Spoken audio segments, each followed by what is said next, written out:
been good both times he's been a substitute player. I think I have to go with CGRS though. Bringing Paper X on that run in Masters Tokyo, they absolutely couldn't have done it without him. He was there the entire time. I mean, he was a content creator, and he stepped up and he played that well against the best in the world. I mean, I feel like I'd be swinging with Cider, keeping him around just because of the impact he had emotionally on me. I thought the team was dead in the dirt. I thought FBX were in a lot of trouble, and he came out, stepped on that stage, and fit into the puzzle perfectly. So, I don't know. I've also been a fan of his for a long, long time in the Tier 2, and I want to see him get a shot at Tier 1. This one was hard because I was like, I think I'm just going to keep Heretics. He's like, he's here. So he's here. I think I'll just keep Heretics. But hey, look at that. You know, what did you guys say in the chat? I'm actually quite curious. Hopefully we can find out. Now, let's end with some funsies. A classic whoopsie moment. All right, we got a few of them. So let's go ahead and show the graphics. So we got the Tui's failed knife onto Jogamo from Masters Tokyo. We had Mystic flashing Doma from Masters Reykjavik. We had Sulcus with the failed knife on Vanity in Masters Reykjavik. And then we had Zekin with the showstopper on Celsius, which happened Zekin is gone. It just happened. like... It's nowhere near as iconic as any of the other ones. No recency bias here. I have a question. Do we have to watch them all? No, Are we going to watch the one we pick, or it's good? It's just the clip. Thank God. Okay. I mean, the Sulcus failed knife is the one that probably sticks the most in my Reykjavik. head. That is like the first Masters Reykjavik. That's like beginning of Valorant history. And it's followed him since that day. I mean, he can't escape it. But the Mystic Team Flash as well for impact on the series, I might have to keep that one. I mean, it's the one I want to get rid of the most, but that's why I'd have to keep it. But the Tui's failed knife, and Jogamo just turned around. He just turned on him. Like, it was just crazy. I don't know. There's so many good ones. I think I got to go with the Soulcast failed knife. Because it's the most historic. It was like the first funny moment. I remember like sitting at home with my friends watching and just like waking up early for that match. The boys are back. When it happened. It has the most impact on me. Ace, ace, ace, ace. Okay, so Jimmy aces, nice. Great round from him. Jordan goes, did he just, because me and Saucy both died at the start, Jordan goes, did you just get spammed? And in my head, we're up 11-2, and if I say that we just fucked up, my bad, I feel like that's like bad for the mental. If it's like, oh yeah, we fucked up, we made a mistake and he aced. So I was just like, nah. I mean, just spam two of us fucked. So I just fucking lied. Cause like the mental stays better if it's just like, oh, we got lucky. You know? Like it's not like he didn't see it. So it's not like he's gonna say anything. So I might as well just fucking lie for the mental. And listen, man, all I'm saying is if I was like, yeah, we fucked up and didn't wait for the smoke, we would have lost the game. We would have just lost the game. It would have been over. What did Saucy say? Saucy just fucking went with it. Saucy was like, yeah, we just got spammed. I said we got spammed, and Saucy was just like, yeah. Yo, Saucy's a real one. Saucy's my fucking guy. Saucy's a real one. We lie together. We lie together. That's what good teammates do. That's what good teammates do. Fucking both of the kids lying to fucking dad. And they fix it in time to both of the kids fucking. That's the thing. I think Jesus Christ. That's actually so funny. That's so fucking funny. Especially on Icebox, I think there's a ton of interesting ways we've seen them try to push teams. I've had players do that to me in the past. That's so fucking funny, actually. I wonder if that's going to be a downfall for them up against. Makes total sense. This is where it might actually work for them. It makes total sense, but actually, I've had people that try to do that shit to me. People do it in ranked all the time to me. And believe it or not, people do that in ranked all the time. And they don't think that I can gather all of the info or that anyone would look at radar as much as I do. And I can typically immediately pick apart whether someone's lying to me or not, and it makes me so mad.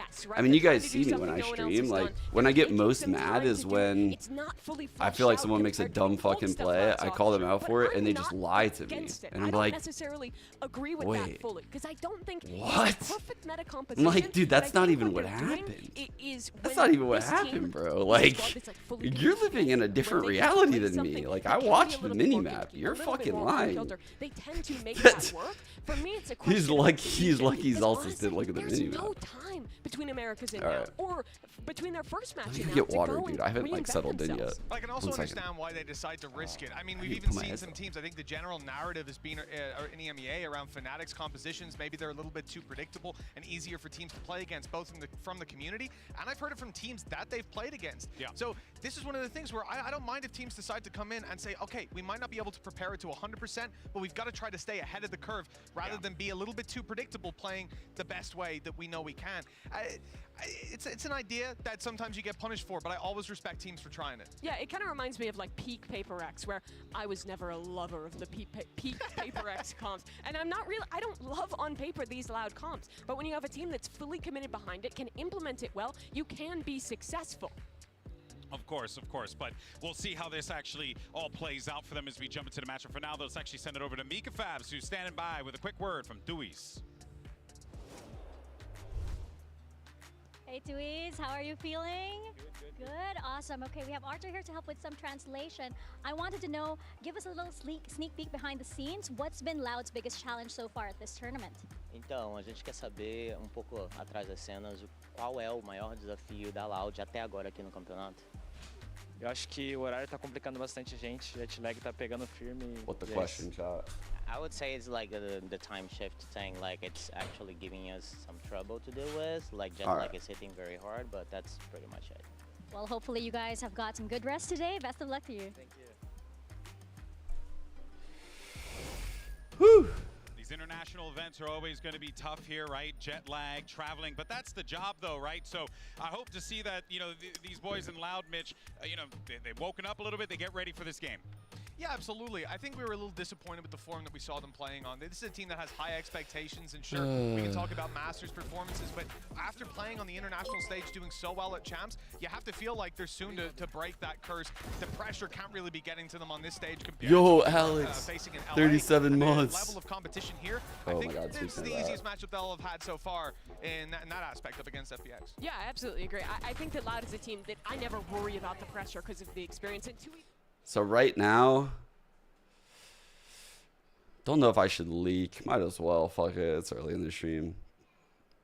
So Alex, you requested the raise. You saw me buy the raise thing. Right now, I'm talking to Lena. So I'm sure you guys know Lena a lot. So Lena's an SR creator as well with me, and she's insane at the cosplays, dude. And we're planning right now, next time I go to SR, she's going to do like a good cosplay for me. She's going to have it made. But obviously it costs like a decent amount. And I'm debating on what agent I should do. It's kind of like between like Raze or Yoru right now in my head. Raze, Yoru. I was like, maybe the new one, the new agent will be fire. Should I wait? I don't know. Because it's not like I can do this for a bunch of agents. It's going to cost a lot of money, you know? It's going to be like a legit cosplay. From Team Loud, and we've got a couple of questions to ask you guys. Firstly, thank you so much for joining me, gentlemen. Thank you for the invitation. Now, for you guys at home, these two players are going to be asked questions to see how well they know each other. And they're going to have to write down their answers on the whiteboard without showing each other, and then they'll reveal to the class. And we'll see if they can get the same answers. Let's start with our first question, gentlemen. What is Sadic's favorite agent? Oh my God. Oh yes, we get fire questions. What do you think it's going to be, guys? Breach? What do you guys think it's going to be? Breach or Viper? Sky? I don't... KO? Breach. I'm going to go Breach. All right, I'll give you a countdown. You ready? Yes. Let's reveal your answers. 3, 2, 1. Show the class. Gecko. Different directions. I should have known. I should It's have. a failure on the first one. Both have flashes at least. It's something. That's what he said. Like, I know you like flashes. That was a good guess then. I know you like flashes. Now it's time to put I like the shoe chem on between the these other two, by foot. the way. I like This when I time see you're them gonna be together. tested, Sadik. What is QCK's favorite genre of music? Okay. Oh, that was quick. That was quick. He's straight to right now. Ele vai acertar, mano. What the fuck? Só que eu não sei como se cria, mano. Normal. Creo? Is that like to think in Portuguese? I'm ready. Let's reveal to the class. Kind of grabbing that from Spanish. Go ahead. Oh, Rap, okay. funk. I'll give it to Funk! you. I'll give it to you. Wow, what I a didn't know pull, it's dude. Like the name in Portuguese. Não, mas tá certo. É isso, né? Happy e funk, né? Tá certo. Very Tastes nice. good. Okay, Oh we're my on the mark, on God. the money. As usual, the captain, big brain. All right, I wouldn't get too confident yet. Let's see Oh, the let's next go, question. Ghost. This So is I pulled that from my Spanish knowledge in a Portuguese convo. I'm proud of myself. To be handcuffed to for a day. Handcuff for a day. Mano, eu vou colocar That's a full day from breakfast until you go to bed. Ai, será? Tem dois, tem uma dúvida gigantesca. Tem que você pensa que não Cowanzine. I'm going Cowanzine. Isso que eu ia colocar. Então eu sei já.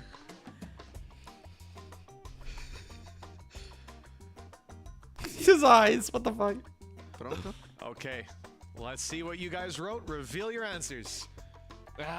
Yeah! Não, eu vou botar o Les, mano. Bro, I know teams so well. I know who the fucking We are running out of the time. sane people are on This these question is teams. very quick. Would QCK rather vacation on a beach or on a mountain? If you get this right, you're ahead on points. You win the game. A beach or a Vai errar, mountain? cara. Mas tudo bem. This bro wants to be on the beach. Confident about this one. 100% he's Posso going to the escrever em beach. português, né? The captain could take it here. Nossa, ficou ridículo, mas tudo bem. Bora. All right, reveal to the class what you wrote. Let's see. What? Errou. Praia? Você falou que não tá, é praia? Não, tá louco, cara. Uh-oh, the couple is having some... Passar férias na montanha. They're not seeing eye to eye. Eu te falei, você não tá é praia? Falaram, não, você não vê que eu sou branquinho? This face. This is face. Para. Mentiroso. Liar. Well, we've ended 1-1. Oh, It's a tie mentiroso, at the end liar. of the day. What? A good performance at least. Wait, And are I they think speaking in Spanish? Or is Portuguese just that really close? appreciate it, and the very best of luck in the tournament. Thank you. He's... Because I know Sadak speaks Spanish. You know, the best part about that was after we cut and we got our mics off, Sadik turned to me and said, "You've killed our team now after that." They had such a I know Portuguese is super close, but wow, like I haven't been able to ever grab words like that, like in these interviews. Like, Seen that word before? That You're caught me just off lucky. guard. But the mountain, I thought, who wouldn't want to go to the mountains? That sounds like a normally lot. it's so fast that I can't grab it. But that's what Sadik was saying. He was like, "What the hell are you gonna do on a mountain?" But then you get sand in your feet and it's coarse and it's everywhere. All right, guys. So My Spanish used to be super good. Like, not good enough to speak at a high level, but if I ask someone to, you know, like, habla más despacio many times, I could probably, like, at very least, by context clues, figure out what they're saying. pretty big for them in comparison to what we've seen in the past. Yeah, that's the thing, if nothing else, that FBX will never lack. I mean, life was insane on this game. Autumn was having his moment. He speaks a The mix. players will frag out. That's funny. But I also felt, in particular on the second map, they were showing us a little bit more depth. I thought compared to the first time we saw Berlin, where he was like lurking every round on Fade and doing a lot of, honestly, really troll stuff. Here, there was a little bit more sensibility in the way they were playing. They were still taking those risks, taking those individual moments. But I think they were actually playing a solid mid-round on that attack of Lotus, and it really showed that China as a region, and this team in particular, has gained some more depth while still having those chaotic roots. Well, this is the thing. What you know, the fuck? Lotus was really what drew my eye as well, because looking at it, there were a couple rounds. Just a totally random tweet, but I figure I'd show you what I'm looking at. Stunna is literally watching CS2 inside Waffle House right now. Like, what the fuck? This guy. It's not bad to have that close of a fight between a team that a lot of people pinned as favorites coming in, at least as top 4. Now they're struggling. I think FPX have done a world of a job coming into this event. Again, though, it sucks to be sitting opposite competition like Loud, because the expectations are so much higher on that other side. I think a lot of people internationally have kind of looked down on this team, but remember, 44 teams in the international leagues, only 8 made it. FPX qualified here for a reason. They are not a bad team. They may play a very different style than the many other squads, but they can catch you off guard. This is not a freebie by any means for Loud. Oh, I totally agree with you on that one, Mimi, and I'm excited to jump into this matchup. But No, before we do that, though, we actually have Mika standing by this time around. I said same sign just because, like, so many S's in your name. Sunshine. Yeah, same time. Right, 7:30 so broadcast time, one 8 of the top match start. of the team so far. How do you deal with the pressure knowing that eyes are on you, especially for this match because it's an elimination match? Sorry, we have Luna here to help with some translation. 那来福选手，你也是队内表现非常突出的选手之一嘛？那面对今天的这场淘汰赛，尤其又是这么的备受关注，你将会如何应对这些压力呢？我觉得就用以往的经验，还有平常训练的自信吧。对。I think we just used our experience from previous matchup. Life needs to have a really good day. Our confidence from our practice. That's all. All right, good luck to the team. Shish it. They say they want to use the experience of their previous He needs a matchup. Well, banger Life, day. you know, if it's the previous matchup, I'm looking forward to seeing what Life could do in this one and going up against Loud. Dude, Life was unbelievable in this game. I was not a big fan of how FPX was playing the Icebox. I felt like they were kind of lacking on how they were playing the Reyna Gecko combo. And then 6 rounds into the game, Life just decides, hey, I'm going to win. Just starts running down A every round and absolutely decimating Carmine Core. This guy is a talent who can compete with the best of them. Absolutely. You know, one of the things you always say about Reyna is if you pick up this agent, you're not really Oh, providing do you guys that want me to much the watch? team. You've got to have a good day. You guys want me to watch YouTube today instead of Twitch? I heard yesterday in chat you guys preferred that. And now that we're before the games, it's a good time to try it out if you want to. Right now we're in Twitch. So I guess we'll just pull on side by side. Might as well fucking. It's slightly behind, I guess. It's just usually my YouTube is slightly behind my Twitch, which is why I typically lean towards YouTube. But it's just like microseconds at this point.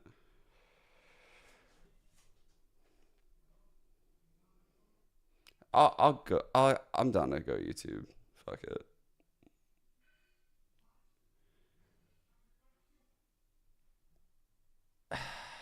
No, I'm not gonna do YouTube, and here's why. Because I feel like if I do YouTube, my nerd ass self, trust me, I'm gonna pause it. I'm gonna pause it, and I'm gonna trigger some percentage of the fucking viewers, and I just want to avoid that. I'll pause it. I'll fucking be like breaking down shit. I'll miss like I can just already see what I'm gonna do. I'm a fucking idiot. If they get a lead. Because you know, on the other side of the page, Loud's going to have that in spades, and that's going to be something that they're going to need to pay attention to. Now, we asked you guys earlier. Like, that's just giving me too much, like, control. You know, it's like too much freedom for me. I'll fuck it all up. And the results are in, and it turns out China, they believe no FPX believers, Mimi. If it starts lagging, I'll switch to it.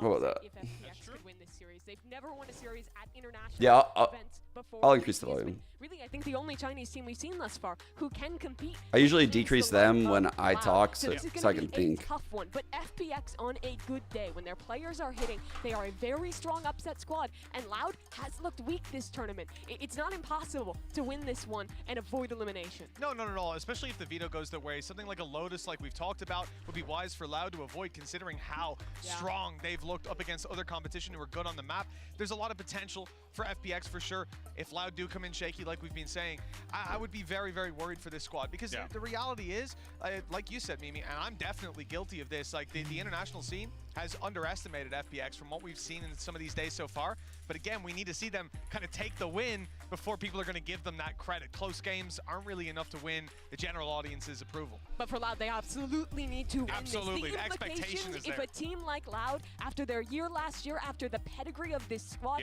after their run in Americas, if they go out 0-2, it is a massive, massive upset. Well, let's see what we're going to be playing for this series and jump into the map select with our coaches and find out what battleground we're playing in today. Welcome to the map select presented by Omen for match 1. FPX, you're going to be the higher seed. Team A or Team B? Team B. So Loud, you will be Team A, and we will start. Where are we with going, our chat? first man. Lotus. Lotus, your band. Damn, they're permabanning Lotus Split here. and map number 1 coming from Loud. Sunset. Sunset. FPX side on Sunset. Attack and map number 2. Breeze. Breeze, side on Breeze. Attack. Attack. Okay, next set of bands starting with Loud. You have Ascent, Bind, and Icebox.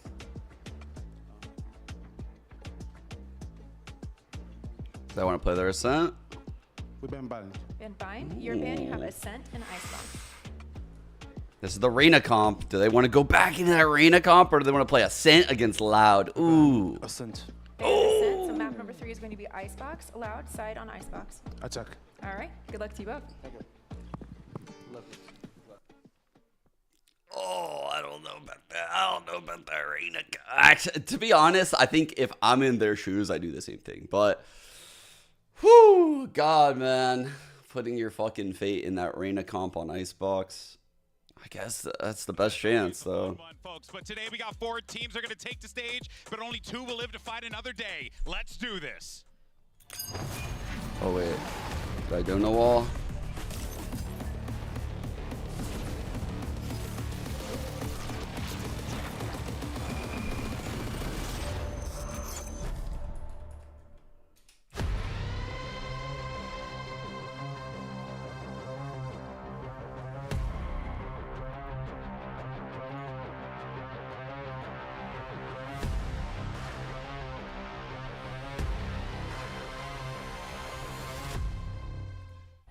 Sorry, one sec. Go over here. Okay. And Babs, thank you for the primary 3 months. Send it love. Thank you. Jolly, love you. Thanks for the gift. Oh, you gifted. Coochie monster. What a fuck. You've actually got some real competition this year. Yeah, I think teams gonna have to work a lot harder. Forsaken with the turtleneck is a really good fit, actually. Like, low-key, he can rock that shit. I felt like we're not playing up to our performance yet, but I believe that we will overcome this.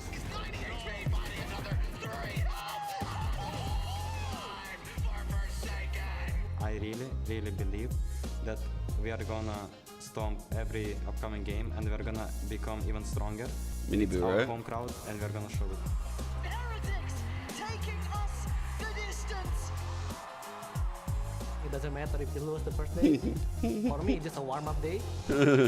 I think PaperX is playing really individually. I don't see a good team play. On The second game is so fire. If we shoot heads, everything is gonna be fine. We lose to EDG.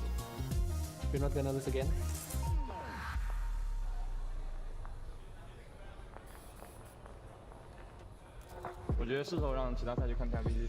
It's time to show them the power of EC China. It's time to show them our. They thought we were easy to deal with.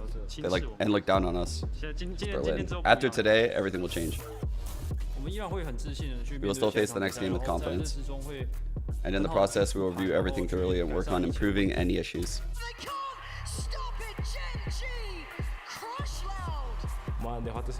Our loss is always important to show our flaws and see how to turn around the situation, so you can expect there will be a much better Loud, and we'll be much more consistent next game. No matter who we'll face next, never underestimate us. We will surprise you. That was life.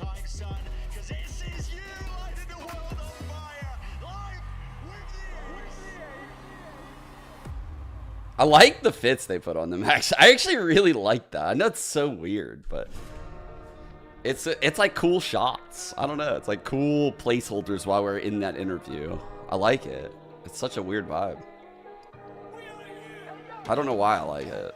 There's no real. It's so weird.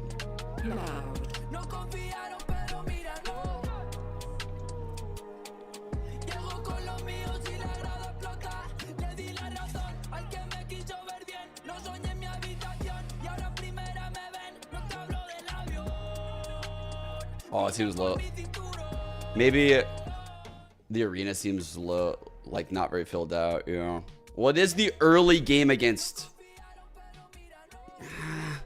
Loud does have maybe decent pull with like Portuguese and Portugal being right there. I don't know. It's weird because CS has had events in like Spain and Portugal and they've been pretty fucking sick. I'm not gonna lie. I'm expecting this crowd to be insane for the finals. Like I think this is just classic esports right now. We are like how this arena's filled out right now we're probably like down here and it's gonna ramp really hard for playoffs. Like if you're buying tickets to this shit, you're not buying them for this game. You're buying them fucking for the playoffs.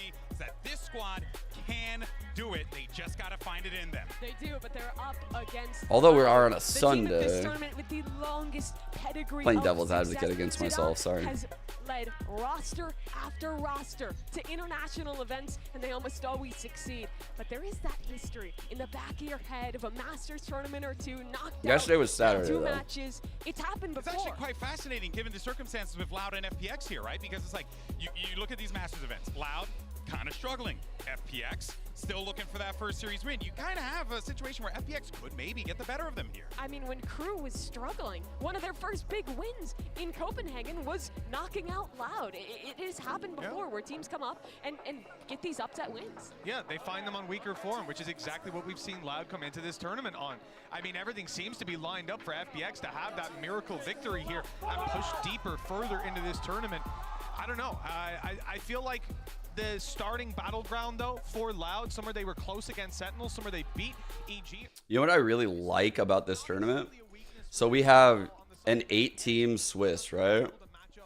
What we've avoided by doing this is, so if we had like the CS style where it was like 16-team, we would have like these weird matches in the middle where it was like a 1-1 team versus like another 1-1 team.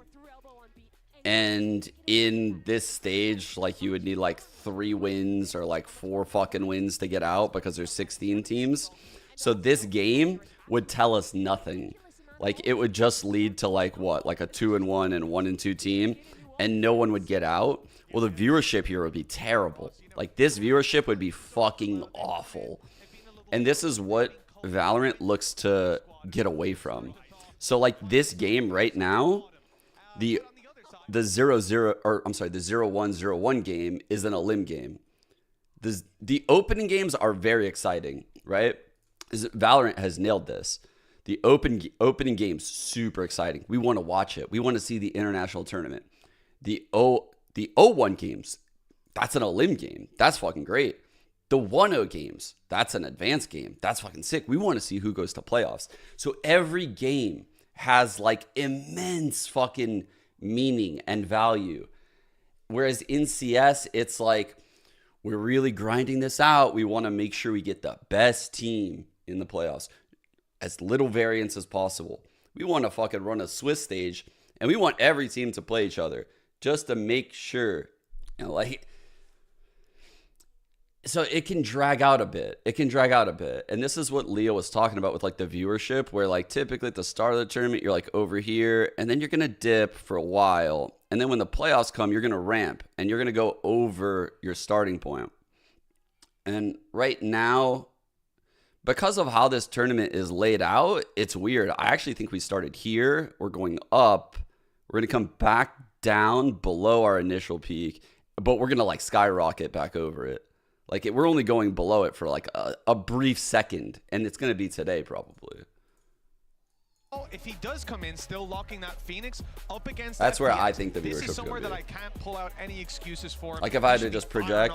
So something that I think is important to note as well is when we talked to Sadak in Americas, right? One of the things that he said was getting QCK on this lineup just gave them more flexibility options. It's a really good compromise, I think. This format that I'm seeing, this is the compromise that I've been looking for like years from like a tournament organizer. They're compromising with the players and the community by giving us Swiss stage, giving us a lack of variance, giving us a lot of matches. But also, they need to keep the tournament short. They need to have hype for all the games. They need to keep viewership high. So the compromise is 8 teams versus 16. Can't always get what you want. I like this format. I think it's a great format. Probably the best I've seen in Valorant. What is this? A tech delay we got? So like, there's a lot of big shoes to fill there, but I'm excited to see what Loud can do, Mitch. Especially with this game, if they try and get. Oh fuck! That's a fire cosplay. I'm gonna need to find out where that jacket came from. I need one or two. No one does Phoenix cosplays. Just circling back to the QCK Phoenix, the composition that they run gives him so much room to play with. You're talking about all the extra things they can do. Well, with a Breach, with an Omen, with a Viper, and a Sova to support you. This is somewhere that I think FPX, if they're caught out of position, if Loud can push and pull the map, there should be no problem for QCK breaking through. Like I said, he's been good and playing his role. He's been going in and going down, but we know that the potential for QCK, the ceiling, is a lot higher. He can burst those sites, blow those sites way open by himself. All right, Breach Phoenix, guys. Wait, what is this?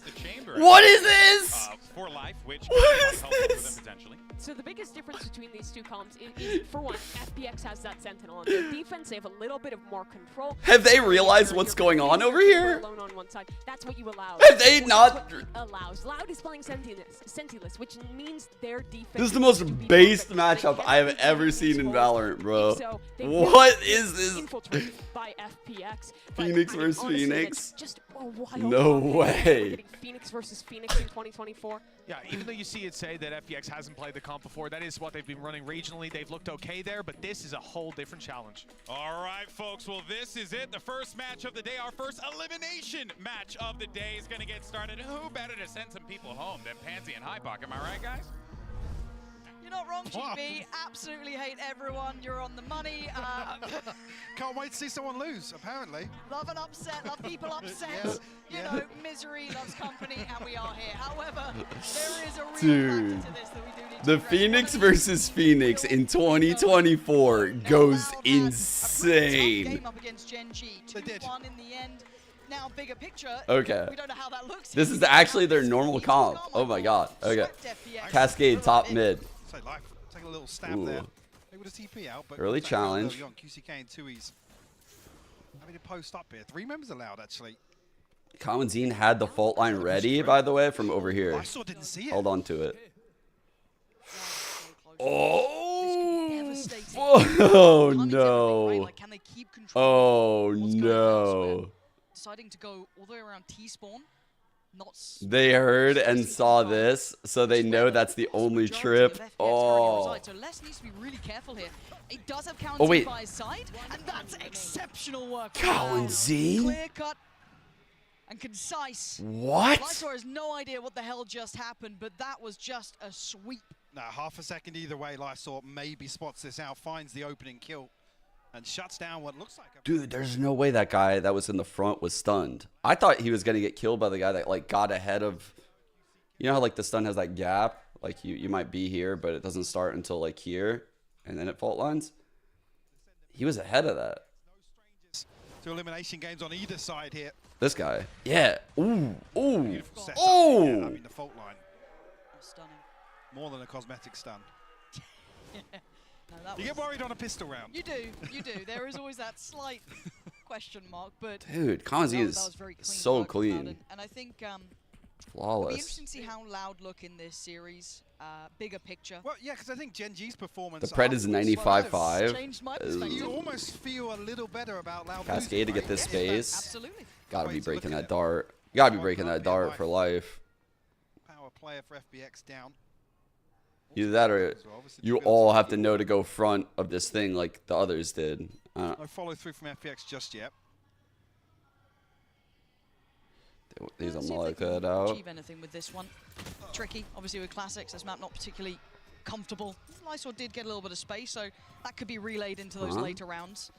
If maybe that's something they could explore, but for now you can see them taking the tour. So much ground. He's gonna hear this early. Watch the rotate. They're gonna hear it 3, 2. Yeah, so let's see how much he gets. He's heard something enough to turn his attention back. Maybe just the time. No one seeing anything. That's not pretty enough. He does get at least 2 of them. At least he got that second. Yeah, tough. He has ult. open up He has the ult. potential of a plant. He got 2 on pistol. Oh, no, he didn't die on pistol. He's 1 off unless he got that orb. Did he get the orb? Kaunzin across the corner, finds him. I think off the back of that, actually, QCK does get his ultimate, so... Oh, really? Yeah, He did. Oh, wow. Obviously loses out on the right. Dude, he has a fucking ult on bonus. What is he buying? What are you buying? He's debating. Oh, he asked for the bulldog from Kaunzin. They're going to use the ult. Expected, obviously, with this composition, I mean, I agree That with means you. they're going to use it. The better showing of this composition. There's a mid collapse. They're going to collapse on mid. Here's a high tide that's going to cut through all of mid. Doesn't really matter, even after the pistol round there. Did well enough And a for dart himself. inside of the high tide. Supported the player beside There's him, going to be a retake of mid with the Phoenix ult soon. But they're going to wait until FPX. Bite to it here for Loud, but like position a little further ahead than Less didn't think he would do that. Drop on him and open up a big avenue of chance. Now, does this spur on QCK potentially? QCK going forward here. By that He might ult from this spot right here.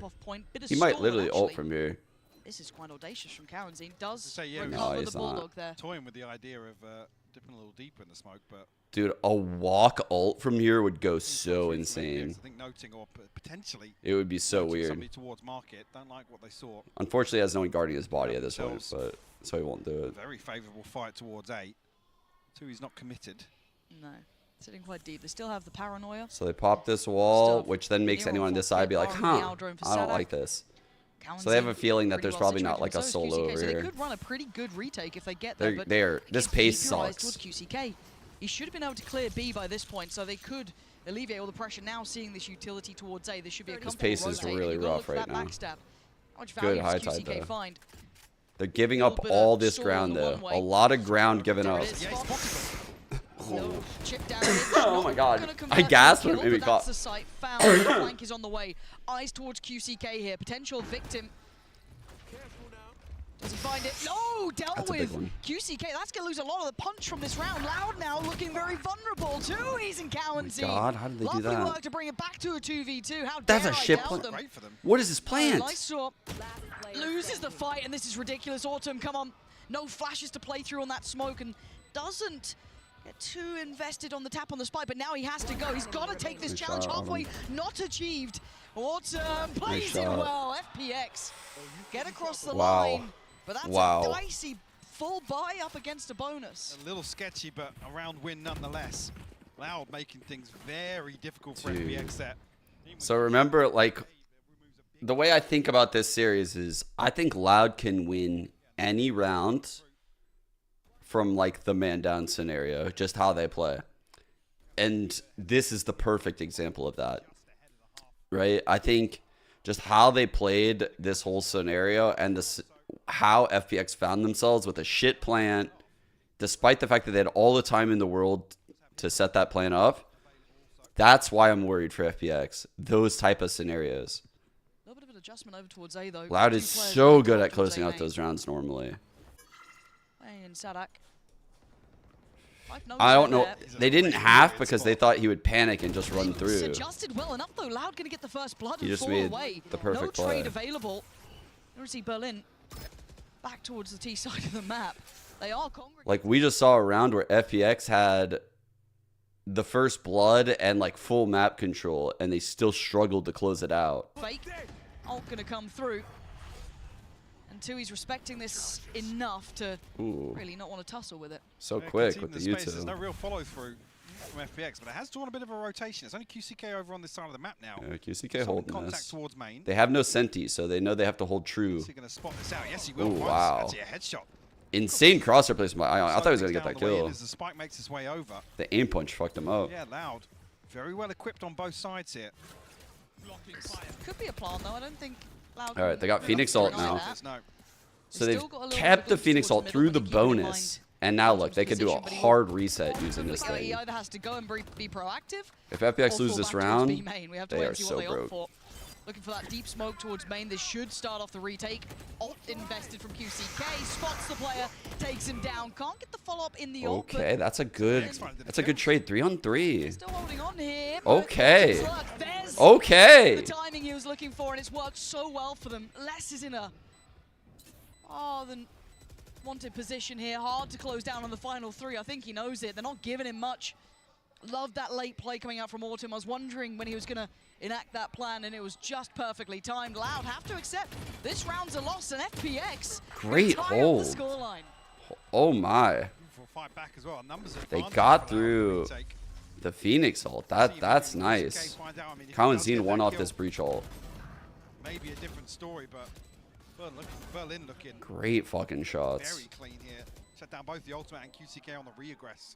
And this is FPX's like FPX's win condition, guys, is like shit like this. How they took the site like that, and they needed to fucking be proactive. They needed to peek and shut down that retake. They couldn't like fall back to main.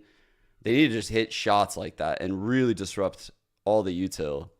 Curious of on some of these lesser purchases, just how proactive Loud are looking to be and make use of this combo. Right. FPX seems as if also, I like the proactivity from Autumn. Of how Loud want to play right in there, flanking a marker. lot more cautious. Still struggling to find an opener. Life's struggling to find an opener, but he's being really fucking annoying over here. And eventually, I feel like these kills go his favor. Like it's requiring a big risk and some util to push him off of this. Coming into this, damage on Sadak seemingly enough to draw their eyes back towards LA site. I don't think they'd noted Tui's. No. But again, Tui's does just have the Sheriff, but a couple good shots could help. But I like this heads-up work from them. Aldrone is on the way. He's going to have to relinquish this space as well. So very, very diligent up against what is, you know, a little bit of a half purchase here. Ult going to come in as well. So very much going through the motions of what they're trying to do. Keeping it very clean.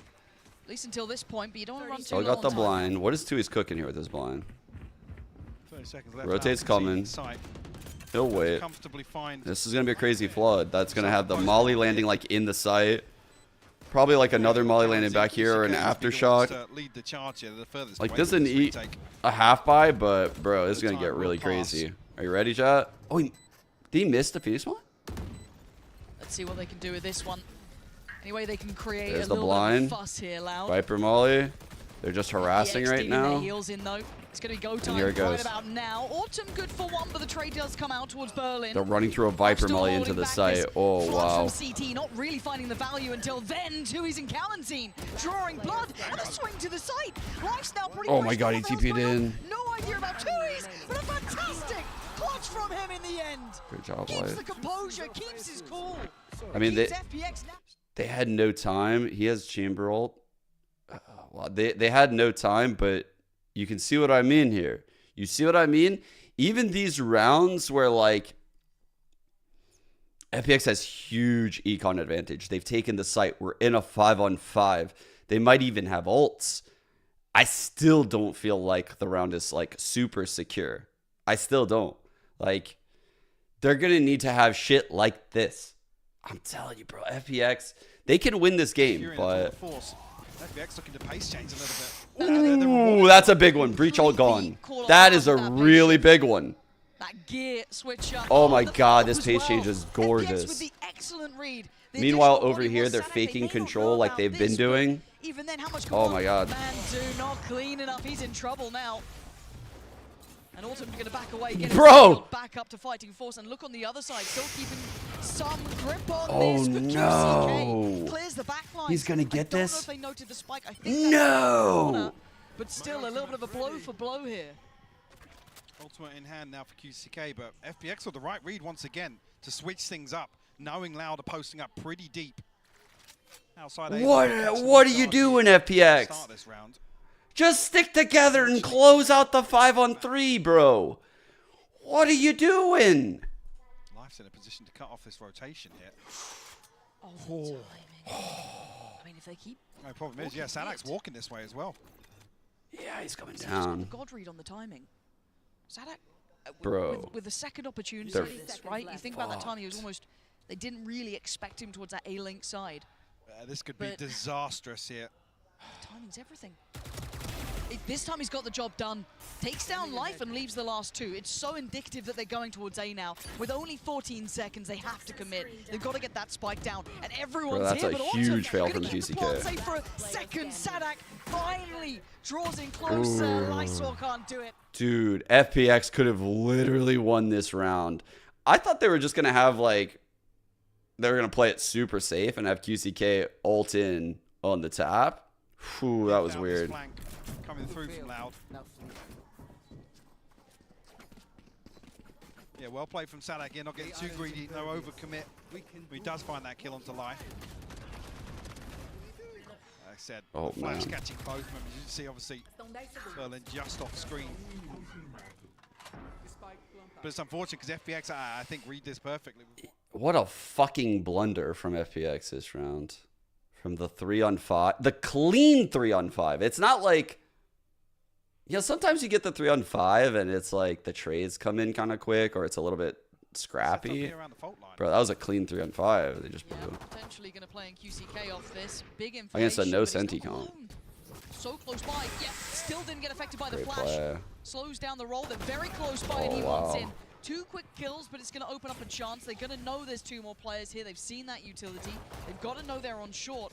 Life going to try and slip a little further ahead, and now here comes the problems. This should be shooting fish in a barrel, but Life still good on value. That's a good shot. Look at the damage. That's rough. Double swing, and the spray's good from Sadak. Commits to it too. Sadak is really in tune right now with this game. He's making some really good plays. Space gained around the map beyond this corner. Tui spots now. Paranoia will land. Half by from FPX, by the way. Sadak will find the wallbang. And a message sent in response by Loud that we are still happy to fight for this. Yeah. I noticed actually on Ascent that how do I explain this? It's something that I've noticed about Loud in general when I watch them. They don't think about, like, they might build these ults, but they only use them when they, like, feel like they have to. Like, to pull back around, they shouldn't win, or to, like, really lock in and secure, like, a 3-on-3. Or if they have, like, a random insane set play, which is very uncommon, actually, for Loud. I would say it's rare to see, like, some kind of set ult play out aloud. Instead, what you see is, like, these weird ways where, like, if we get into a 4-on-4, this is the most insane ult. Like, this is the craziest one. Or if we get in a 3-on-3 and we have, like, market control, this is the best ult. You know, like, they have these weird situational ults they like to do a lot of the times. Well, play a couple of spots early on. And so it doesn't shock me that, like, QCK isn't sending this ult down tiles at the start of the round. Coming through onto A site. Yeah, curious. Thought hats were banned? Really, I mean, I have no idea if hats are banned in Valorant. I have no clue. But it's been this Yes, they were. pretty tame default we've seen time and time again. And now we're at round 8, so it's there's a couple of question marks elsewhere. Do you start exploring mid now? It needs to be pretty well coordinated and invested. You want to do that this late in the game. This late in the half, I should say. Meeting. Still options here. Alright, same mid control here. Run it back for FPX, and it might Dart in the bottom to see if anyone's going to disrespect this smoke. As anticipated. See the protocols We're going through this. Place. Tui's going to shut the door. They're going through it, but with already quite a deep hold from Sadak. looks like we're going towards it. Fully affected by this flash. No, dips away on the corner. Should play in Tui's now. You noted that power. No, they're just drawing a rotate. This is a nice round from FPX, actually. Wow. Very good round. Not rewarding, but maybe looking at the extremities to find that. Very good round. Smoke to, like, indicate you could go through this way. Trying to get some util out. QCK and Kawanzine posted up pretty deep here, but they're going to hold their position. Oh. They're trying to make a scramble. Oh, the spam. Autumn's going to obviously keep going, but oh, almost. by Loud. They've held on nicely to this point. A little bit of danger going to be coming in. Sadak has connected towards Life. First did go less towards aggressing. Berlin, Oh, fuck. Oh, he has good timing. Oh, man. Oh, bro. Les feels like he gets like 1,000 kills from here. again. Oh, he saw him. He saw him. Saw him, yeah. Autumn turned. And now it's uncomfortable. Oh, it's so good from Les. Punishing Lightor as he tried to bail them out. And then drifting back towards B. A correct read from Loud to get back to the site. And FPX trying to scramble again. They have Phoenix Ult, and now they use Phoenix Ult. Oh, bro. See what I mean? The situational. Oh my god, but time! 6 seconds! Does Wait. he know how close by Sadak is? No! And heartbreak at the end there, because FPX almost thriving in that. Like the Phoenix Ult right there in that 4-on-3 coming out spawn when they think they can get the spike down in that cove and then get back into main. That's like the fucking actual play, you know? As opposed to the set play where if they would have used it early and then it just would have gotten like absorbed and then pushed back. This is how Loud uses their ults. Loud is so good at fucking just getting value every time they use an ult, which is why that site hold was so impressive on round 3. Feel like they are in some control, but Life still chomping at the bit to find an opener. Oh, fuck. This time Yeah. Let's go and walk Good read. Well. Good read. I actually like the cove usage, just to be sure. I know that seems weird. This is stupid as fuck. Again, the 3-on-5. Just kind of roaming the map, and they're reading this as a B take correctly so. The utility not so subtle on the way, but can FPX continue along this trajectory? Berlin with a rifle still in hand. Young still has one as well, so there is a little bit of threat to this. And the Viper's pit on top. The pit definitely causes some problems for Loud. No one's site, all playing back. A lot of util. This is a big problem. Oh, wait. Trying to kill ideally here, but FPX is going to tuck themselves back in towards main. Not risk anything. They got to get a move on. They got to get going. This Viper's pit's not going to keep going That's anywhere. They're going to be so sitting fucked. on this one. They're going to actually use armor tree, okay. Feels over the top to use it. They're in very good control here. Berlin's position is excellent. Going to punish the barrel that just showed through. Going to put himself on the line pretty much just to make sure. So the early A aggression, honestly, has done really well. I think we're going to see more of that coming from FPX. You saw right there that I saw in chat like, oh, don't push on the eco. Here's the scenario Les is in. After that kill, he is now in a 4-on-5 without a sentinel on Sunset. So he has to make a play. Whether it's like either he has to make a play or he has to like back out to Boba and the other 3 need to make a play somewhere else. But you can't really like just sit back and do nothing from that 4-on-5. You'll get torn apart. Same thing again with the security of the wall, but I've just Man, they keep away in time. Now noting a second here. I think I rather their Noting early a aggression difference at in A setup more is than B. Typically, Autumn and Life over towards A side, being the ones to push and prod and try and find an opener. It's the telltale signs of a B hit. More contact made. UCK going to show his hand a little. Stalling out towards B main, but there hasn't been any utility from FPX committed towards the site, particularly more individual from Autumn. This doesn't feel like a site hit yet, and it's not moving now. The wall, Other than it you being see these Les two. is unsure, but once the wall is gone, Quick immediately puts his wall down, and they're going to like sniff out that there's no one in the site. So all of the work that they just did is now getting erased. It just got erased this very second, and now Loud is sniffing out this is probably an A hit.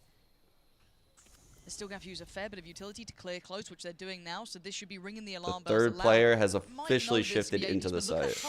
Timing, Berlin and Autumn. This could be exceptional, but it's a Good 1-for-1. timing, though. It's still valuable enough that it's pinned in Loud. They're in Ooh, trouble good here. spot here. So now they need to win out on the One site, kill though. There's still a ult. fight to be had. 20 seconds, all eyes turning towards Autumn, allowing safe passage, but Tuis takes him down. 15 seconds. They don't know about Sadak until now, and what a horrible surprise it was.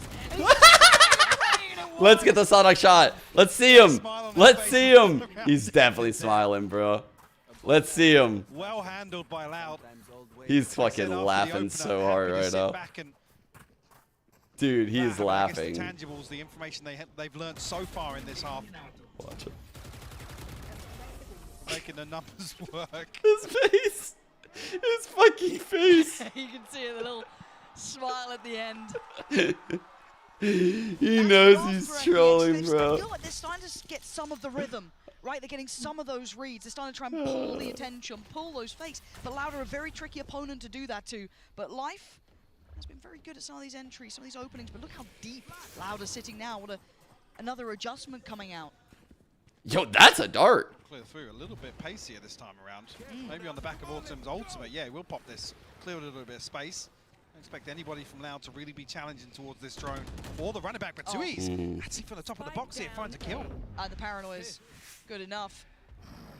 Made sure he was being kept safe.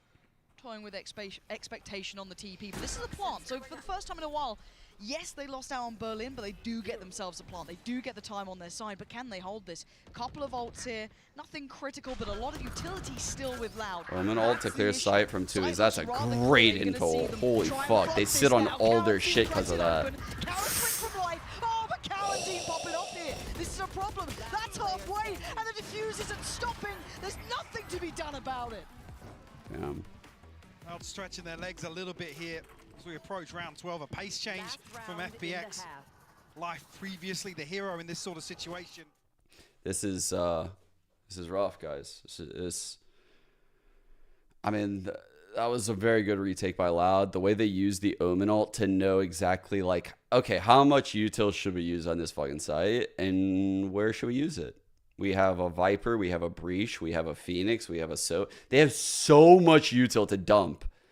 And once they figure out where to dump it, you are fucking cooked. It might be rinse and repeat here, but Furthermore, not having the Omen and having a Harbor is really hurting the A hits because they're giving up this ground for free, right? From the other teams, including probably Tui's, we're going to see a lot of one-way smokes on this box, which would prevent a lot of the floods we're seeing out Loud. It would give a lot more control. But look at all the ground that's given with this Harbor wall. It's given for free. That's going to be relayed to Tui's. But can Zanak hold the line as well? Can he be a problem? He's going to dip away, and actually the right read here. Like, this is so much ground that's just now. He can take his time. Given. There's still no rotation from QCK. If Kawanzine gets a kill here, does have the Rolling Thunder, which will open up the retake for Loud. They're going to slow things down, yeah, potentially try and get him a kill. So they're just going to play this middle ground and swing. Trying to play him in. Oh, too many targets. Really nicely handled from FPX. There is a trade for Tui's. And now we look at this fully fledged retake. Gorgeous from Life. Holds them away. Needs some more. QCK, though, coming online here. And you still got less. Playing towards CT side. Almost caught Berlin in the heels, but it's Ayang to go down, and Loud breaking FPX hearts there. That was a really good attempt, but it just wasn't enough. Difficult for them to really find repeatable success. Oh, I like that. I like the idea, and I'm gonna find something that shows kind of what they're going for. Hold up. The hero with that 4K. Loud, a course correction. Find themselves an 8-4 advantage here in the first half. Yeah, big turn of events. Loud putting themselves up to 8 gives them so much more leverage. A little worry early on, I'm sure, with those 3 rounds connected. However, let's hear from Loud themselves. Let's hear from Tui's. Right after this, I'm going to quickly show you a clip. Hi, I'm Tui's, an all-player for Loud. I think we made a lot of mistakes in the first map that cost us a lot of rounds. I think that we were doing pretty well in practice. I think that we adapted very well with the things we had, and it fit well. But unfortunately, we couldn't show our game, our true game in these series. I definitely thought that like the defeat is always good because it shows your weaknesses. So to me, all losses I took a lesson, as a lesson. We're gonna watch our flaws, see how things can turn around. This is now going to get scary, right? There's the Hunter's Fury, going to be drawn out from the tap of the spike. Spray from Tui's is good. Follow-up is better. They're holding on to this. Munchkin going down, and Tui's. Exceptional work there. A loss is always important to show our mistakes and see how we can turn around to the situation. We can expect there will be a much better Loud and much more constant for the next game. Jesus Christ. Sometimes the language just throws me off. Okay, they were going for what EDG went for right here. And I mentioned how impressive this was live. Check this out. I'll mute myself. So like how they're all just jiggling. Well, I think you see it in the replay, so I'll wait a second. like this. So this is what they're going for. And this is really sick because this elbow retake requires so much to come in and flank it that this setup is OP for what Loud is trying to do. But they sucked at doing that setup. They sucked at it. So, yeah. But it is really cool. It's a good idea. You can attribute that to, I mean, earlier on the interview saying that, you know, You just play that like corner where you're like safe from the util and you're ready to counter util and peek. Carmine Core hitting a 2-0 on them. I think a lot of people had exceptionally high expectations when it came to Carmine Core. So seeing that, it wasn't a They cheat you wiggle. shock, but I want to see more depth to FPX. I want to see more from some of these players who you can see the mechanical. This wall will there. put a Like, lot of I'm pressure biased, on I'm obviously incredibly A talented. splits. Let's see if that can be brought together at the right time here. Potentially get them a first international win, as the desk was talking about, is a Theoretically, if you were scared of like a flank B really yeah, late, it's awful as well. The longer that goes, or you on, wanted the to more hold elusive market that really feels. late. Possible, doesn't it? Yeah. Oof. Like I said, I mean, you got a tough draw. Yeah, no one's going to doubt Loud. that. Yeah, it's definitely Ooh, tough. cool wall. Yeah. Oh, okay. The recon This is actually communication? Yeah. Maybe That's big. there was a little off there. Should be planned who's going to deal with the dart. if Yikes. life's going forwards like that. Knowing the chambers here, hearing the trip down, immediately breaking it. potentially re-aggressive. Bro, this is rough. Behind the wall. I mean, Cowanzine's eyeing this up. It's almost a game of chicken. Who dares to go first? But you can already see how proactive FPX are being on the rest of the map. Oh, come on. QCK, quick as hell. Autumn just left to rot. Now, the one, I guess, small benefit outside of this, you've already got a clear in mid. You've already got Berlin checking on that. There is no late lurk up middle. There is no presence Double there. Maybe aggression. that can help him out in the end, but Life Life got desperate two. to do something. Okay. Trying to find some impact Need this round. kill right here. But Loud with 3 and This potentially next up kill. can't have the numbers. Only chance right here. There's a little window of chance. No, it's shut. Less still diligent. Gonna make sure that's checked on. And now with the lack of presence from Berlin, they're gonna be looking for that flank. It's too long. Tui's It's look been curious way to start too off with. long. Now obviously retreating back towards elbow. It's Nothing really for Berlin to do here. And find it. One way in, and Tui's blind through the wall. We'll find it. Okay, clean. No more. Yeah, so again, What are it these felt guys like a running on miscommunication Breeze? at the start of that round there. Mike, maybe there was something in mind that just didn't work out, but Maybe had an awkward bounce at the end of it we didn't see, but What are these guys running on Breeze? I'm already looking. yeah, definitely. Because that was kind of the pinnacle of FPX's game Double plan in the first half, duelist. is to put Life and Autumn in a position to really deliver at the start of a round. God. What is that? What is that? That is actual filth. See it from both perspectives. Thank you. Replay Yeah, production. what do you do? whoever This it is was. this was their There's Breeze nothing call. to be done. There's nothing. Unironically, No this winning is that. actually Loud's I've heard call. it was actually all Kevin's. Anyone else involved? Not on you. Thanks, producer Kevin. High dart, very early very look. difficult to break. No reward for it though. And I've got to say, I'm out of the. If I'm talking It's about the kind of same silver linings concept here, right I've now been from enjoying Loud watching them. I mean, as that what previous you see series them do against on AC, Ascent with the same controllers, right? little on Same the two radar, controllers, okay, maybe same there's some more concept. value to They that later full on. Maybe deny there's info something mid. Cooked up here, but I want to see if he continues on this trajectory They throughout the just rest block of the it series. all and they make you make a play to get that info. See, early on Meanwhile, now, a decent read on the they're pouncing on situation. a site. FPX are rotating. And this but is the one I was talking further about. behind this. Now look at the difference here in this post. I mean, look, it's still a 5-on-5 post. It's the same shit that we saw last half, but the difference here with this plant, we're losing the fucking round because of what I'm saying. I'm so tilted. The problem is that will be surely everyone turning attention. I think there's still a consideration that maybe there's going to be a late presence towards CT, but we know it. They don't. A little bit of a nuisance here for FPX. They're going to have to try and close that gap. And Sadak, yeah, Okay. there's them putting the Okay, the plant and the post plant won the round. Thank God there is fucking sanity in this world. But rounds around. That's double Jesus. digits. And we need to see FPX get back on the board here, Mike. It's Yeah, been a drought. Need to see a response here in the buy round to shut down this early momentum. Because I mean, look at the rolling This- thunder. Look at the Hunter's what Fury is this for Loud. So close. Yeah. What is this Timeout. fucking pig, Called ahead bro? of this. This is No surprises really, because this is very pivotal. art. FPX's This is potential art. to work their way back into this half. Sadok's reaction's just so good. So good. He's just a happy chappy. Yeah, I think, I'm glad you noted it as well. I think we all note now, looking especially at the timeline when we get a glimpse in game again, how much of a string of rounds it is, because there was that one back, but outside of that, this has been a run for Loud. This has been them turning after those 3 in a row that FPX were able to go like I said, early. I mean, earlier on in the half, we credited FPX for having Pieman's read on father. the situation. That's hilarious. Like I said, reading exactly what Loud wanted to do in terms of preventing FPX from taking that space. Happy to take the fight to them, but I mean, after that, it's when kind of Loud sink their teeth in a little bit, get a grasp on what's going on, and unfortunately here, I love that there's just enough buddies for teammates. After losing the pistol, it's the best pick possible. FPX are going to really have here. So Less.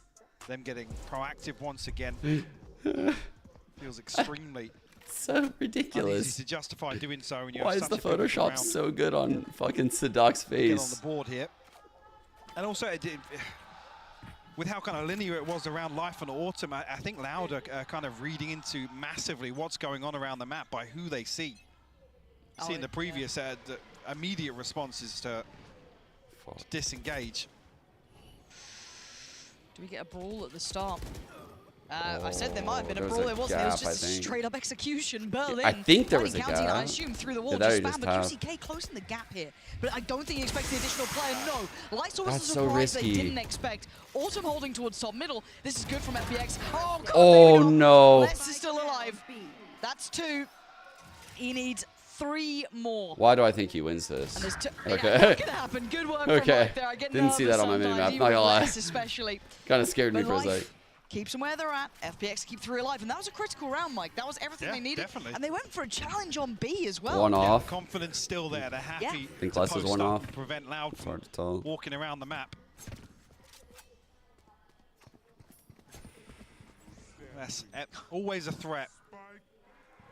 Spike. Forcing V5 with Life flanking through. Not really going to happen.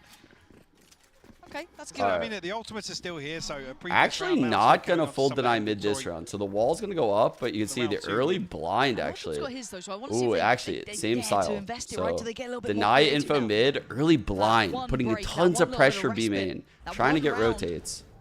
Does it spur them on? Not quite in the early round, and a very Maybe trying to also exploration from bait a Valorant retake teams of taking a mid. glance Hey, towards middle. we're here, Already probably clearing with through 2. tiles and looking towards top Don't you want to middle. It retake was less mid? last time. We got the punish on this. Really trying to give away a great deal, trying to show a lot. I mean, effectively So, 3 sets of ice Loud here, have but shown a FPX very lot of quickly control here, here. dip away, and They're try and journeying close through the door on A this. site. So I know A is clear. Give Autumn a little bit of security here. But Loud have created an opening. They're going to They've have essentially themselves forced a 4v2 onto 1, B side. 1, 1, 1, 1. Life is here. They though. forced that. If Life is on the site, and they're going to note that. They They're know gonna Chambers he's in over here. towards this side. Close enough by.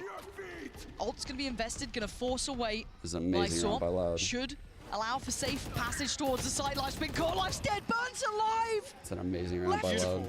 In a crisp, just that one piece of utility, noted, seen early, relayed through, was telling enough. Heads up work from Loud. Fault line potentially off of this. But now 20 is too far. Could be key. QCK Oh, though still wow. proactive towards that CT side, still being a thorn in the side. Oh, that's Good rough. flash, couldn't quite get the kill. Autumn now takes a step towards the site. That's the ult now going to be removed, and the smoke's going to be put into place. That's 2E smoke, because that way they could just spam. It's going to be difficult for FPX to try and stick this here. The Cove has to find some value. To get them the half. It doesn't. That might be it. Yep, I think Ayang even knows that Wow. as well. Going to back away on this one, Loud. Look in control, even in that post-spawn that could have been dangerous, could have been deadly. But again, that read on the positioning, the noting of the What player, is that they spam, absolutely Jolly? had Life dead to rights. Absolutely. Beautifully done. Addison, The hot hands go what? inside the smoke here. Forcing Life just left to cook. Bro, the control of the map, and when I pointed out like the 1-1-1-1-1, and then they pounced on B, was incredible. Like the second Sadok saw that chamber inside market, GG. Fucking, it was already pretty much GG, but that was like the cherry on top. It was over at that point. He knew exactly what the play was. This time, Dart dealt with no problems with that. But I mean, that's a big indicator to Loud because they know what So happened the again, first time around. denying mid control, right? I think they agree with you. Do you want mid? You're going to have to make a play to get it. We'll know. You close the door, well, we know you're not going to be fighting it, probably. They walk up this. But not as decisive this time around. Quiet. Dead quiet. You have no idea. Where the fuck are these guys? Yeah, exactly, yeah. They re-smoke top mid right. This indicates a left side. But that's not the case at all. Maybe just going to They're allow for the plant to come in and play running for laps around them. here.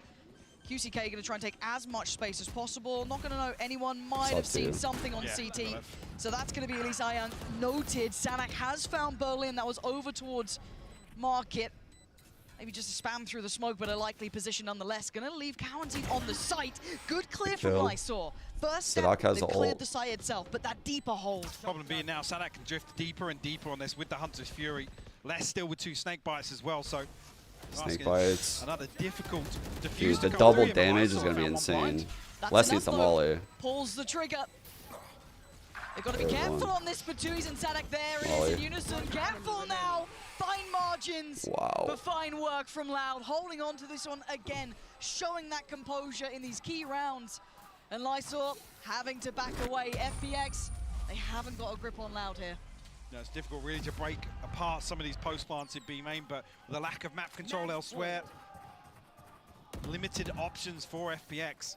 Wait, that's... See Life and Autumn really is that a 9-year-old spam? Is that what you said? That's insane. We're fucking digging up fossils and playing with them right now in chat. That's crazy. Tough to see here. 7 rounds. It's a fucking... Couple of rifles, well, 3 it's like you guys are just playing in the sand and you stumbled across a fossil. Away from the pit as well for That's insane. You heard it.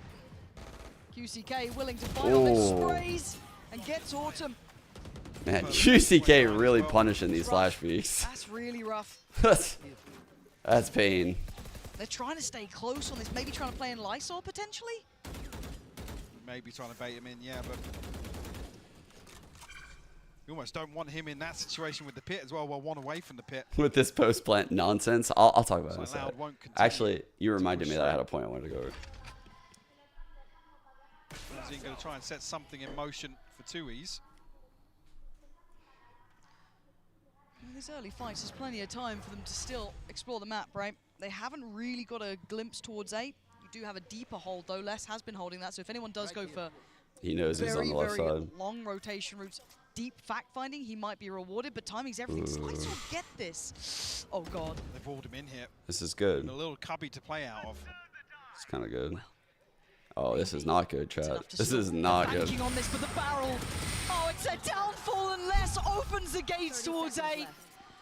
Life. Pit as well here. Oh, God, that cuts off. Everything off here outside Link. Berlin just got caught as well. This could be it. The downfall of FPX on this map. Thinking they had a little bit of an opportunity there. It comes crumbling down in front of them. Les looking to close, and he does. 13-5. Clinical. It's clean work for Loud. They are looking very sharp. Best player in the world. He's the best player in the world. Zekken, Les.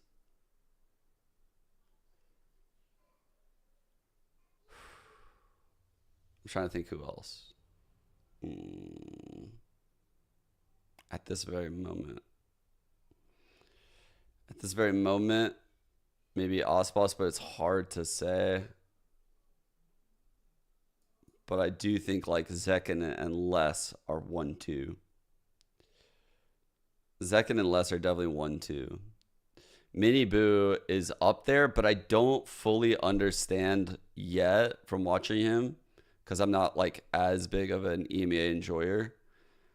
I don't understand how he operates in like the mid round, where you actively are problem solving all kinds of new scenarios, right? Whereas I've watched Zekken do this on so many different roles over the years. Like I've watched Zekken actively problem solve super quickly, like at an insane pace. And it's now at the point where he's on the same page with his initiators. So we're like fully seeing at this point like what it looks like when Zekken is on like, you know, the same page with his initiator right behind him, and that's tens a lot of the times, or Saucy. And I think we're like actually seeing the potential of Zekken because of that. The whole fucking website's lagging, but it's just the value in that role, like how to operate, decision making. It's not just about like statistics that I'm thinking right now. It's it's really just, are you using your util right? Are you overcommitting to fights and dying a lot? I don't feel like Zekken ever like overheats and dies in a way where I'm criticizing him. I thought about this actually yesterday. I was like, I don't give Zekken enough credit. And I actually wanted to sign on today and just glaze him because I don't give Zekken enough credit. He's just so consistent. He never fucks up.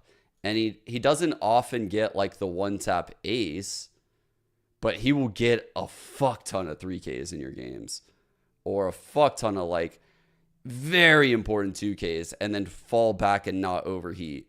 Like, he is an insane player. I saw a lot of that in Miniboo, but I haven't seen enough. And you also have to do it from the winning team for me to feel that way. And Zekken's just that player right now. Like, I was saying this about Alfie or last year, right? There's certain players that when they're in certain metas, they are just in tune as fuck. Every decision they make is just spot on. It feels like that when I watch Zekken.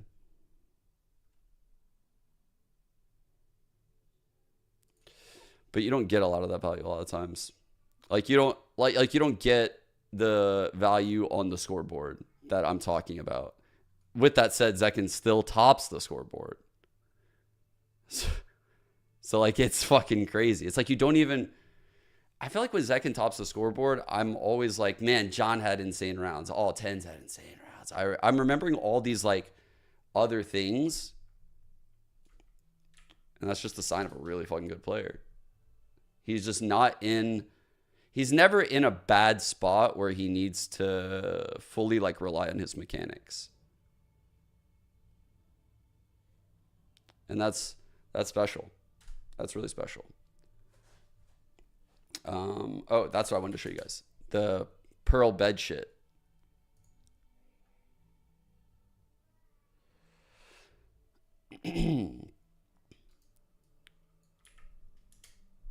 So if we go here, click YouTube. We do something like this. It was maybe this round. Yes. Okay.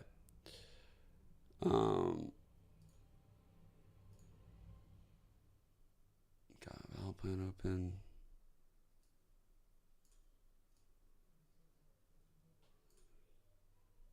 It's almost there.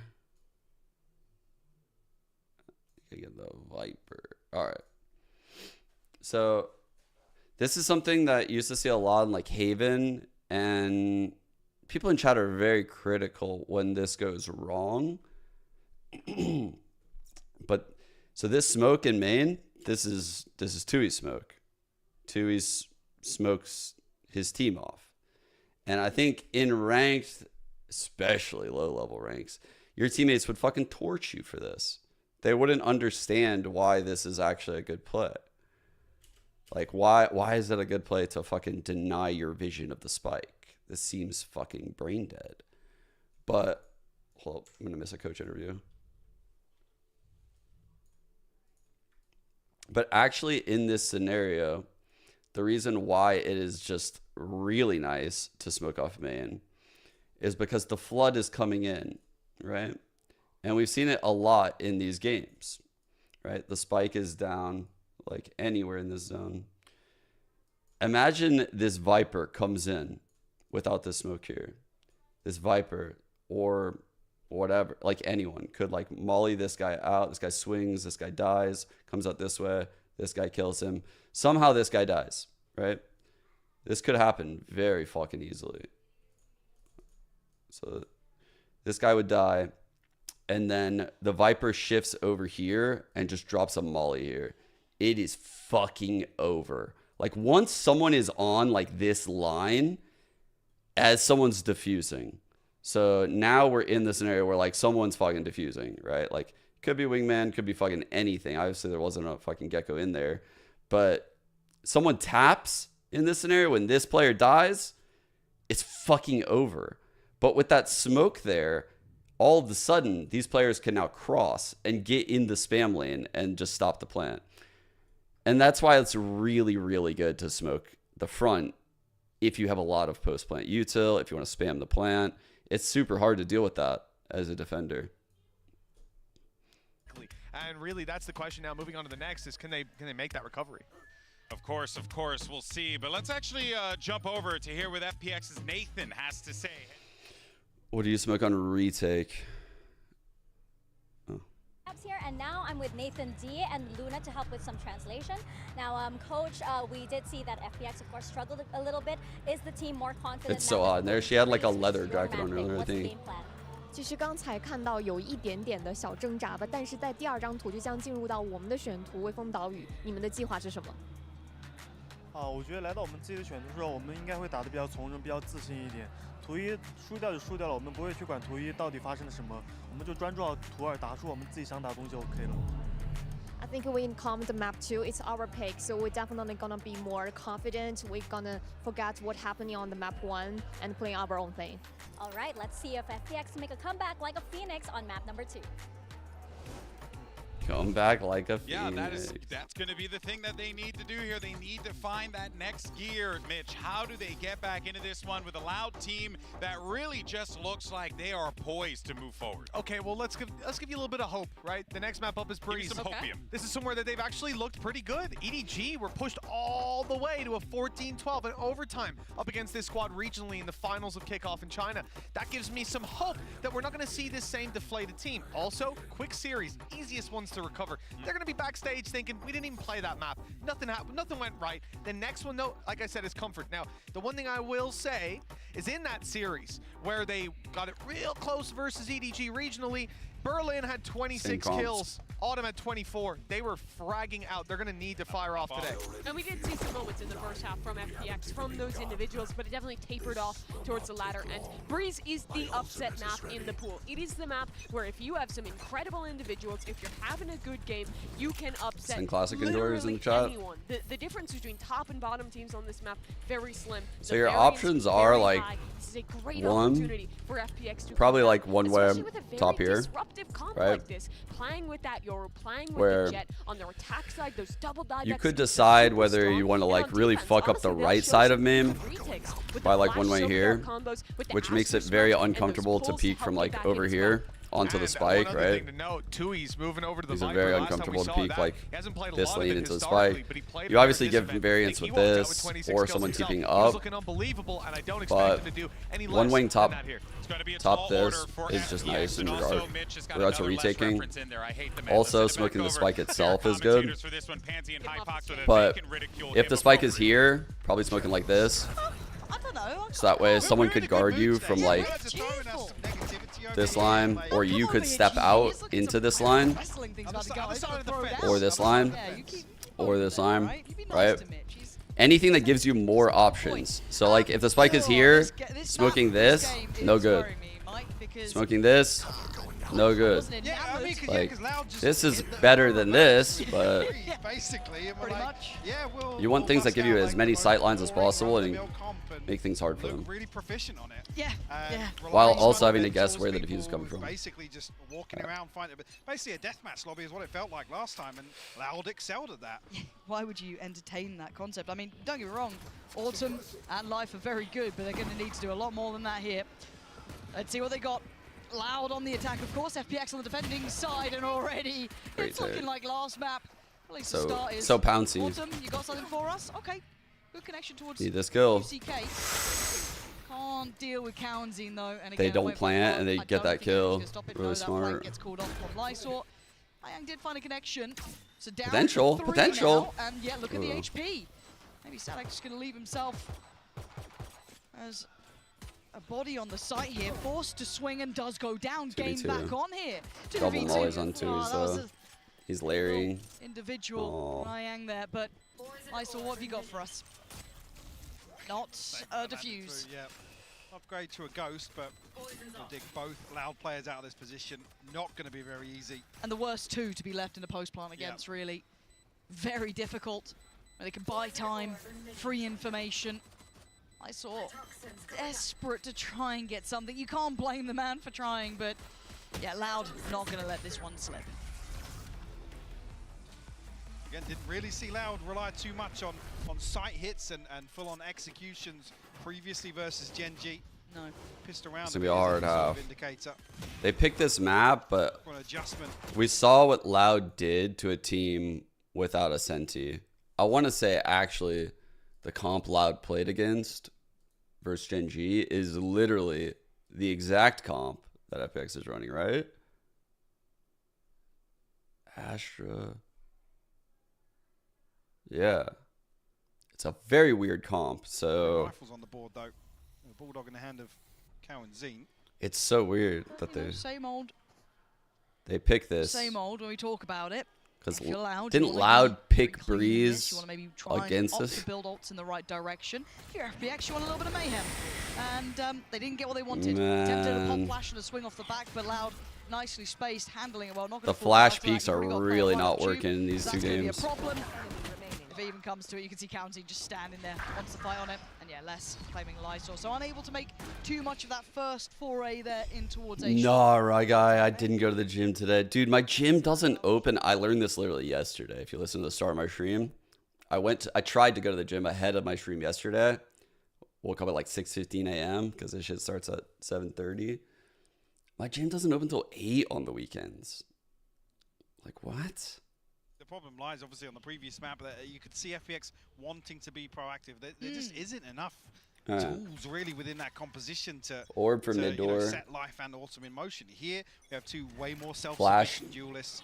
No, knife actually. Only really the utility to set them up, but Autumn going to open things up here onto QCK. Now, dude, Loud's pace here in this game is so different. There's a lot of players here. Life going to get the follow-up contact, going to smoke it off, but Cowanzine going to get that pick, I believe, over from main. Yeah, and he's still going for it as well. That's not bad from Autumn. Right place, right time for him. That's the spike noted. Another player followed up. He's starting to heat up. 2 already in this round, potentially a third. No, Sadak. Now doesn't with the Bulldogs, so the plant looking like it's back on the cards. Ayang has a lot of utility to bring into this, though. Playing in from CT, he does have that split through mid with Lysor, so they could potentially really isolate some of these players. There it is. Big kill. Just Sadak left now. Re-challenge. Okay. They really, really needed this bonus, obviously. Huge kills here from Autumn. Slow things down. The opener onto QC's take a little bit of... I think if I'm Sadak right now, here's my game plan. I just called a super fast-paced pistol round 1. Round 2, I'm splitting on A again. Round 3, another fast split on A. This feels like a fucking game plan right now. This feels like we're about to literally be moving like turtles this round, and that FPX is gonna push into us. I'm 100% sure. Great for FPX. We're talking if it's anyone else, you're looking at, okay, there was still a lot of casualties in that. They're still going to be suffering in the economy. You're already looking at Life down to the Guardian there. So again, there are some takeaways that still look quite good for Loud in this, but got to keep our eyes on the main man, Autumn, who was pivotal at starting off the last one. Spotted here. Has to get out of dodge this time. So they got the Yoru out. I've spotted one, though. I'm still there. They got the info. The shit's just smoked. Sticking ahead of the doors there. Nearly loses his life. Yeah, down to 17 HP. Oh. Nearly caught on the retreat as well. They've not had the early success they'd want, right? This is quite good from FPX, holding Loud a little further away, not getting that decent read here. Like hypothetical 4 people on A with this Yoru TP. Now, forced close towards Lysol. Hypothetical 5th, actually, with the Astra util. This is a very weird hit for Loud, and actually, I heavily favor FPX right now from this scenario. Life's in danger here, but he's still finding value. QCK goes down, he's dodging just about everything. How the hell are they alive here? Yang as well finding Sadak. This is much better. Thriving in the chaos and still holding full control. That spike didn't That's kind of make it out of insane. main. Loud being held at the door. And Lysol just ensuring that by playing up a little bit closer. Berlin becomes the pivotal player. Actually, no, to say that. Autumn, she's finding a TP over toward B side. Here's the man down scenario. I said this is where Loud will thrive in this series. I am so scared. Seconds are down to 15. Yeah, Lysol on a Okay, they needed that. Holy fuck. Okay, they got it. Oh, man. Bro, that was a sick setup, though. When I realized they had a theoretical 5 players of contact on this A site before the hit, man, that was sick. That was actually sick, how they were moving around the map right there. The way the Astra Yoru function in certain time frames, holy fuck. Certain time frames, these sites are just like untakeable. Still coming back in with some investment here. Kaunzine, But that also means that like huge lurks and like gaps are open. Come on, whether or not we do see it this round. Will be called upon once again. Oh man, that is wow, that was like his last bullet. Holy shit. Spray, but just pulled it down at the end. The trade on back sight, dude. What the fuck? I'm enjoying watching him on this map much more. This Hunter's Fury would go crazy in like the late round. Lysol going to deal with Kaunzine. Really looking at Tui's here to crack open some space, but 3 on 3, dude. Oh, bro. B-site yet. It's been relatively untested. Oh, wow. That isolates some of these players. Now, where do they opt to go? But look at the backfill. Look at the timing on this. Does Berlin... Look at Lysol. Yeah, both of them. Audacious play, and it worked really well. Now Les gonna go ult that body. He's like, oh, I was going this way. Now I'm going this way. Oh. Potential, he could have drifted back. No round is safe, chat. Lysol punished. Obviously down to sub 58. No round is safe for FPX. Jesus. Autumn with the last bullet here. Yeah, QCK got to be kicking himself after that. Matter nonetheless, Loud able to recover here. With minimal investment, able to get a 3rd round on the board. What is this? Oh, stealing. Very aggressive start. Look at that. Holy fuck, that was sick. That shot. He looked That was sick, dude. An absolute ripping start, taking away Kaunzine and Sadak. And this is a way different look to FPX, who weren't as proactive, at least to this extent, in that previous map. This is quite something to witness. That was such a cool opener. QCK less than 2. He's left with very little here. Loved the cam angle, by the way. On the retreat back towards A side. Tui's and QCK elsewhere.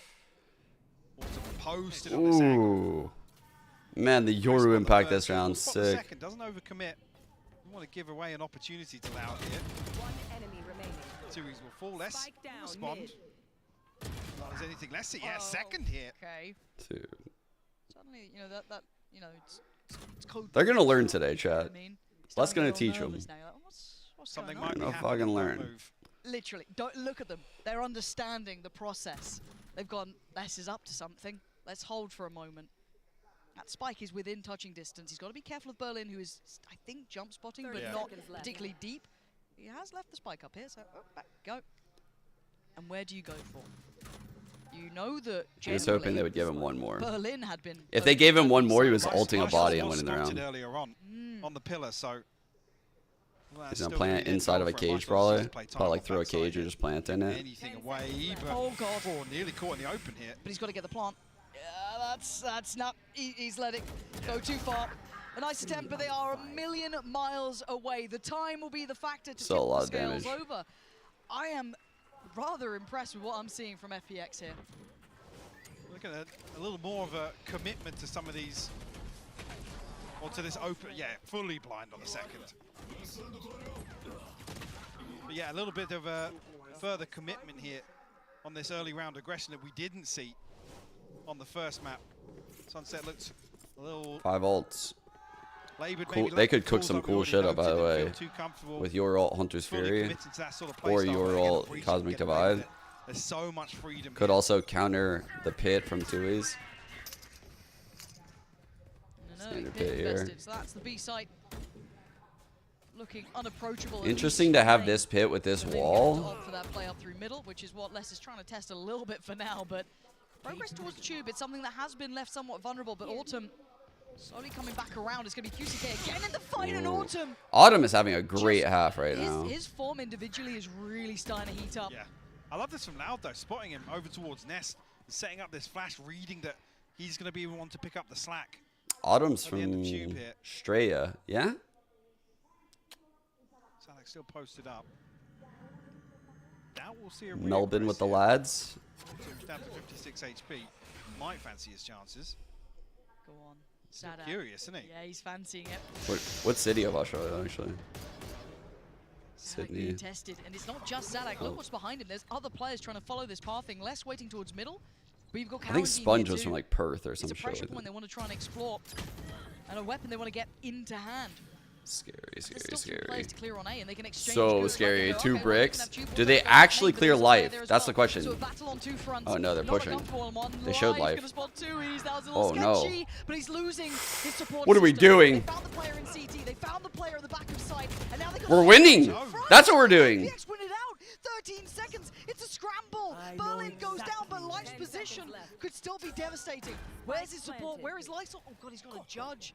This is a play. Position going to be seen. They will never clear this. What the fuck? A question mark for Cowanzine. Does he double back? What the fuck? They'll never clear this shit. Could be pivotal. Swoop peak. He's swoop peak, dude. What a rat. On life, definitely a concern. Recon bolt available. Wait. Wow, it's going to be caught in this snake bite, but Cowanzine with the bailout. What a savior of the Lysol, though. Outdoes less, and now it's game back on, but time. Cowanzine can disconnect from this, yeah. This is really difficult for Lysol. He could have picked up that orb. Place or a shot for free, which really Cowanzine isn't going to give. And look at the plant position. It's something that Cowanzine can play, and Lysol knows it. Time to back away. A really nice attempt there. So, Alisa, say hi. Wow, just scraping that through. A very close round, though. Tui's unable to really hold down control there of A main. Life once again. Alongside Berlin. Dude, why were they just like scrambling the whole round? Beautiful hold initially, but like I said, once you remove that one player from A main and Louder. I feel like FPX were just scrambling around the A site, like looking for fights, and Loud was like, "Oh no, we're not fighting you on this side right now, bro. We're not fighting you over here." So they would like go to the other side, and they'd be like, "All right, well we'll go fight on the other side." And Loud would be like, "Oh no, we're not down to fight over here right now. We're going from the other side." Like they just kept pinching slowly. He's going to take a little nap this round, right off the rip. Life going to get to work. You can see the purchase is missing some elements to this as well. Ayang is down without armor as well. So the money oh, dude. That was the person that couldn't die. Yeah, that confirms it. Oh, you saw the play, but the timing was bad. His position will be considered. He's been there more often than not. But from the 3-on-5. Or death against Loud. That's 3-on-4. We're the first kill. Joining Cowanzine on the victim. Here we go. You're rolled out. He's going to see all 3. Oh, no. Losing out on the knife there, oh, my God. This Euro ult's going insane. Working off the back of the information Autumn putting down, and they're still going to try and get that pressure, but no start on the plant just yet. No Les. He's like, what is this? Stands his ground. Takes down Les. 2 is what you got. Anything. He's going to take down. Sick fucking Euro ult, man. FPX Jesus. On the back of both Autumn and Life here in this round. You know, from the front. Beautiful fight back through. That was literally the exact scenario, by the way, of the sunset. Oh, that's how. Okay. I was yapping during that. I didn't even see the switch back from the knife there. Yeah, unfortunately, I mean, Sadak But this is seriously the same exact scenario that I painted on Sunset, right? Where you're in a post and you're kind of fucked because you know, like you're stuck. And Les had to cross and die. Cypher. And the other players just caught behind it. But if like this were smoked, they would be able to kind of like maneuver around and spam the spike. Same type of scenario. Just want to point out. Really liking what I'm seeing between Autumn and Life. I can't stress it enough. And don't get me wrong, it's not that Ayang, Lysor, and Berlin aren't doing well. They're doing very well at their jobs. They're playing the roles that they need to. But I'm loving seeing that kind of combination, that duo between Autumn and Life, working here in comparison when it didn't on Sunset. The difference is that Breeze is typically single controller. You typically wouldn't end up in a scenario like that on Breeze. You're playing for posts with like mollies, and the map's so big that that scenario isn't as valuable as Sunset. A quick loss is easier than one that's but drawn not out. in an elimination series. A lot of diffuse locations. So to bounce the back distance like this makes it harder to is spam. really quite something to witness. Now, has Loud got the chops? Elevation. A lot of reasons why you don't see like the same principle. Finding it very hard to handle both of these pressure points of Life and Autumn. Knife. And the test begins He's holding again. for this. Oh, Oh, actually, he's trying to punch the mid. Oh, wow. The only real threat to that round Wow, was he tried to just. and he is gone in the blink of an eye. Cowanzine, yeah, he's got a Guardian, but beyond that, you've got a Sheriff and a Ghost. Basically trying to mirror Life. Autumn is owning. Round. Find that opener in mid. We still have Guardian in the hands of Cowanzine, but you're right, the Blade Storm was really going to be. Autumn actually found a headshot there. That was only 66 HP left on Tui's. Uh-oh. Found a time in here. What are we doing, bro? That's a rifle. If Tui's can Why are there such big holes in the 3-on-5? Why? He's got to wait for this Toxin to rebuild. And now they know they're in a The 2-2. end game looks like less to eventually creep towards Right? Sadak knows this is the scenario. The timing's rotten. Yeah, Life. Okay. Perfectly That's played that.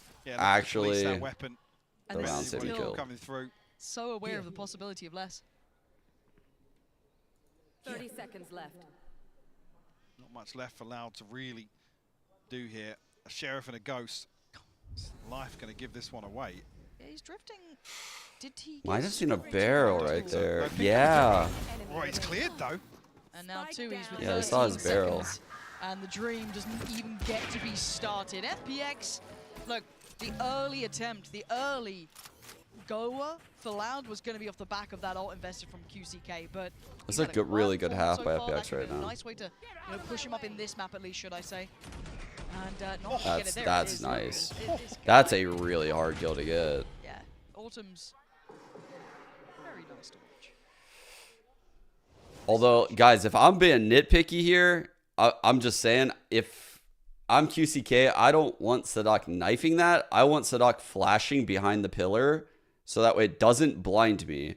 Like maybe like over here while I updraft. I don't want that knife. Like that knife does nothing for me. Steps. If I'm being nitpicky, of The course. alarm bell towards middle. And a further adjustment here again from FPX. Obviously posting Life up. So won't expect to see him getting too aggressive here. On Breeze, it's the only map I think he's not playing Viper. Less. I'm talking about less. And if you're Loud, you're so conditioned to be worried about, okay, Yeah, to make the play. exactly. If I had to They're guess, gonna it's be- because who shows where typically on the like map. Cypher's lurking a bit more on Breeze. And on their other comps, they're not running Sights Sentis. there, left. Wanting for HP. He's so good from the He's lurk. not alone. Autumn by his side, and we noted it early, and as did you now watching Life. Yo, happy birthday, So there is Josh. a player watching Tui. Who gets the timing right here? Life Oh. in. He's been seen, and he gets to Damn, keep his Tui's life, which needed is the that. more surprising part.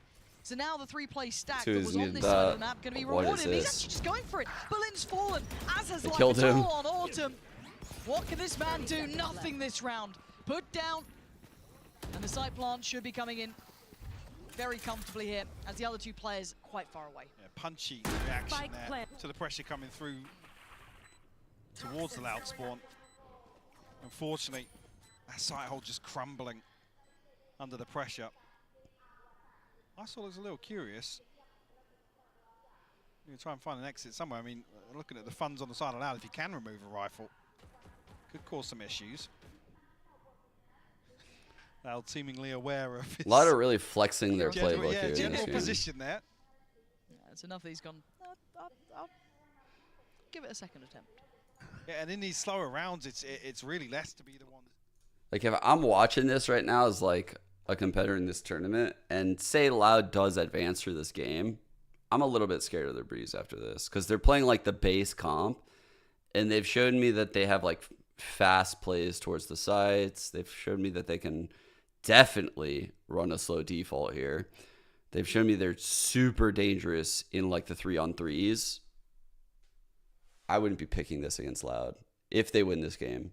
This is an important game if like you're a big Loud fan, just for like a deep run. You know, like this is the type of map you want to win if you want a deep run. Loud find a little bit of a solution. Make people fear your map pool. But adding on the back of that, we've now just seen the operator. I was going to say, what's really curious is actually it looks like FPX is going to continue to slow things down. Hold a little more. I'm waiting for the person that dies from that PE. We've seen it all tournament right now. It's going to happen. These guys are so fast. They're going to punish someone. Someone's going to hit it. And Autumn can TP elsewhere. He's going to post up here. Maybe show presence to the operator. No, they're not qualified to win this series. Timing ahead of a rotation, but no, his TP's just expired. It would be 1-1. They need one more win. Time to jump. It's like, where do I escape? There is pressure coming up towards Tube. I don't know if that Aldrin actually managed to spot out the players, but Autumn's digging quite deep here. Nice fucking shot. Man, Autumn is so good right now. This should spur on the attention towards Tube, but Ayang is on the case. Gotta be careful though. Two players, and that's Crisp from Sadak. Life does well to find less. That removes the middle threat, but still there is pressure points to this. You can see the gap being closed, but another spot for Autumn, and another body to add to the list. Cowanzine trying to drip in, but Autumn's exceptional at what he's doing. So fucking good. All right. And in this half, I mean, that's just so tough to watch. There's two members allowed tucked into main here, and Autumn's allowed to swing all the way. Dry, by the way. Barely saw anything from 2Es. No utility to set. Okay, I'm pulling it up right here, just so that way you guys can see. Because the whole narrative of like, I can't op that as well as Yoru. This is exactly how I think you could op on Yoru. Exactly what he's doing, right? So he's taking this shot. Notice this movement, right? He gets this shot. A Jet would just like pop dash and just go this way, right? But a Yoru, you need to get this kill and be running this way and jump that way. You need to be moving away from the next peak. So that way, if this guy runs at you, you're going the opposite way. And he needs to cover the ground like a Jet would need to dash up, or a Raze would need to satchel up to cover this ground. Like, that's how you actually op on Yoru. He's not going to be able to outdo 4 of them. They draw the rotations, the spike's still in spawn. Where's the value? Is it trying to bait out this B play? Once they get the spike, they're sure. I mean, yeah, Les has got a very deep position, but they haven't caught anybody in rotation. So, QCK nearly rewarded for his patience, but now noted. Fuck. There goes that position. He has to fall off it. This plays in, This I is guess, to his. so They weird, need that spike dude. down and safely. I doubt Lysol's going to play This is ahead. so weird. So that should be fine. So many pairing opportunities here, guys. So many. Play spoiler here. Oh man, here we fucking go. All of these rotating. That's at least 2 players. You can see the pings coming through now. Yep. When's his time? Some awareness. A couple of members of FPX actually looking back here. Here's the gap. Oh, bro, he's going in the gap, chat. He's going here. Breaks. 2Es in half. Here we go. That was the plan. This is the fallback, and it's worked well enough to take down Light. He's in. Autumn, though, with his presence unknown, going to find the frag towards Cowanzine. And QCK, nice attempt, but not good enough. Less left in a 1v3, and FPX looking like the real deal here. Less with a spray, but look at them facing him down. FPX with Well the lead played, coming into the FPX. half. That was There, amazing. but the divide creating a pocket for Autumn to get behind Loud.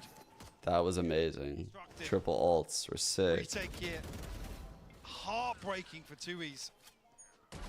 What a kill. Unreal from Berlin.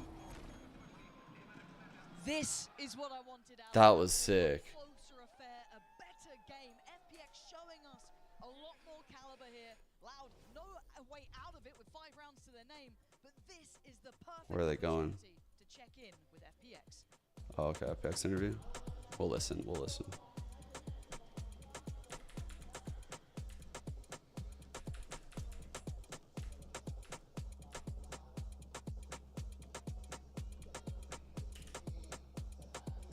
Or so let's see. He's going in right now with the Yoru wall. He goes in this gap right here in the back.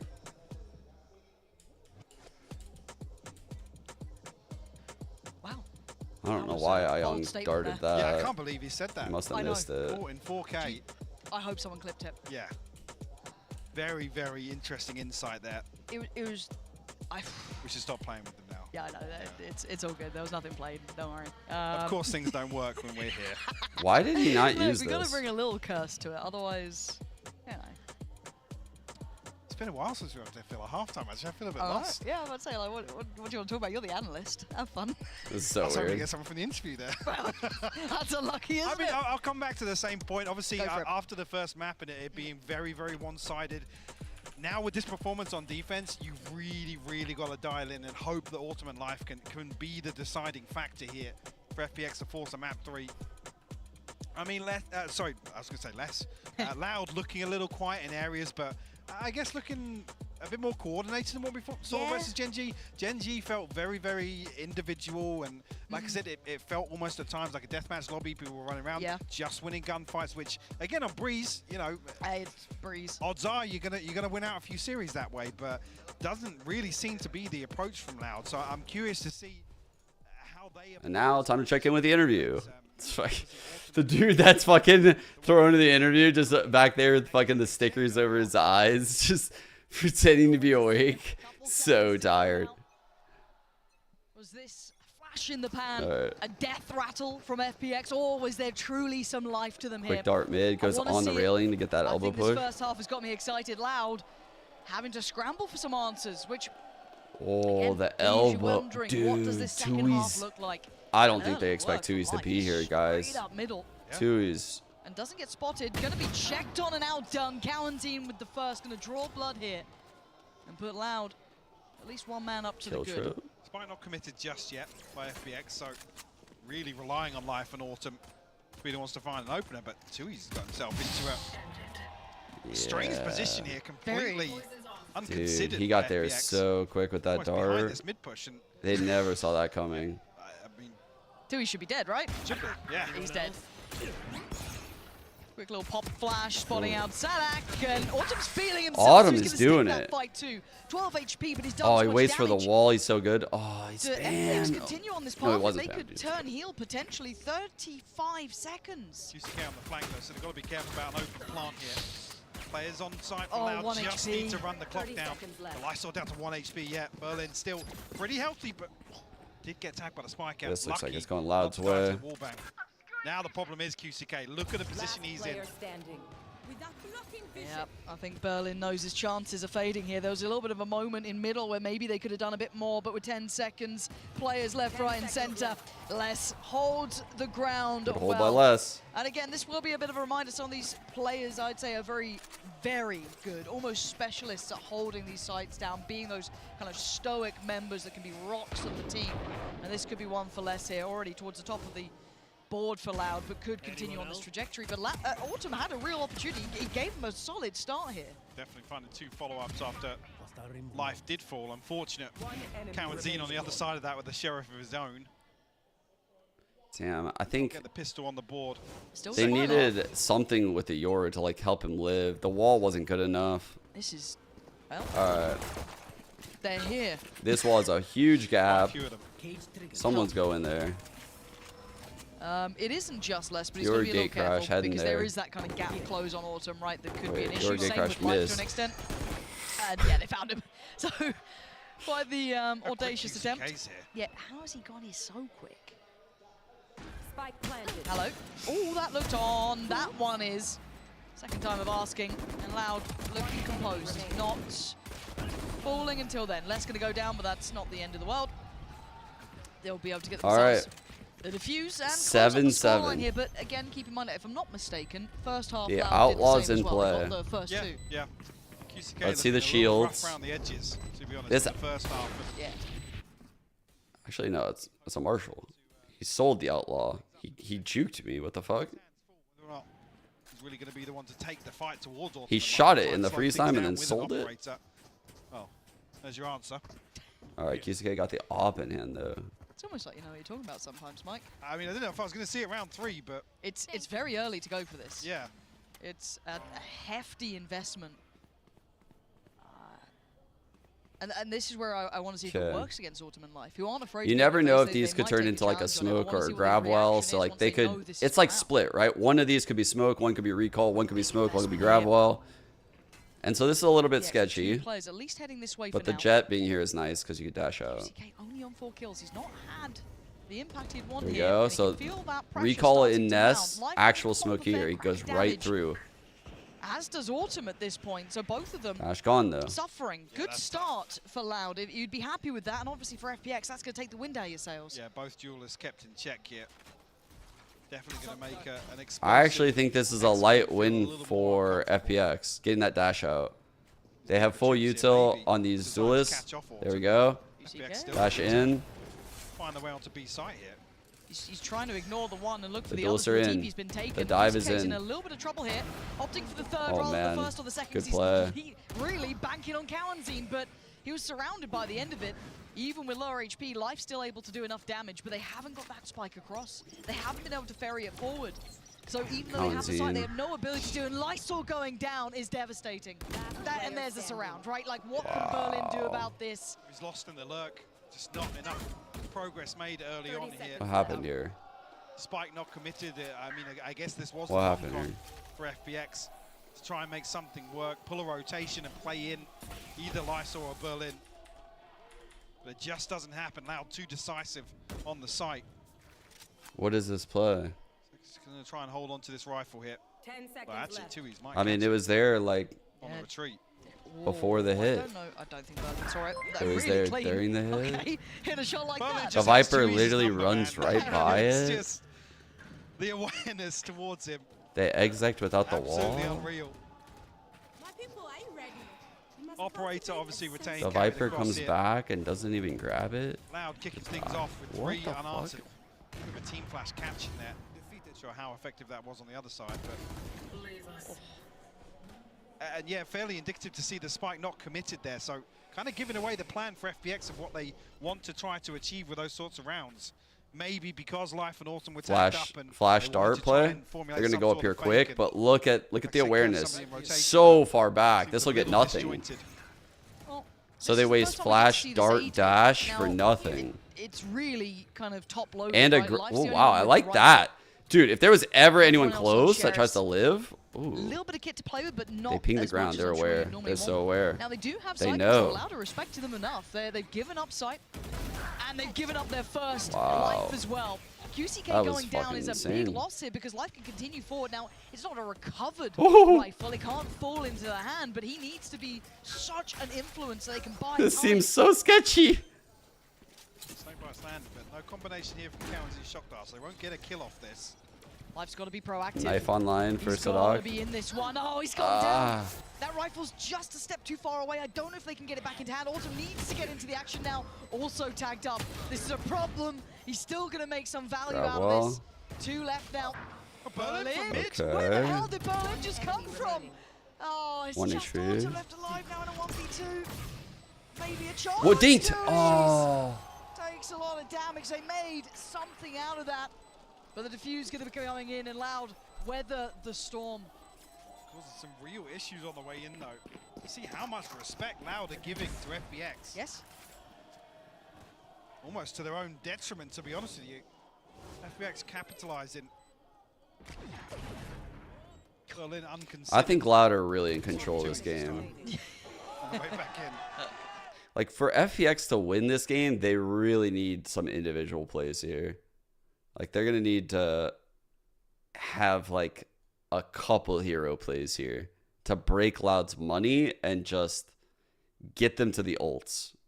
Like the really Awesome good as one. well. This All could right. be huge. This This could is be really, this really is the good valuable A for them. play. We see it a lot, where the Yoru can come back up in this zone after the ult. So the Yoru going to clear out all the site. Yeah. 2, 3 potentially. Yoru going to clear out all the site. Going to take this TP. Close that gap. You're going to have Jet, QCK dude. on the way. The ult is The going to Jet come in and already it's a knows. site being The Jet knows, They're already sitting a bro. lot deeper. FPX will get themselves a plant. They are so close by here. Autumn, got to be careful about QCK this doesn't one. know. TP, when he goes QCK. back, look who's waiting. Whoa, he got QCK. Have we not been watching EMEA? So unfortunate for QCK. Have we not watched our own VOD? Left on the long flank here. Not Loud can get anything done on site. You're going to have the lineups coming in as well. Lysor just invested that, so that's going to be a time buy-up. He's Counting's going to get half on the... And the pop flash is really good. Sadak just goes in, takes away life and wants to remove Lysor, but he can't quite do it. And now you can see that backfall. Lysor is just going to get his body on the line here. Because they're going back to the defuse. Got it. Well handled. Berlin closes that down. Okay. Crucial recon sent through at the right time. Heartbreaking for QCK. You see the TP sent all the way down to the beach. Autumn running down the clock with his ultimate. Let's try and maximize that information. Here, Loud almost get ahead of the curve here in terms of getting the half defuse, creating enough pressure on site. The pop flash is beautiful on the way back. I can't believe QCK didn't kill that Yoru. He definitely would have heard it for how close he got. Tough to do nonetheless. Different approach this time from FPX, eyeing up middle.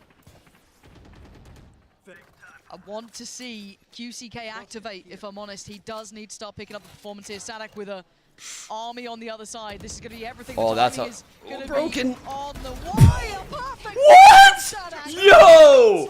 That was insane from Sadak. Holy shit. Just broken FPX's What? first round. Berlin, that late positioning he's been kind of known for, isn't going to be a surprise now. He has to play this forward. Not going to be able to do it. Niang, nice connection on towards one. And the follow-up. Hold on. Oh, okay, there we go. Easy Dude, now. that was really cool. Through the smoke. Yeah, Sadak's Man, seeing Sadak do stuff like that is pretty sick. ankles of FPX on the way in through mid-split. Leading by example in that one. Healthy ultimate bank. Everything except the blade storms here. I love this as well. Dude, both the Inside the duelists. smoke.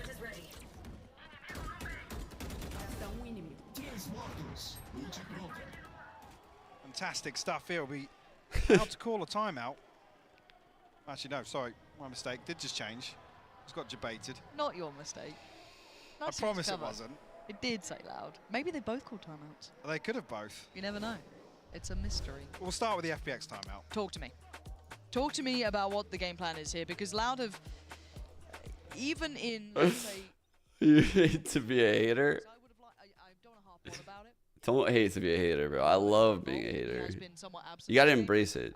Ultimate Life have had his number. But yeah, I mean, he's got his hands full on the front line, right? See, previously, a concern coming out of the KC series was FPX's inability to convert First Bloods into round wins. They were winning out on the opening duels, but things were kind of slipping through their fingers elsewhere, and I feel like that's kind of the same here. Maybe not being statistically... They don't have layers on their hits, right? Like, it feels like right now when I watch FPX, it's like their IGL is the strat caller. You know, like, who's gonna call strats? That's what it feels. It's not like any mid-rounding. It's not like... It's like, what are we doing this round, guys? Timeout for the check. What's the set play? On the ult. They still have a purchase around it, so this is a goer. This should be a big And they just run into it. Playing off the KO knife. From QCK. Counting this time with the operator. B-set play with the gap in the wall here.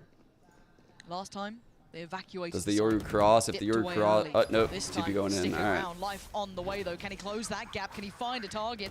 Find someone to play towards? Autumn's right by his side. And Autumn's already claimed one. They could do with a little bit more. Less still lingering around. And Autumn just bringing absolute fury to this side. Less left walking away. Wounded. 5 bullets to play with. And he thinks it's enough. That's so cool. Autumn is audacious in his Oh my god, if that just happened how I thought.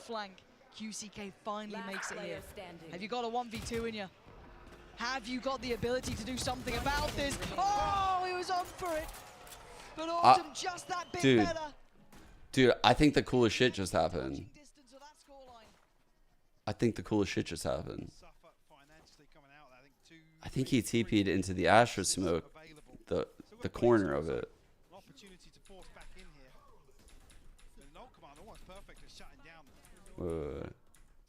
Where is it at?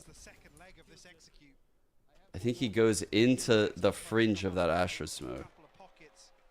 So the gate crash is inside the site? Yeah, he does. Dude, he's on the inside part of the Astra smoke. That's fucking clean. So, expecting him purely I was wondering what that towards weird ass Astra smoke was there for, because it was actually theoretically not a very good smoke. But it has like multiple value. QCK over the top, found life. And Sadak with a ghost. Dude, what just the got fuck? Ian. What has just happened here?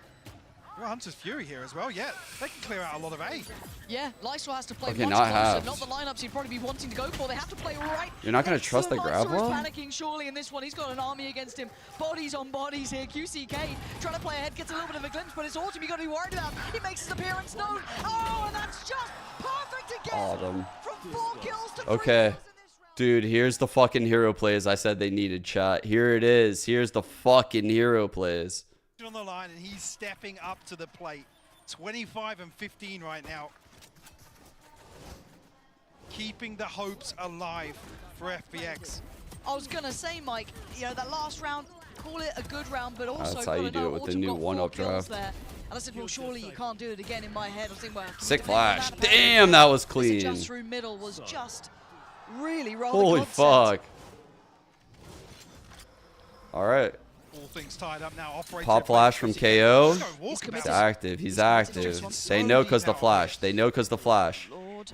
And Dash is expired. He's punished. He's desperate to make up for it. You can feel it. Yeah. He's trying so hard, almost too hard, to try and be the difference maker, to pick up the scoreline that's just not sitting well with him. A high-low jiggle. And he's been punished thoroughly on that. A little ambitious.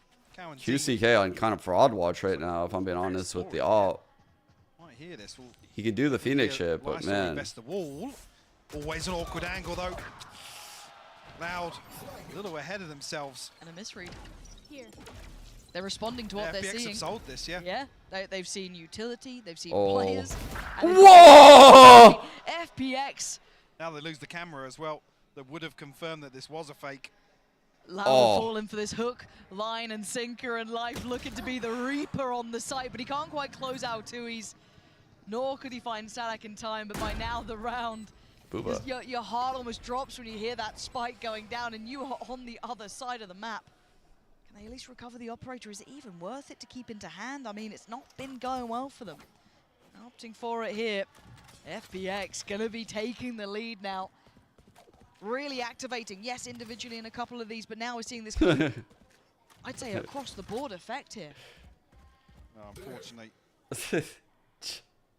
Have to consider things in the next round as well. You look at the funds available. Oh, yeah. Yes, there will be a rifle and the operator to carry across, but it's the FPX finding 11, potentially 12 off of the back of this round 21 First victory. lead or no, not first lead. On the brink, Not first guaranteeing a third. They had the 5-4.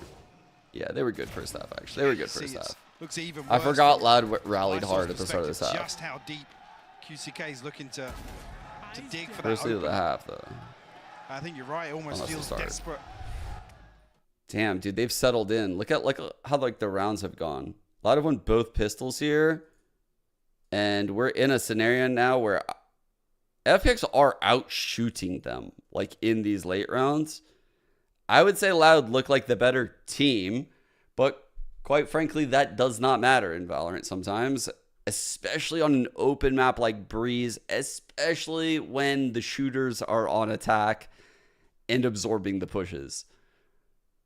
This is a very scary closeout to this game for Loud. They could really easily lose this and head into Icebox. I don't think Icebox is... I consider Icebox like a high variance map. A lot of these top teams like picking it, but I have never liked Icebox as like a pro First map, it almost feels like a lifetime ago now, right? You can put it where it is. Yeah, this is the point of the series now where you can say, yeah, map 1's out of the mental. It's not a consideration anymore. I actually think Breeze is kind of a bit of a high variance map too, though. 10 to 11 is still close enough. Like right? you could, it's the issue of money. This looks like I think for the opposite reasons. Like Breeze is so big that I feel like if wrong picks go against you, like coin flippy picks, you could lose the game. Icebox is coin flippy because the fights are so tight and random. Like your util might not catch. Fake FPX did info. find success on the back of Autumn's ultimate, not available here, but It's very like aggression FPX fancy dependent their on chances nonetheless. defense. Too awkward They tripwires smoke here. that. Drone might not even spot these. See if they get some value off it. Sadak looking for it. He's been tagged up though. Berlin going to get towards site. That's going to be the plan coming through. Is anyone going to try and deny this? Anyone going to put their life on the line for it? Looks like they're trying to. Sadak on the gap close. Damn, that's gets towards insane. Berlin and gets out of there with his life. Tui's finding Autumn. Hold on. Loud, where the hell's this coming from? Life from up above though. By the way, that Counting was from- Life's You cloud still have burst in the QCK, you site. still have Tui's with the weapons. And Loud still have side control. They creep back counter closer. pit. Counter pit gonna come in, but there's still a gap to be filled here. Lysa is still a problem, as is Life. And now 2E's and less. What can you do? Desperate to try and do it for 24 time. HP. They've got to play the time as well. Trying to draw out that last bit of kit. The drop of the pit. One. And now Ayang down to 1 HP. Could this be the clutch of his life? Not gonna Dude, happen. what? Less. How? Alive, the defuse. FPX.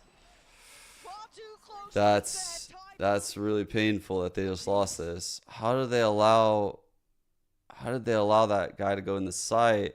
Why did Life cloudburst the ground? Rips that are placed. That's Life's cloudburst. Both were activated. One definitely by Autumn.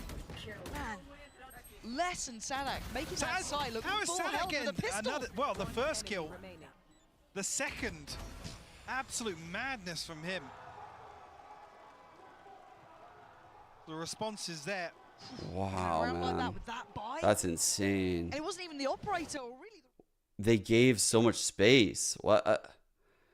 I mean, I kind of pointed out like, oh wow, they've smoked off front sight. They walled. Like, I hate that approach when people are broke. They're looking to put him into the line of fire. Guys, don't give them the fights. Don't give them the fights. They're eco. They're eco. Don't fight. Don't fight. Okay, Don't give them a free kill. Don't give them a free kill. Play post. Play post. Very, very fucking strange investment of the drone here towards bottom mid. 20 seconds of utter chaos later, we lose a round. QCK, this is your moment to shine. They're going to be close here. He's not looking as confident now, trying to sit He's in a little relaying his deeper information angle. now that something's happening. They pinged Because him, look bro. at the They rest of the know team. he's still Look at here. where Kaunzin is. They're so far back. QCK has to fight. QCK need to be on fraud watch, bro. Honestly, he's lucky to be breathing. He's lucky to be alive. Because FPX will have that B site. They've got the divide up. They've got life on the site itself. Oh, this is on a knife's edge, Mike. It really is. Autumn actually almost TPing ahead of the wall there. Ahead of the divide, sorry. Will be a full 5v5 in the post plant. QCK still looking for something towards elbow. That 12th round being the prize possession here. Pop flash being held. Anyone gets contact. Does that like Berlin barely going, go look over at his QCK that? on the other side. And it's just nightmare after nightmare. Damn, that is until insane then, flash. An answer found over by Pillar. Sadak on the site with a tap on the Tap. spike. He's down low, but he's still going to find value for the trade. He's still good for it. Man to the advantage. Autumn falls. It's on Lysor in a 1v3. Hero play, hero play. Is it? Is it what they need? Pushing Loud to 12. I haven't seen Loud have to dig this deep in a while, but they've just about got to the 12th round. Able to steady the ship. Man, they had such a good opportunity. They had a 5-on-5 post where they fucked up the jet. The jet was so low. Oh, dude. They're all dying so early. They could have played off of Autumn's insane flashes. That wall paying off though. Sadak able to create a little bit of paranoia with that first spike tap. Draw a couple of people from FPX out. Yeah. Man, this is so tense. There's still a buy here. It's just not a great purchase. What can they do? Life has his ult, and he's looking for that opportunity in middle. Can he close down on QCK potentially? Not this time. Ooh, he hit it when it mattered The most. man up. They're looking like they want to explore that B side though. Already seeing a bit of a drift away from Here's that same smoke TP. Here we go. We'll get to see it. Give up the sight, it's so respecting cool. what Autumn's been bringing. He's too much of a threat. He faked it. This time playing with the pack, not playing ahead. They've got, oh, there we go. Now's the time to start coming alive here. Where was that? QCK with the finest of angles to find a shot, and I think he wants a bit more. Why not let him? Maybe he played in off this. Ian gives away his position. And it's precarious now. They need a plant mic. We'll get it here, but timing a little This is so fucked. Look how they're holding the flank. No command invested here, Loud. No secrets about this on the way back through. Sadak just stomping onto site. Oh, 2 on 4. So favorable towards Loud. Gawenzine closing in. It's all on Autumn. This 1 guy on has been 4. a rock star for this side. Down KO is the 4th. Now back to 1 on 4. Potentially go home on. Has he got the heroics in him? He's got so many targets, so many threats. He can't do Damn. it. It's done. Loud did it. FBX will be going home and Loud live to fight another day. God damn, bro. Louder is so good. There are no strangers here to Elimination Series. Yep. The resilience on display from Loud once again. Heartbreak for FBX. Incredible performance from Autumn and Life today. Definitely some positives to take away. Look at between Autumn and Life, 11 first bloods. NT by FBX. Really leading the charge. My main takeaway here in map 2 is, God, I want to see more of Autumn. Yeah. You know? Yeah, Autumn lots of looks really talent impressive here. there. I mean, you're going toe-to-toe with Les, who's arguably one of the, the best out there, right? If you're going to talk about just kind of firepower alone. He almost gave him the opportunity. Oh yeah, happy St. Patty's Day. I got my green on. Look at me. My like only green shirt. It's heartbreaking that we only get such a small sample size of what this team could potentially do. Absolutely, that elusive victory remains, but Loud will continue a little bit of a course correction from that opening series from Gen G. What do I think makes Les so good? How calm he is while being like super fast. He's always like staying true to like tapping or bursting, not crouch spraying. The desperation. I think honestly what makes Les so special isn't like anything other than just mental. Les's mental seems fucking crazy. But definitely a concern for me, Lauren.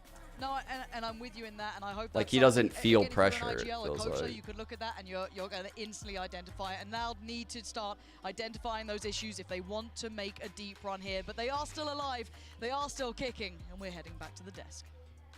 Thanks, guys. Appreciate it. Great cast as always. And man, that was like, I totally agree with them. Autumn really was. I think the second thing, if you were to say like what makes Les special outside of that, is really understanding when, where, and how to take fights.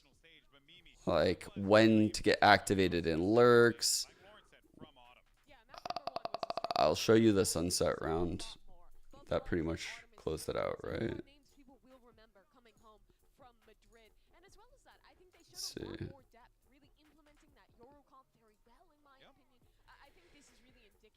Is this the round? The Chinese region, the new league, it just kicked off, but these teams are continuing to grow and expand and get better and better each event they attend. Yeah, I mean, for Autumn, he was... So this is the round that actually closed out Sunset. And you might be like, well, this is just nothing special. You know, like this, it kind of gives you a little bit of insight into like why they like Les on this role, right? Why is he playing Cypher on Breeze instead of Viper? All he's playing is Viper. Well, it's because like this role, like being solo across the map and knowing when pushes are likely to occur, when you should take ground, when you should fake pressure, when you need to make yourself look bigger than you are, or when you should show nothing, right? Like right now, he has a team full execing on this site pretty much, and not even full execing. They, if you look actually, whatever they did to get this shit out, they did just enough to like get this out. Because they didn't use a lot of util, and I'm not gonna go back, so I'm just gonna chill here. But they did some kind of play to get this reckoning out, and he knows in this next 5-10 seconds, there's a really good chance that a push happens, right? They're very aware that like this is prime time for pushing. So he gets this kill, keeps his gun out, gets this kill, and the second he gets that kill, he's running forward while reloading. He's running with his knife out. Like he knows for a fact what ground he can take, when he can take it, like when he needs to pull his gun out and where the next fight is going to come. And this is the perfect round that shows you like why Les is so impactful. I saw it live and I was like, wow, that would be a good round to talk about. Just because like he is just so good. De nosotros, así que esto solamente nos hace más fuertes. Yeah, the question that I had for him is, he's made it to more international events than any other player in any other region, and so my question was, in situations like this one, is there a point where he does feel that fear that Loud always has? It's probably taught by this guy, by the way. Is there a point where he feels the fear? And he says, in pressure situations like this one, this is when we are able to thrive and shine the most, and it is that Brazilian culture that shines and allows them to come out of situations like this one. Now, the second question that I'm going to ask Sadak is the changes in compositions that we've seen recently, and not only for Loud, we've seen a couple of things here and there, but also this is a tournament that's building up to be very explosive, very in the face, double duelist, Reina, Yoru, whatever it is. Is he expecting more of that, and are we expecting more of Loud to bring that? Sadak, por lo que estás viendo de las composiciones, que ustedes traen algunos cambios pequeños, de pronto algunos cambios de rol dentro del equipo, pero también el Yoru, por ejemplo, que veíamos la primera partida, y en general todos los equipos jugando bastante explosivos, pensamos en Karma Core, pensamos en Sentinels, en todos ellos que están en tu cara. ¿Crees que van a seguir trayendo esas sorpresas, ese factor explosivo, y ustedes también van a traer un poco de eso nuevo? Y yo creo que a medida que la Master se va desarrollando, va a pasar mucho más antitáctico, entonces los equipos van a tener que quizás variar, tener variaciones tácticas. It's a very serious y jugar solamente apretando la W va a ser siempre un poco más difícil. Pero lo que hace estar acá entre los mejores 8 es eso, que ellos pueden tener muchas variedades, igual que nosotros, a veces jugamos más rápido, a veces más lento, y creo que, bueno, eso. Si les está funcionando ese juego explosivo, continúen. She has to remember all that? Yeah, Ines está contando. He's telling us that as the tournament goes on, you're going to see a lot more counter-striding coming through instead of what we're seeing at the beginning. It's something that has happened over and over again, but also mentions right at the end that if there's that explosive factor that is working for a couple of those teams, then they can keep running it. And my last question here is, how is he feeling for the teams that are left, and especially when it comes to a tournament that is so almost unforgiving, only 8 teams and only one that gets to make it till the end, as it is the crowd and the only Hispanic that we have here. ¿Cómo te sientes para lo que viene del torneo? Creo que le hemos preguntado a varios jugadores, varios equipos, y nos dan, incluso a los mejores nos dan como opiniones diferentes. Para ti, ¿cómo te sientes? Y especialmente con un torneo que no te da muchas segundas oportunidades, ¿no?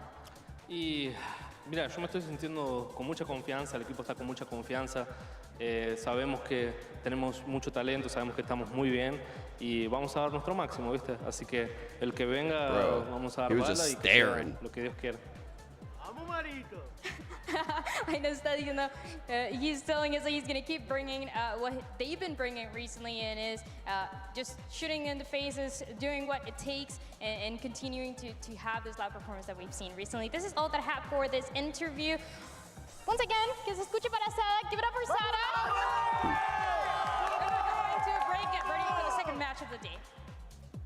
All right, let's pull up the stats.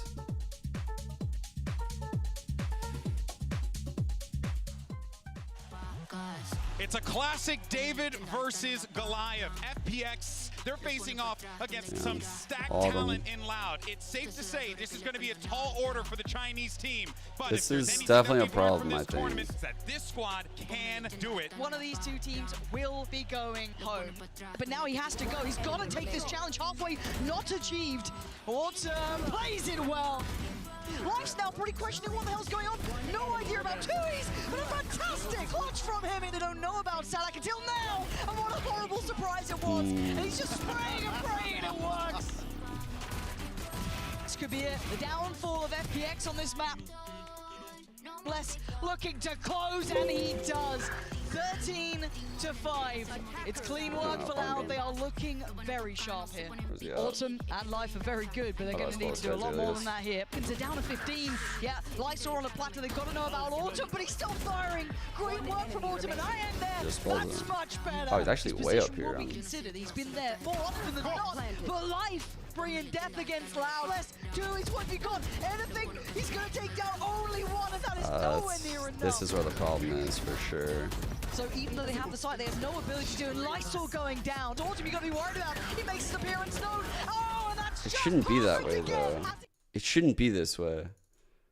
I don't know why. How can QCK have the highest first deaths per round with that amount of util behind him?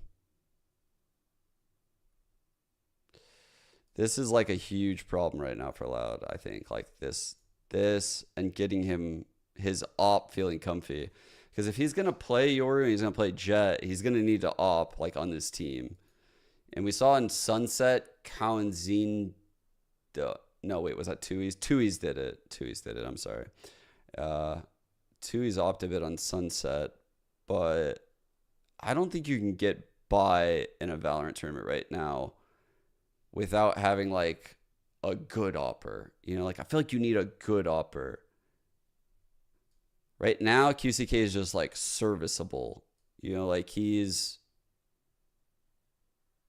not like gonna have like a pop-off round, it feels like. He's not gonna carry you through with the op in a map. I'm not saying he's not capable though. That's the thing. Like when I watch his aim, he's capable, but he just doesn't look as comfortable yet. Like he's very fast.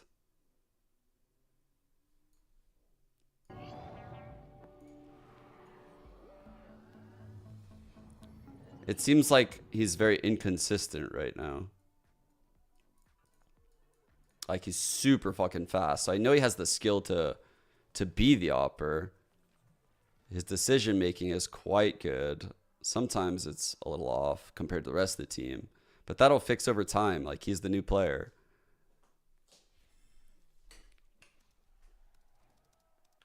His sense is 0.2. With what DPI?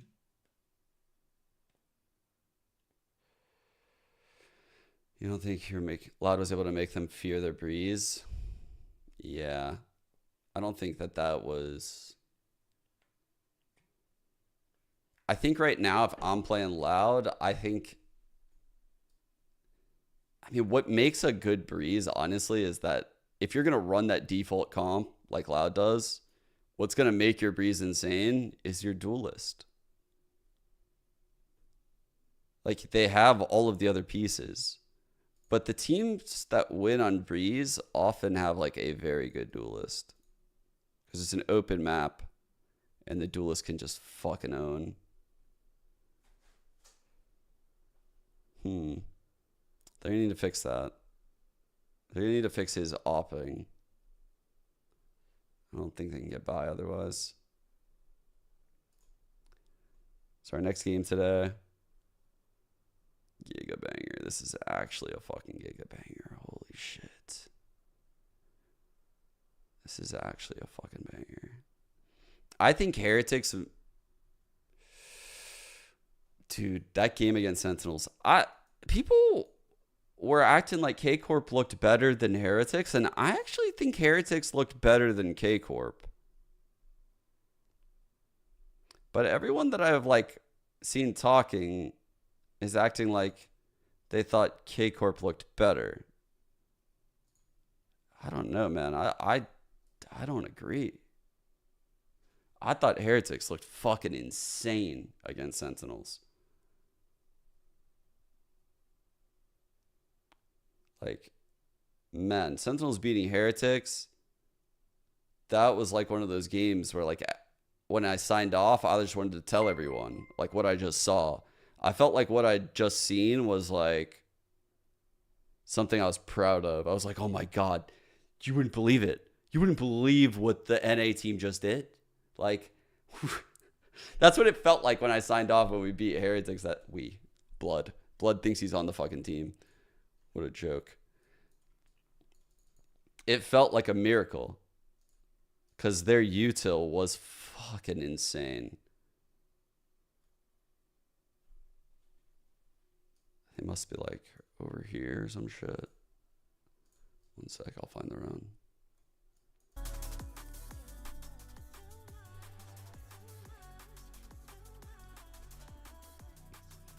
So if you're like a PRX fan, and the reason why this is a giga banger is Heretics is a very young team, right? Very young team. Like this kid, super young, playing difficult agents. And PRX is the type of team that's going to make them think on their feet every round. Like every round is going to feel like they're reacting to something that they had never seen before.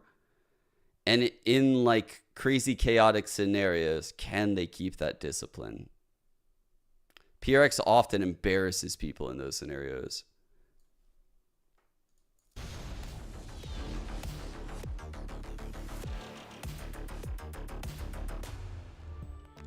Welcome back to day 4 of Masters Madrid and our second elimination match of the day. What will I do if PRX loses? Hometown heroes of Team Heretics going I don't know, I guess. Paper-Rex. Of course, I'm the current man yelling at UGB, and I'm I mean, I kind of expect it. Yet again by Mimi and Mitch. They're on the schedule, so we just. My only game so far was off on. So guys, this is going to be a fun one because we have two teams, two very different trajectories as they have found themselves in this point. But what is really fascinating about this is like it's weird to be talking about Paper-Rex in this context, given the year that they had last year. But even one player being removed from this team really has changed the complexion of it. Yeah, Paper-Rex right now really reminds me of where they were sitting at the beginning of last year when they were still finding themselves at the start of that Pacific season, where they're playing a bunch of different comps. Some of their maps look really good. The ideas look fleshed out. Others look like they're trying to slot Monette into a role that's not fully comfortable, and they've really lost a lot of the consistency that they had here as a result. And on the other hand, Mitch, Heretics has been,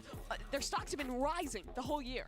Yeah, absolutely. This is a roster that even has to play with a stand-in as well. Remember, due to age restrictions, this is somewhere, and they've had to play with a player online regionally as well, which you could talk about advantages or disadvantages to that. The reality is, though, they've exceeded expectations. Young guns like Miniboo should be facing their shaky trial on the international stage, or at least even regionally, coming up against some big names, big teams, but they haven't stumbled the whole way through. They have just looked like a better and better squad as time goes on. That's kind of what I expect from a team with Benji Fishy. He's a guy that has his eyes on the long game, and it looks like they've already found success early on. He's got that fish in him. He has, sure, yeah. He does. That was a guttural laugh from me, I'm sorry. I was going to make a joke about the fishmen, but instead we're going to talk about the Boo Bros instead. I am glad you mentioned them here because I definitely feel like this one thing I love to see is, you know, brothers on the stage, you know, having each other's back, playing at the level that they're playing at. But Mini Boo has been outstanding. Boo has been unreal. Like, this team, like, these two brothers are killing it. Yeah, the way they're comboing, and you're seeing a lot of examples here with different pieces of utility. The neon stun and so on has always been fun to watch. But this here, ult into backside, on the back of an Astra wall, coming out of it. They had no idea what they were walking into on the other side for Sentinels. This was one of the more inventive plays that we saw out of these brothers, but they were doing this all tournament long. That's what some of the first clips were showing, the way that they were constantly looking to open up space together and combo their util. It's a similarity to Paper-Rex in the past, where I look at the strength of this team being the little set util plays they have, right? It's not a squad where you look at them and they're going to have a lot of like super hard sight hits where they're fully investing into something, but they have a lot of ideas in the mid-round for these little combinations that they execute on really well, and they're finding the timings to use that seemingly always perfectly, and it adds a lot of depth to their play. Yeah, of course, we'll see whether or not this Heretics team can. This Heretics team can. Oh my God, I'm like stumbling on my words here. Heretics team, can they continue it? I'm sure they definitely can. But for now, though, I'm going to stop talking. Let's actually go ahead, though, and continue on this conversation here because it does feel like, at the very least, you know, they need all the pieces of this team in order to click here, including the coaching staff. And you saw that happen in that last matchup, Mimi. Yeah, you absolutely did. I mean, during that halftime interview, Nilzinho was talking about the fact that, hey, they came out here, they weren't playing confident enough the first map, they were letting Sentinels exec on them every round. He gives that feedback. They come back into map number 2, and they look so incredibly confident. They're executing perfectly. Yeah. Miniboo on the Neon is being so incredibly proactive. This is a team who's showing up on their, like, first plan match for one of their players for the first international event for the majority of these players. Impressive. And after just one map, they looked comfortable against the team that I think most people are considering the forerunner right now in Madrid. Definitely after the results that we've seen come through, right? Coming in, I would have brought my EMEA bias to have an argument about that. The reality is, you know, I'm facing facts now. Starting to think maybe NA looks pretty strong. I mean, one of the better players we have in EMEA now is an NA player. I don't know. Everything's upside down. It is. But you know what? Good Valorant. That's what's most important here. And I think what makes this really interesting is that it's a Heretics team that, you know, had a lot of change that they needed to make going into this year. And not only did they do so, but they did so in a way that just brought all these different backgrounds together to really try and create this almost like an international super team, if you will. And it has been working out very well for Heretics. I'm excited to see what they do in this matchup. Man. Yeah, they have a lot of ideas around like global control as well, which is interesting considering some of their comps, like what they ran up against Sentinels, had no Sentinels. They ended up getting flanked from extremities constantly in those matchups. But at the same time, then you look at their bind composition, where there's this constant harassment between Astra. This is another element that I was trying to find the clips, but you know, you don't want to pack the show too much. It's the fact that you have Astra, stars go down, smokes bloom, and then the decoys or the gate crash faked out inside of it, where your opponents now have to be worried about their back because there could be a Yoru about to flash out an exec a play. And in fact, a lot of the time it's used just for those rotations to draw the players off site and allow the actual exec to be cleaner. I love a lot of the innovation that Heretics have brought to the table in that aspect. Yeah, great ideas across the board. And I mean, of course, we can only expect some more great ideas as we get ready for this game. But for now, though, let's actually send it over to Mika as we jump ship to the other side to get a word with PaperX's coach, Alex. Hey Alex, really important match coming up. A lot of people have noticed that there's less W coming from W Gaming. I was wondering if this is something that the team is still adjusting to, or is this like the start of a new style of PaperX? Yeah, I mean, W Gaming is 2023, you know, so we gotta try and figure something out for this year. All right, well, I'm eager to see what that is. Not wanting to give away too much here. Completely understand that. PaperX playing it close to the chest. They absolutely are. And yesterday in their game, we saw the anger from Coach Alex coming out. Because let's be honest, that game was a bit of a mess, especially on map number 3 from this PaperX squad. Yeah. They rock out with this composition with no Sentinel. They're leaving gaps. They're getting Chat, you guys got your green on? So many of these mistakes that I think we've seen from PaperX before. This is really a team of highs and lows. And you can see how invested their coach is when they're struggling. I mean, it's nice to see. You wouldn't like to see no passion up there, but at the same time, his poor desk. That poor desk it's getting its run for its money, that's for sure. The reality is, you can understand why this is a coach that's so invested in the success of this squad, considering the success that they've had in the past. But going through an identity change without Jing, we always knew this was going to be a thing. Nobody on earth plays the game the way that Jing does, so you're going to have to find a new identity. And the question is, how long is it going to take? Because they don't have much wiggle room anymore. Yeah, well, of course, listen, talk about Heretics real fast here as we get ready for this one. I think, you know, as the players start to make their way in, this is certainly going to be quite the challenge here for both squads. I really want to see if PaperX is going to just give us something just a little bit different coming into this one. They're going to need it. Yeah, they absolutely will. But I think at this point, it's not going to be time to change comps, to change big ideas. It's going to have to be a lot more about the adaptation. And quite honestly, individual form on the day, I think we absolutely need to see more out of Munyet in this match. He's being put in positions where sometimes he is expected to play similar to a player like Jing. So we need more from PaperX. All right, folks. Well, let's see how this all pans out as we get ready for this match to begin. It's going to be PaperX taking on Heretics. Let's go ahead and see where we're playing. All right, welcome to Map Select presented by Omen for match 2 of the day. We'll go ahead and jump in. Heretics, you are higher seed, Team A or Team B? Team B. Team B, so PRX, you will be Team A. We will start with your first ban. Breeze. Breeze? Yep. Your ban? Ban Ascent. Ben what, sorry? Ascent. Ascent. And then map number 1 from PRX. Sunset. Sunset, side on Sunset. Defense. Send no duelist comp. And map number 2 from Heretics. Pick Lotus. Lotus, side on Lotus. Attack. Attack. Next set of bans starting with PRX, you have Bind, Icebox, and Split. Icebox. Icebox. Your ban, you have Bind and Split. Ban Bind. Ban Bind. Map number 3 is going to be Split. PRX, side on Split. Attack. Attack. All right, go to you both.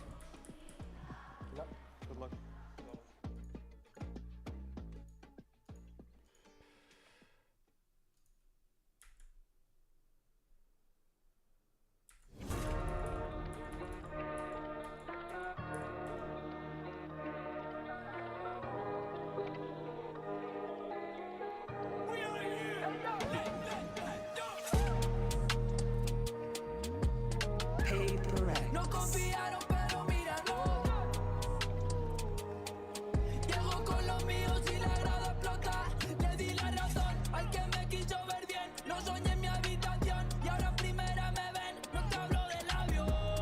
I can't find what I'm looking for, so I'm gonna find something else.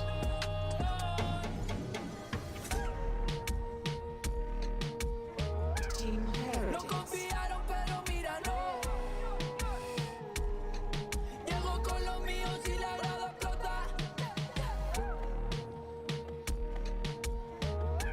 It's very risky, by the way, for Paper X to be picking Sunset because, I mean, not many teams can do this to Sen on Sunset, guys. Not many fucking teams. There were some really good plays that we saw out of Heretics on Sunset. I mean, they literally picked it in this series. This Veto is a nightmare right now, potentially, for Paper X, unless they have so many trick plays up their sleeve.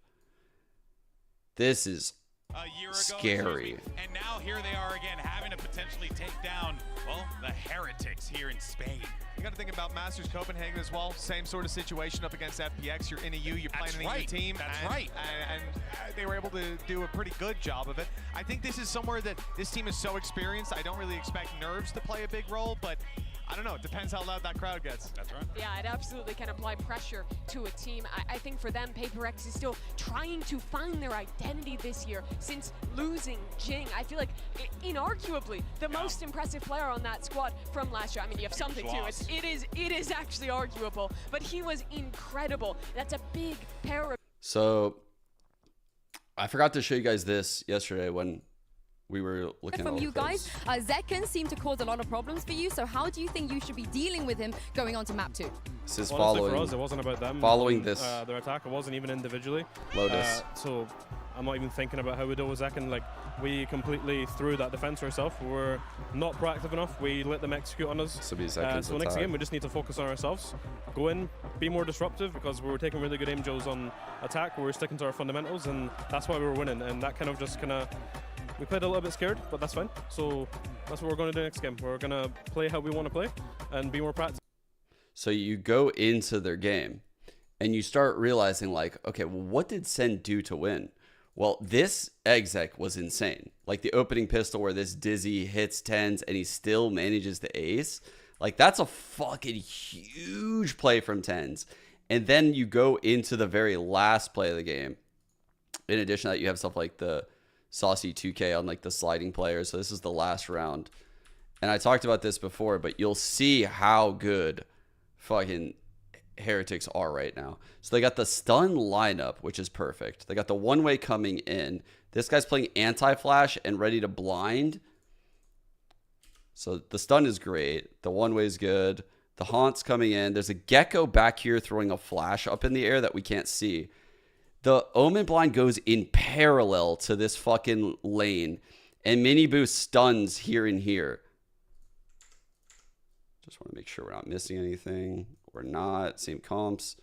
Okay.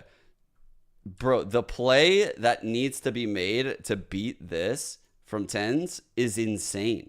Like, the play to stop this rubble control is incredible out of 10s. It requires an early TP and a second TP right here to save Zekken's ass. Because right now, Mini Boo is running him down. And Zekken is ahead of this Omen blind, but he's about to get stunned. And the only thing that's going to win this round is 10s. And like, this is what I mean is like, does Paper X have this? Do they have something like this? Because this is an incredibly fast play out of 10s. That literally collapses this whole hit. But this hit is amazing. That doesn't change the fact that this hit isn't incredible by Heretics. Like, there are so many things that this team does really, really well. So, I don't know. PRX is going to have to play at a high pace like 10s did right there and make really good decisions. Maybe Heretics might be favored given the fact that they barely lost out to Sentinels. But we are fast off the rip into this pistol round. A very quick beginning, but slow and cautious by Paper X. Just progressing up at A. They got the info, rotating quick. At the beginning, so still 3 Heretics players committed to the A fight. The Sage Wall allows them to just tank that trip. Benji and Rians holding over towards market. So this is where we're There's going to the see that Team Heretics retake. Their retakes have looked fantastic, but they haven't dealt with a Sage Wall yet, which is a really interesting. Ooh, post plant push. I love that. I love this. Tends to funnel people all in predictable directions. Monya second guessing himself there, where he decided to send out a paranoia. What is the call to be made? Stand up. Monya might be in a bit of trouble. PRX faking pressure, drawing out util, but they're all back. The angle and timing around it with the util. Damage definitely done to a few of the players around the back, but the Heretics are still alive and kicking. Swarming now to side, smoke, down and out. Benji sticking through. Half on the defuse, but he's the last one left. And a couple of shots.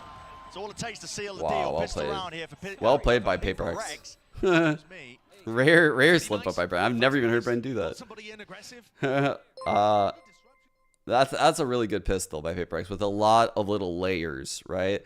They took the site, they had the layer that's like faking aggression, right? They're faking a lot of aggression in the mid round to get all of that util out that I was just talking about. Heretics has so many set retakes and plays and util combos, but you want them to think that you're somewhere that you're not. I think where PaperX group up on one side of the map, hit the site with all of their utility, and I think Team Heretics might find it a little difficult to pick the mid-round timings that we've seen them get against other squads. Doubled up with the trips though, can't claim the kill, unfortunate for old Benji. A very similar look to the round again. That plan straight down out. This is even more unfair to Heretics though, isn't it, with the weaponry on the other side of things. He's picking where the dart went last round. Decide to take the fight straight to them, which they have.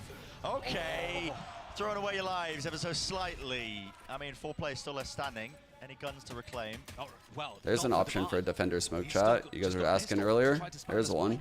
There you go, right there. You'll give up the right. You'll say, okay, you can spam through the smoke on that side. This is looking really precarious right now. What will be it? In a world of hurt, they have to manage themselves and find these kills. One player left, it's Mind Freak. And here it is, Patatek, half on a defuse. And time, he's got it. Might be just barely. He's got it. It looks a bit rough. No, just about. Wow. Second to spare. Wonderful, wonderful eco round for Heretics. Jesus. They weren't as clean on the ecos, they were on the pistol, and they paid the price, even though they had util advantage. Man, I mean, like, this smoke is excellent. And I love that we talked about this earlier, and I didn't even think about it, that smoke. And it's so good.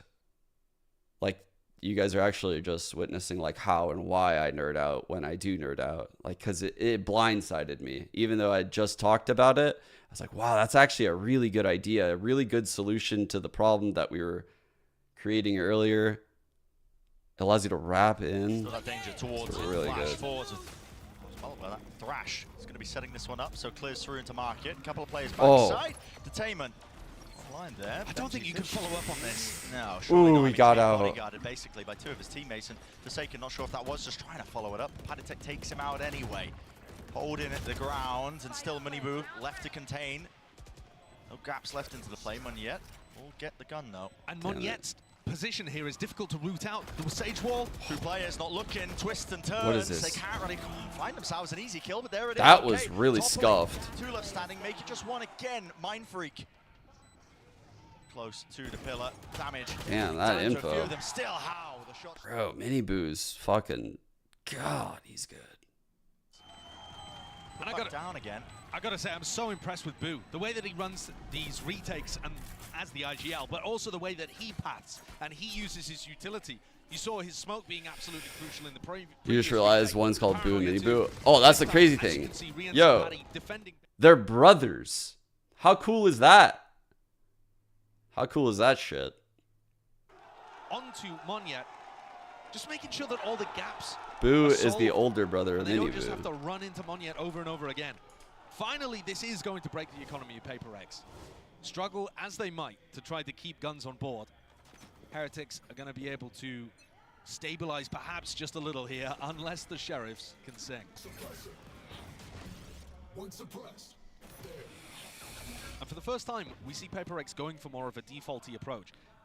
Throwing that knife over towards A. It's a good knife. Forsaken did that on the pistol as well, and it ended up in a B group up. It's fairly similar to what PaperX are going for again here. contacting, removing the first layer of the trip. Out in the open with the util, no punishment. Onto Forsaken. Now the group up towards B, but it seems like Heretics have got good awareness of it. Benji Fishy's holding it down just with the rifle. That's not a good sign. Spam damage, no punishment in sight though with a counterplay. Another one of these rounds. They want to play aggressive. Look at this. Straight into market. Paranoia. Push forwards. Blinded. Flashed up. Round to the side. Wow, that's a huge throwback, Lindsay. What the fuck? Towards that cheeky idea, nevertheless. I mean, I think that was a team flash, though, wasn't it? That was for haven't seen that name in a minute. Blinding some of the Paper Rex players that were trying to push. It's feeling a little bit improv-y towards the back of the site. Traded. Dart. Gliding his way straight to Divine and points him directly to the tag. They are so clinical. They are so fucking clinical. What does Paper X need on this half? Like, how many? Dude, they are going to pull them all over the place next half. Like, Paper X definitely will have quirky-ass ideas with his Sage Wall. But, man, are they going to get abused with rotations if they don't have anything, like, aggressive? On a stage this big, playing in front of a crowd like this, but also playing on the LAN servers and getting used to that. Does it seem to have made the slightest bit of difference?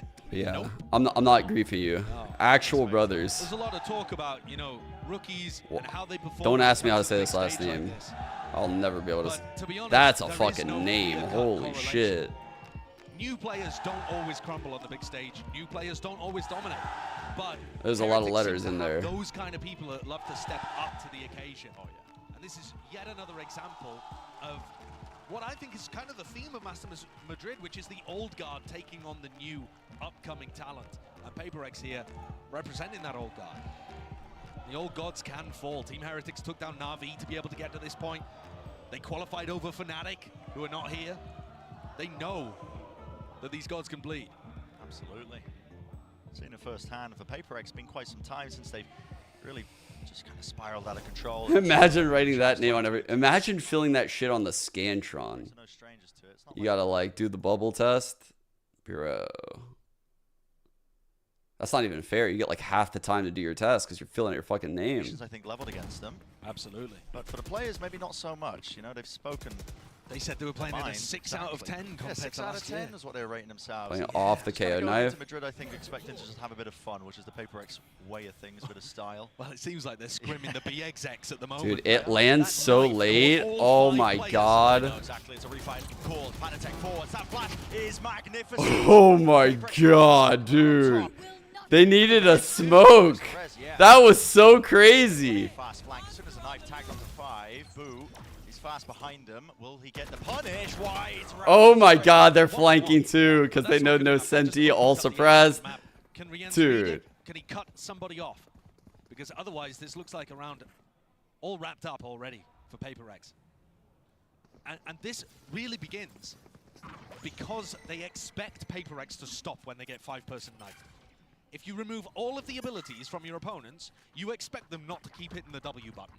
And yet Paper X, nah, they don't care. Nah, they do not care. And that's why that flash timing doesn't quite work. Paddy's assuming that they'll have put a pause into They their walled play here. flank. Let's have a look at Riens and Benji though and see if they can recover this. They fought. A lot to do for them. Now, Mindfreak on the flank is actually a wild ways off. He's going to have to work his way up through mid here. There's one opener still. Something shuts that down to Benji. Last one left and good damage. Trade. So I think Heretics kind of botched that a bit, yeah? And that round, maybe a bit of a preview of things to come. I mean, they had something set there, but clearly it wasn't enough. I think one of the biggest ways so the stun in the corner, the pop flash comes in, the slide. Like, that's actually crazy as fuck. But you can be not blind by being, like, be up top above these stairs. So that's what I was saying. I think they needed, like, a smoke or something. Or some form of vision denial at the top. Maybe a one-way on top of this. Unlikely most of the time. Well, Boo. Okay. Close to Early tiles, play he's here. holding a Blind flash. in hand. Off camera contact. No, it's a smoke as well. He's holding the next layer of it. Oh, wow. You got the guy in the back. Miniboo's still active, still kicking. Great util, Miniboo. Back out of there. Got. Ooh. You catch him on the heels. Another situation I thought he was out. where the cam contact that you can see them pinging out right now doesn't anticipate somebody going for a wide swing.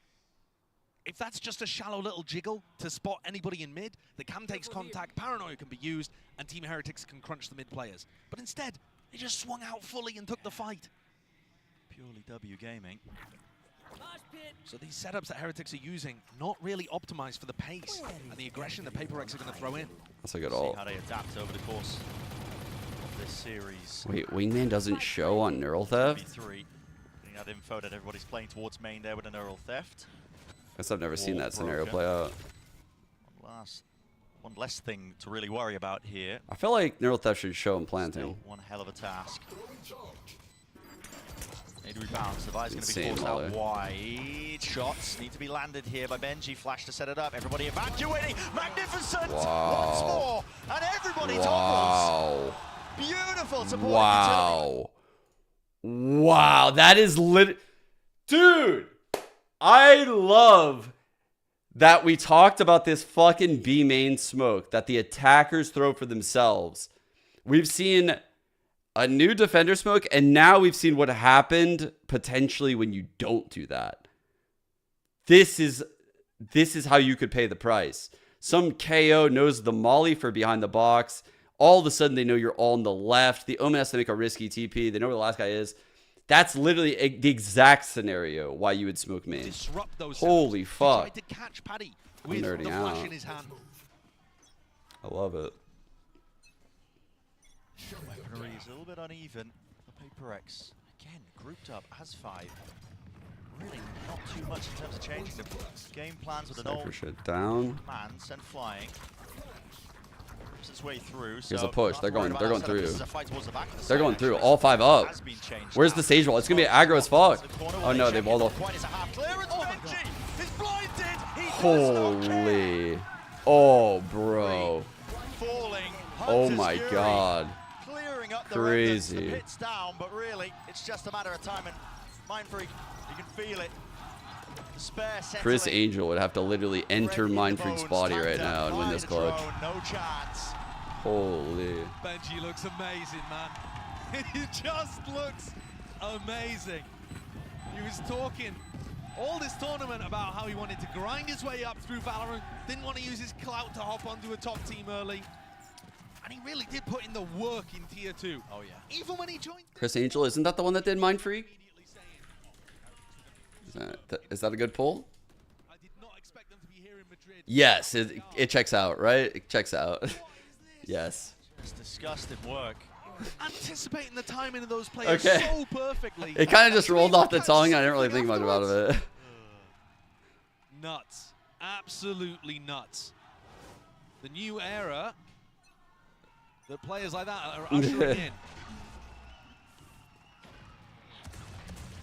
Can't break trip. Looking exciting for Valorant. Benji Fishy really changed up the setups a lot. In this round with Mind Freak, he's managed to work his way in, just walking past us. Does Boo expect it? It was kind of weird that I he... believe he must have called it. No, his head's gone. Oh my. Mini Budo turns Holy. it with the stun, back round the side, using the wall. Could feign like he's dipped out of the side. I But still cheaped it. continues to play into this in a one-and-done angle, but there it is. Thrash. Oh, got Connection him. detained it. Mini Boo's there, so he needs to be protected. Panitek flashed up though. He has to back away into the smoke, and there's the kill. Secured. Follow up. He tried his Sheriff best. Is online. Monyen. Disgusting work, and everybody just being traded out. Great job by PRX to keep that pace up. Difficult Good as all of wall. this. He has no great information about where Paper X are playing and has to break this wall, giving away exactly what angles he's going to be fighting on. He'll never expect the bait setup. Giving this one's a chance. Doubled up, high-low setup, crouch, but they don't know where he might be coming from. Peeking for the info. I was a believer. Oh, he dinked him, dude. Oh my god. Benji Fishy's aim, by the way, in the 2 games that I've spec'd him in, is fucking nuts. As it took half of the bullet, headed straight for Devi. Nevertheless, an example of why Paper X's A exec can be so dangerous there. Heretics got kind of roped in, pulled in to trying to fight as one player at a time got put into bad situations. And Miniboo gets caught and they try to bail him out, and then Riens is tempted to swing through the smoke to try to bail the next layer out. And here we see the economy finally in a good enough spot. Something to pick up the attack side off. Isn't that interesting? I mean, they do it a lot. Yeah, doesn't matter what role something's playing, they really do favor this, just trying to slow the rounds down and find those picks. I think the slower you make these rounds, the more you open yourself up to Miniboo re-clearing areas with a flash. He's repositioning here. Danger, yeah. The crosshair placement wasn't online, and as the reswing of Boo, it's punished almost immediately. Patatek is forwards in front of the util, in front of the slow. But there was a ping, there was a beep from the Dizzy, so they know that there's someone around. Yeah, using a paranoia. Oh my god, something is having a fucking banger of a round. Pixel angle for Riens, not enough to clear the head off one of the bodies. Plant will go down without any problems. Spike planted. 2v4 doesn't look doable. At some point might be starting to think about the call to save this now. Surely Riens will even be allowed to exit. He makes a good go of it. Gotta respect it. Yeah, the players are still looking sharp on Heretics. It's a good job that PaperX were able to swing so readily there to try to trade out. But it's the 2 picks they What does get at the Benji start buy that here? open things up. Judge? It was a little unusual from Heretics. They did not read that the op was online here, I don't think. That was very unfortunate timing. No They didn't, utility. yeah, they didn't think that PaperX would walk through the one-way bottom. And this is a lesson that Heretics will learn, but unfortunately for them, having learned that in a loss is tough. Because now PaperX have set the precedent of like, okay, you might be one-waying bottom A, but unless you're actually peeking that one way, you can't assume we're not going to walk through it. So they kind of like anchored you to that position for the rest of the game by making that play. Or they've anchored like a second player to lean towards that one way a little bit more. You know, like it's kind of fucking with the rotations a little bit, the fact that they won that round by disrespecting the smoke. Really uncomfortable spots when that's happening. Forsaken ready He's a to good go spot with to call another timeout. null command. So that could end up being quite important here. We've seen PaperX leaning B very heavily at the start of this half. And now swapping over to mostly doing A executes. Why not just not throw the one way?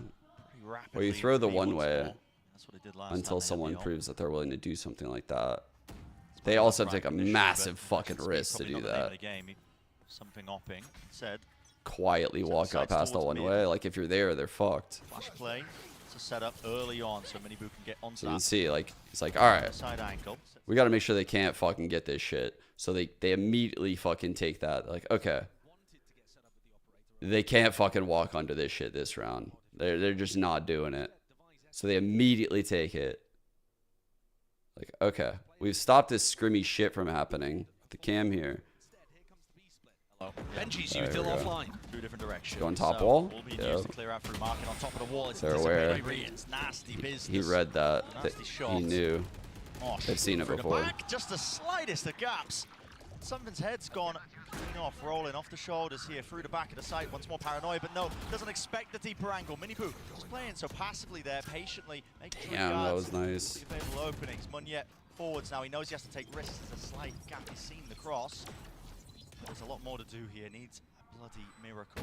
Holding. Wow, There's that one. was so fast, bro. He knows Cypher left. Smoke fading, paranoia just in time. Blind is They're so good. chasing and chasing down the fight. Mindfreak, he's there.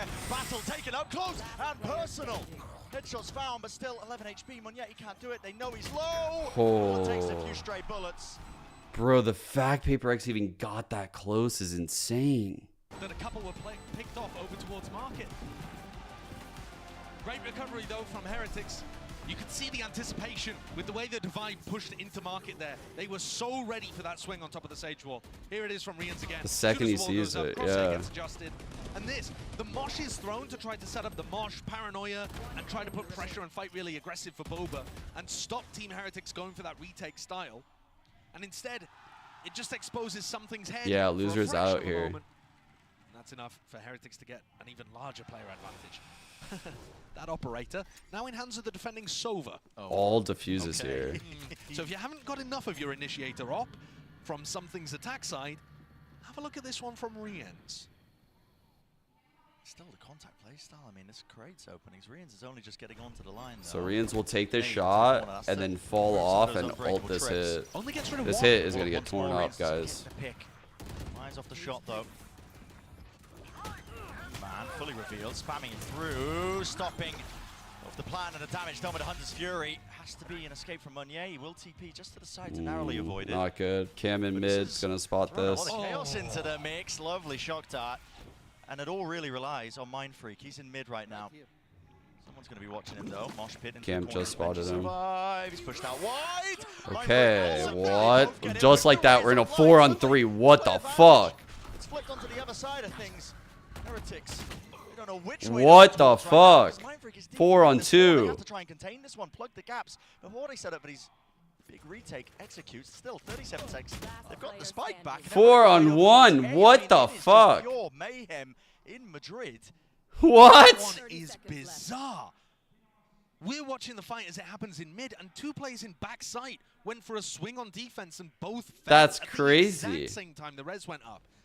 Now, from our perspective, They were I in can't tell whether such the a res strong baited the swing position. out, and that was a really nice coordinated play, or whether Team Heretics just ended up trying to face that, and it offered an opportunity for Divine. We literally went with Benji getting pushed out by the from what? Yeah, What was that? Like maybe just super possible. 5v3 to it's left just a 1v4? Like, what the fuck? Really odd round. Just is that what just happened? Like, what? Getting really large value the 2 times that it's been used. It's not often you say that about a Sage ult, actually. That was insane value from a Sage The bonus res. for them is that they'll be given this round as like a little mini timeout. They can talk about what went wrong there, what they're looking to readjust for the final round. But PaperX have now crept up to 5. A reminder, this was the better half for them. Last time we saw it played. But I think this comp should have theoretical value. So yeah, they went for the res before the peaks happened. They were, as you said, Brent, just The trying Gecko to get Molly that, literally did it all, I feel like. the mosh being used in backside. Ooh. Dude, Mind Freak got the kill. Mind Freak's frying people so far. Multiple fronts. Here we are. Final Not round this now game, of the but first half. all the games. Big ult online. Thrash for something. Will be opted to use this. In fact, Here's Heretics their will main take the control. picture, it's out the paranoia. All offloaded. That gives them info that 3 there. Yeah, with that nice But they know Cypher's not here, so they're like, PaperX okay, calling the Cypher fast is A. reaction into A, Be which is careful where about Benji's these playing. trips. With a kill trip and a vandal. Yeah, kill trip and a vandal, but the Thrash surely clears the way here, spotting multitude of targets forwards into the smoke. Trips, he's waiting for it, the right time to strike, but Nade pushes him Oh, away. they're doing this thing Is again. online, out in the open. They're doing it again. Through the post-plan scenario, but plenty of using angles. Here it Here's is. the same war being played. Now they should be Oh, aware of this. fuck. It still gets value with the flash setup. All online, and yet it's not cleared off this angle just yet. Still wants to play up top. Oh my Still god, wants to bro. combine it all with the aggression. This shit is Combined through the back of insane. the site. This shit is insane. Even it flawless for the final Even round. though it's been seen before, it still works so good because the Gecko Flash is insane with that. Oh my god, that play is so cool. One player in the skybox while the other swings. Awesome setup to draw things level at the half. As PaperX won 4 out of 5 in the last Dude, round. that's so fucking cool. It's something we saw them do on the bonus of the other Sunset game they played, and it worked there too. Dude. Oh, they are loving it. They That play are is loving it. It's amazing. fun at the end of the day. Well, absolutely ridiculous so far. Still on the floor. Let's send it down. And well, standing I'll by. pull up the A other special one. guest for an interview. What's up, everyone? I'm here with a very, very special guest. We have Mixwell here, and we can hear the crowd roaring. This is electric, and how are you enjoying the match? The match so far is insane. I think Here's the other PaperX one. is playing really well. It's the best maps of both teams. So I think the best of 3 is kind of decided in this game. And both teams are playing at their best, so I'm enjoying it a lot. Yeah, well, on behalf of Pacific, Team Heretics is playing very, very well as well. You guys are making us sweat over in Asia. And speaking of which, EMEA and Pacific, we have very, very different styles, right? Which team would you rather play against? Something more structured or something more chaotic like PaperX? I think playing against PaperX for the first time is maybe more scary. But after you see them playing once, I think Team Heretics has a more complete style. So I Check think it. I Ready? would Here we rather go. play against PaperX than Heretics. Yeah. Yeah, I think the crowd agrees with you. And of course, Nilzinho is somebody that you have a very close relationship with. You know him for a while. What do you think he's thinking right now at this very moment? I think he's calming the So players. this one's way because earlier. It's important to start strong on the second half. He's someone that He's kinda reminds just you waiting. what he has prepared for you before the match. And he's probably just saying, guys... I actually think it's stronger the way they just did it. The way with the gecko flash. Before, That shit's and just crazy. enjoy the moment because the crowd is cheering for you, something like that. Speaking of the crowds, really quick, say something to our fans. Chicos, tenemos que ganar este partido sea como sea. Y vosotros sois el sexto jugador, así que gritad como nunca, por favor. ¡Vamos! All right, let's get back into the game. Mixwell is a very pleasant Spanish crowd voice. work as well. I mean, this guy, he knows. He's actually really good. I'm telling you, yeah. I mean, I know the right things to say. Me, I am an idiot. Only know the one language. So, well, as they say in Spain, vamos. yeah, perfectly executed. Yep, Gracious. Never invited Gracious, back to Spain. okay. First round, pistol round for the second half. He's ready to blind off of Cam, but Cam doesn't see anything, so no blind. Forwards up front, taking it to the fight straight to them. Many targets to face him, but guess what? His team's got his back. There were the follow-up. Lucky to get the one, but Position doesn't really want his back open to that spot. Wingman. huge opener here. Now we're in a scenario where they have to make a play. Fully over to A, and they've That been is rewarded for it. insane. They find the lurk there. Team Heretics Wow. had a 3v1 on the A site for like the last 20 seconds. They knew. And they paused. It's because they know they have no senti. PaperX. Right? You see 3 here. You get 2. Only 1's alive. That means there's probably 1-1. They're going to push. Holding hands. They don't want to leave any mistakes open here. Bye. Missed the timing. The timing. Does Mindfreak look left? Does he look left? Yes, he does. And he spots a whole load of juicy targets once more. There's Hot one one. falling. Boo. Down and out, but now they know it's B. Jig is up. And these players, they are going to get crunched here. I mean, Mindfreak's going to be coming behind at the same time as pressure is applied through market. This is This sketchy. is going to be so tough for Heretics. He's got the dart. Seriously, man, this is just wide out into the open. Oh. Ghost moment certified there. Damn. Slightly above that guy's head. PaperX. They're going to be kicking themselves for that decision making after managing to find 2 picks at the beginning and setting themselves up with such an advantage, deciding to put that pause into the round. As soon as Benji gets picked off, you lose all info and control over the rest of the map. And PaperX, it is so unusual to see a team still playing 1-1-1 after Elbow's been destroyed. But yeah, ended up working perfectly for PaperX. Anticipation perhaps of that pause coming through. They were not scared. It's all smiles, man. They really are just here to have a good time. Leveled their own expectations. Here's a deep knife. Deep knife. That's not going to be broken. Forwards with Oh, actually, Dizzy. it's a closer I mean, knife. where do you think the Heretics players I guess are? when you're playing a Neon, you're pretty scared they're going Rolling a good guess. to run up on you. Just holding, expecting maybe just that re-clearance, re-push. This knife's better. Obviously, you think they're going to respect When we saw the one PaperX way. playing up against EDG, when PaperX were on the defense side, outside of the pistol and the follow-up, they only won 2 of the rifle rounds. Oh, fuck. That was crazy how much damage that just These did. are absolutely plastered. It remains to be seen That how was they're gonna get sick. it done once rifles are on board. Do we mix it up? Double down? They did struggle. Okay. Even though they're Now, the PaperX play historically on this round has been to like wall top mid and have the outlaw and someone else be like on top of it and shit and looking over the smokes. But I feel like that's so obvious. That's so obvious that I feel like they can't do it the entire game, actually. But maybe they will because they just have balls that big. For Heretics, there's no spread default. A rapid take of B main controllers. What's called an ordered bulldog. what? All bark, no bite there. We'll lose What? a mini. Boo, this guy. outrageous. He's just ripping him to shreds. That's so strong. That's a sick shot. As well by the Bulldog in the first fight. Okay, well, weakened enough though. The Forsaken does get value with the Outlaw. Tagged up by it. Mosh pit forwards. Still haven't got the plant down, by the way. Yeah, that's kind of weird that they haven't planted. Trying to Make it difficult to get that time, but finally it goes through the window with the Dizzy up over the top and no connections. Now the Paranoia and a flash underhanded to clear it forward. Positions, no way. 3 on 3. Winning this one out surely. Not Heretics doubled up. Close to the wall, Rians. This is doable. Him and Benji Fishy, but a position of being squeezed. Oh. How are they managing that? They just win both the duels. Dude, they won them both. I thought something played that perfect too. Incredible job up until that point. Something managed to turn a double face into Look at this a frag 1v1. spacing, Got by the kill. way. One yet kills somebody. B main.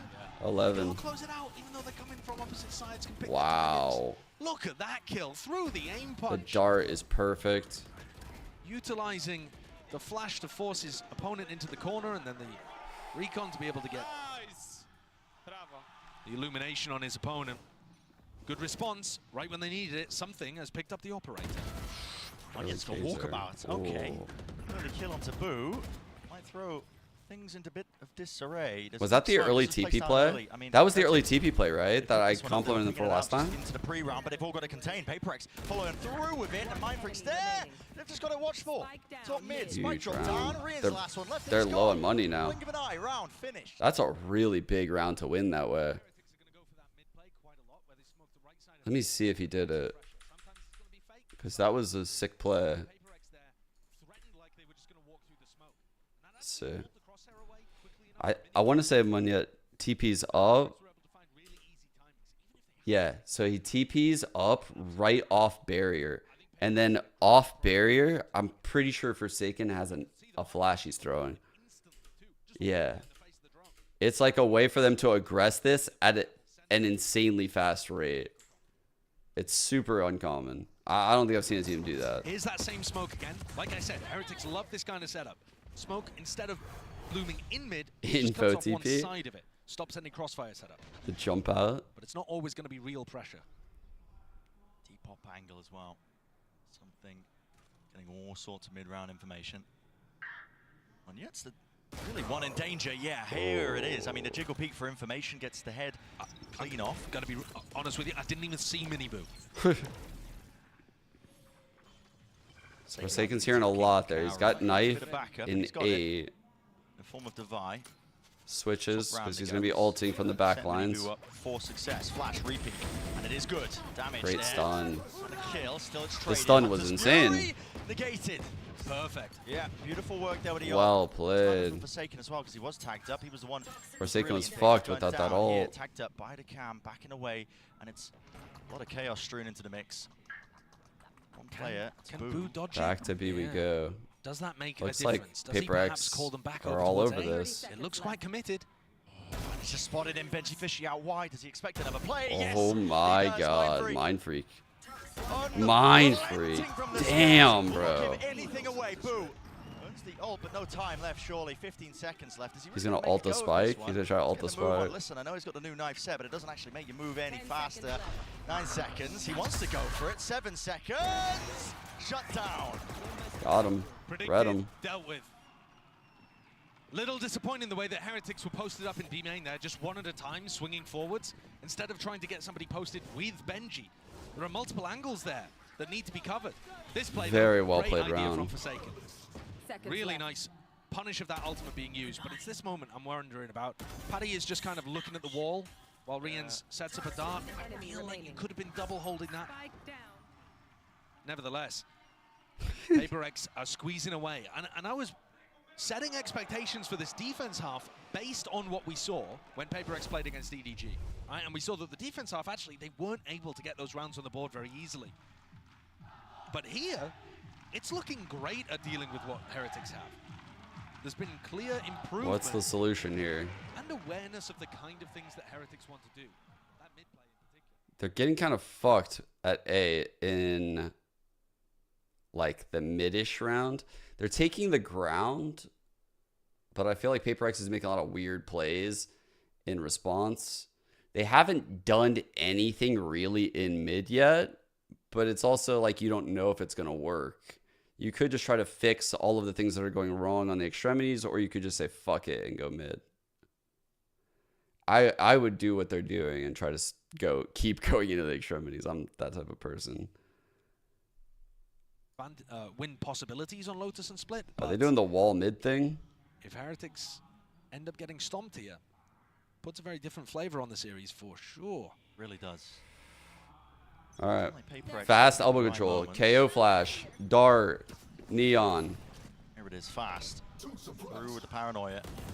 Through into elbow now with the dart. A couple of waves of that util, making sure all of it is clear, but it's given up entirely for the retake. Paper X, look at them happy for it. And this comp is really good at retaking too. You have a lot of utility to throw out. Between the Gecko, the KO, Early drone, so they know they're playing retake. Overwhelming. Smoke top box, very good. Knife lets them know 2 spawn. Chance for Devi. He's not smoked off. Good slide. No way, drops down. Damage done, but still hits the head. Here, traded forwards, detained into the corner. Left cowering, Forsaken. Can't adjust the aim in time. It's good movement from Brians, but he will fall regardless. Wow, what a round by Paper X right now. Sent flying, cage in his face, something not to be deterred. Molly to set that one up, out through elbow. I think Boo just spotted the tip of the operator there. Now it's been called, a bit of a pause, pump the brakes. Wait, it's out. Smoke online, Mind Freak. I know exactly. Guessing it's the right timing, wants to take with a neural theft. Forwards there. Good awareness. No danger with the mosh pit. Second burst and a neural theft as well, so the position. Yeah, they played that really well. He's so fast. He's hoping to take a rapid reposition, isn't he? Yeah. He will have to slow down a little just to check these positions. And the longer he takes, the more Heretics should start to think about Benji just became aware. The smoke came online, and they just turned. The thing is, once he gets his kill, he knows. Oh! He knows. He knows. Should be no danger in this round. Should be no They're in a double swing him. 3, 2. Should be no danger at all, he says still. And look at something. He knows it's over. Scratching his head, forced to try to save and reposition. Perhaps even a little frustration. I don't know how, but he seems to expect himself to hit shots like that. But it's going to be Heretics getting up to 8. As something escapes with the operator online. There were plenty of moments where that could have gone wrong. Another situation, actually, when Miniboo is still... Do you guys see the layers on that? That was crazy. Actually, Devi made a play to, like, step out of the stun sphere. Or circle. Is that a little nod of respect for how good the entry was, or is he looking at somebody else's kills? That was sick. Something looking the to one way with the knife into the box lets them know 2 are here. When you realize 2 are there, your stun bounces off this X and here, and you slide out. Something backs off. Didn't like the look of things early on. And Benji's got his cam actually inside Mind Freak's pit. This team uses the Neon kit better than any team I've ever seen. Useful at some point. Oh, well.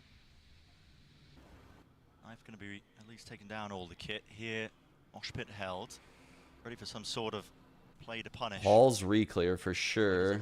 Omen blind. It's for an elbow This is an retake. insane They're retake. Paranoia, I think, if Monya Oh can get this no. and get out. Walks forwards. Not expecting to be up there. Madness.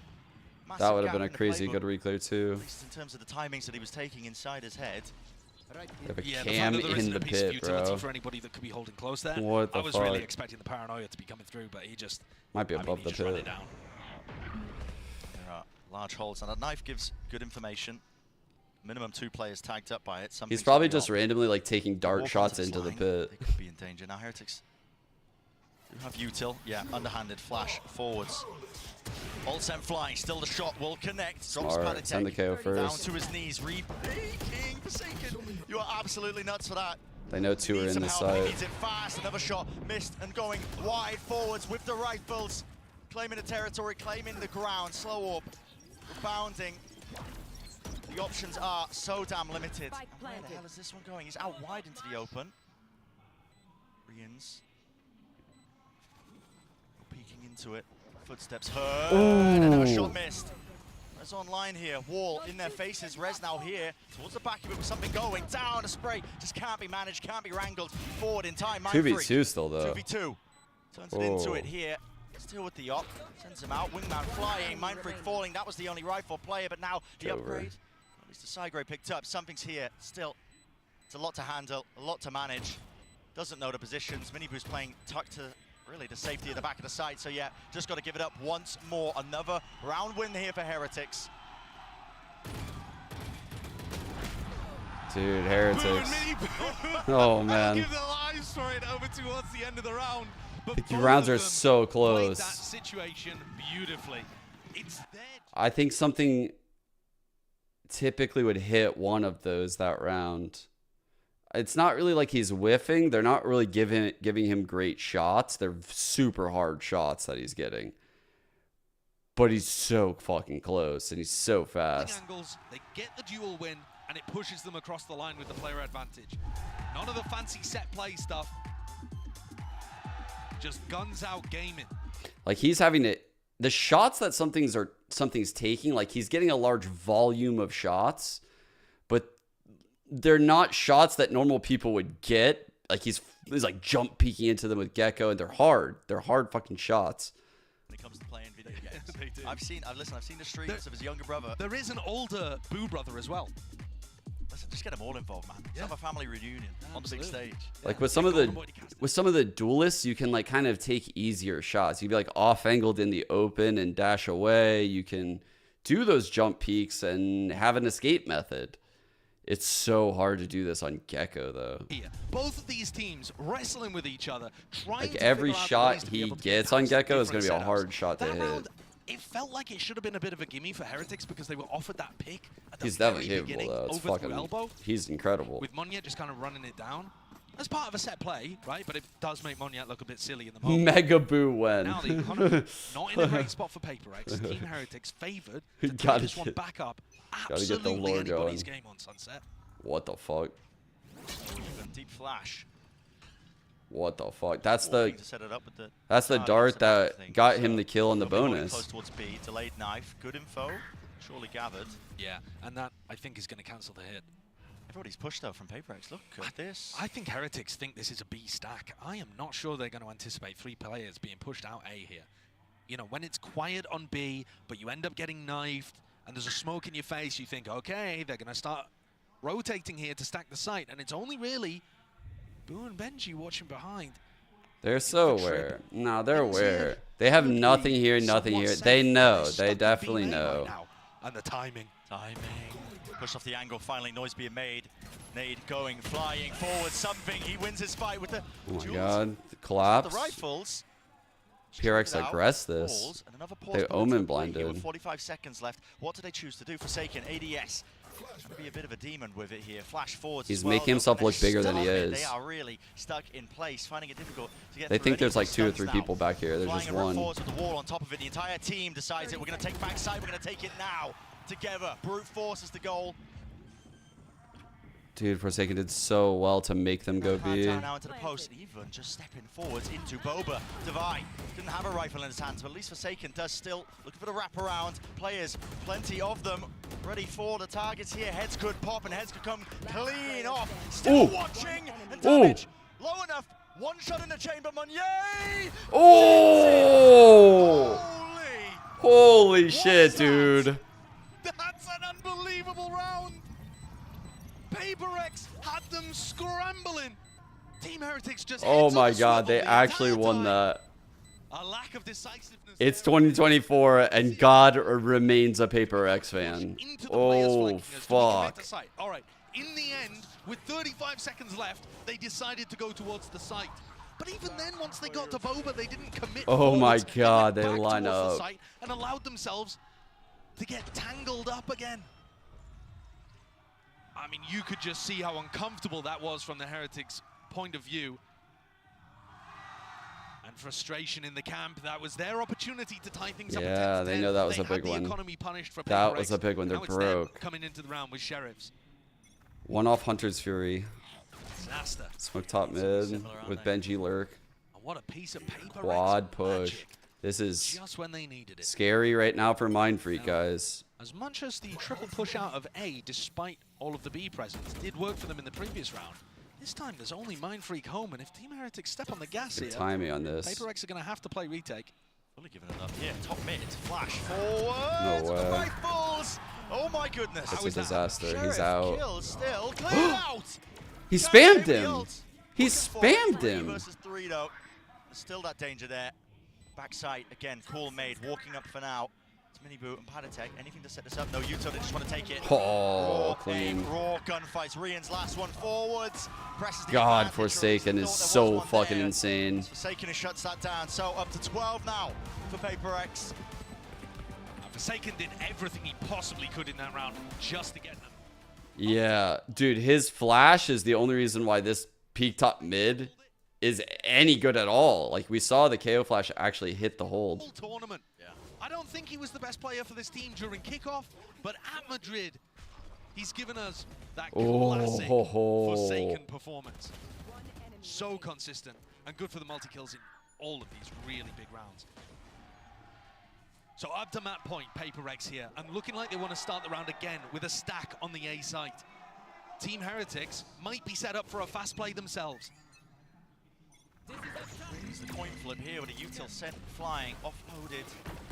One yet though. It's deep onto the angle, deep onto the line. Another nade. Don't know if it's They show that 4. particular spot, but still he's there. Fakes the TP. Forwards with a I think they slow showed wall. They 4. haven't funneled them now. Team So Heretics. Omen ults out because they know. Wall down, luckily. They showed too many people here, so he immediately has to rotate, anticipating like they're going to run it down the other way. But now PRX is in a really weird spot because we are literally only like 30 seconds in the round, and their whole setup's been solved, and a lot of their util's gone. So they're going to have to make some weird mid-round aggression probably. Held by Mindfreak and Divine. Like probably like a triple mid-push later, something weird. No casualties, of course, but when it slow down to this, anything could happen. They're aggressing A. Going for walking straight down towards it. Padatek's there as a trade. Minibu. Fast on the response. Solo aggressing mid. Towards to the wall here with the drone. It just fades away and breaks. That's crazy. Forsaken is out wide. He was going to Just push round the anyway with angles, the smoke walking for there. the mid-round is Munyet. Out into mid. Lost. Man's just in the source here. Devi forwards. Looks to just reclaim some of that ground here. Maybe a kill might do it. Maybe it might, but still Team What a Heretics peak, are too man. disciplined. Well drilled. Did you don't want to let it Jesus. slip now? 4v1 for Heretics to be able to deny the first of the map points that Paper X have got. This round was so bizarre. Paper X really scrambled by the slower pace. Team Heretics didn't put anybody on the outer wings of the map, grouped up in mid, and just waited for Paper X to push for information. But what confuses me a little bit, Bren, is they already had good info over towards A main and B main. They knew that nobody was trying to actually take space in A main. You know, after the drone came through, one of them could have broken it, maybe set up some play to gain info afterwards. But they just went for a walk re-clear of mid twice. I mean, I don't. What does such a mean? They had 4 here and they had 1 here. They had no vision on like fucking market or mid for so long. It was so long into the round before, like, you know, like Mindfreak ults over here. I'm sorry, who was it? Munyet immediately ults when the 4 are solved and the wall goes down. It totally makes sense. Like, I'm saying, like, they need to aggress in that moment, which is why this comp is so hard to play and why I think it could be a problem. I mean, they've played a lot of these chaotic scenarios really fucking well this game to get here, though. That Paper X have begun stacking the A site at the start of these rounds. So if this is a little faster towards B main, I wouldn't be surprised. But Minibu's not there, so entry power. Also the timing. What is this? Ham broken. They want to try and fight this one forward. Still, They missed Benji. They're weaving in and out the smokes. Yeah, this is just a confusing round all in all. Minibu, he's through market. It's a wall through the window, man. He's already worked his way through and stuns up. Connects. Mind break. He's still stunned. Hunter's Fury though. Connection wide here. Something back into He's it. stunned himself. It's chaos, man. Pure chaos. But can you expect anything less? Paper X. They thrive in it. Born in it. Molded by it. Benji. Left to pick up the pieces and maybe forge something out of it, but it's a triple face. You do not stand. You Damn, fall bro. against this team. God damn, what a hole. Entirely their way. In classic Paper X fashion, the final round. Bro, Paper Rex just have like an aura around them, man. Like, they are so good in the chaos. They are so fucking good. And the other team just looks so flustered whenever they play. Oh, dude, we got to see that again, actually. What the fuck? What just occurred right there that last round? That was... Okay. how are they doing this? They like fake it's not even fake aggression. It's like they're fucking sending it with a double controller over here. But yet it's just a 2-1-2. Like you would never ever assume that the start of this round Paper X is running a 2-1-2. Cuz they just send it up B. So when they send it like that in B, right now, this knife is coming in on attack, right? So they're like, okay, no one's market. They must be like 3 people here, at least, in B main. And we're in a really good scenario to pinch them. But there's actually 2 here. And the ult comes out of something at a really good time. So that the neon wall can cut through the window, TIL. Which is what we see when he comes out right here. It's kind of a sick wall. And then something is ulting out of Boba while this is going on. Miniboo pops ult, but I think stuns himself. What a stun line. So he looks over here and stuns off of this wall and then into this corner. And then he stuns again. And he stuns one more here and one more here. These stuns are insane. These stuns are fucking crazy. Holy shit. I think he stunned himself. And then the thrash, obviously, you know, getting Boo right there was really big. Holy fuck, what a hold.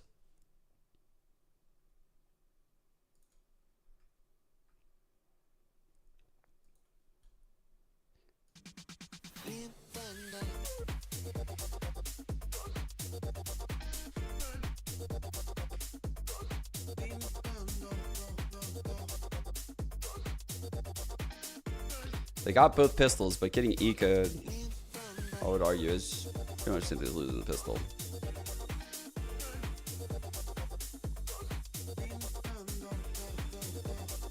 Holy moly, what a map that was.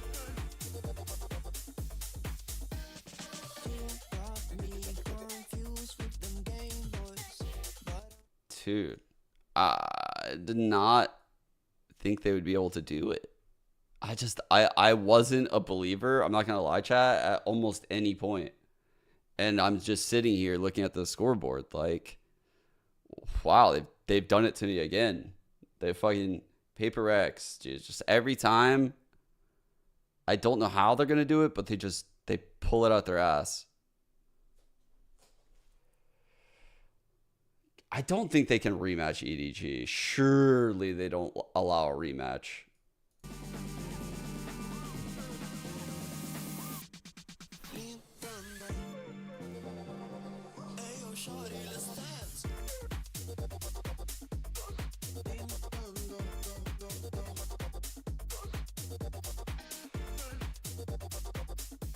They were so like tight on kills pretty much the whole game about the duelists.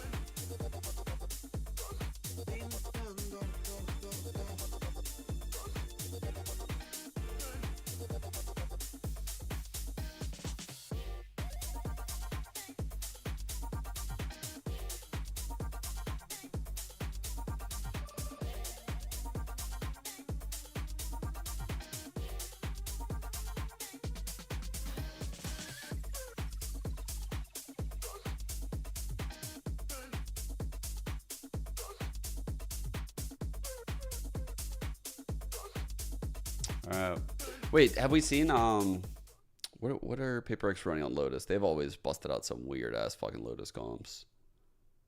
What are they running here? Someone said they don't like playing APAC on Lotus at this tournament. Was it Sadak? Who the fuck said that? Alex, I gotta say, I was sweating, and I pretty much feel like the rest Pacific was too. At what point do you feel like the tide was turning in your favor at that map? I think it was incredibly back and forth, honestly. I think if I had to say one moment, it would be when Moniet won his 1v1 with Sheriff against Patitek. I think did wonders for his confidence, you know, in ours as well. So that was such a big round. Most crucial point of the game. Well, I think Pacific's awake now, so let's see if you guys can close it out.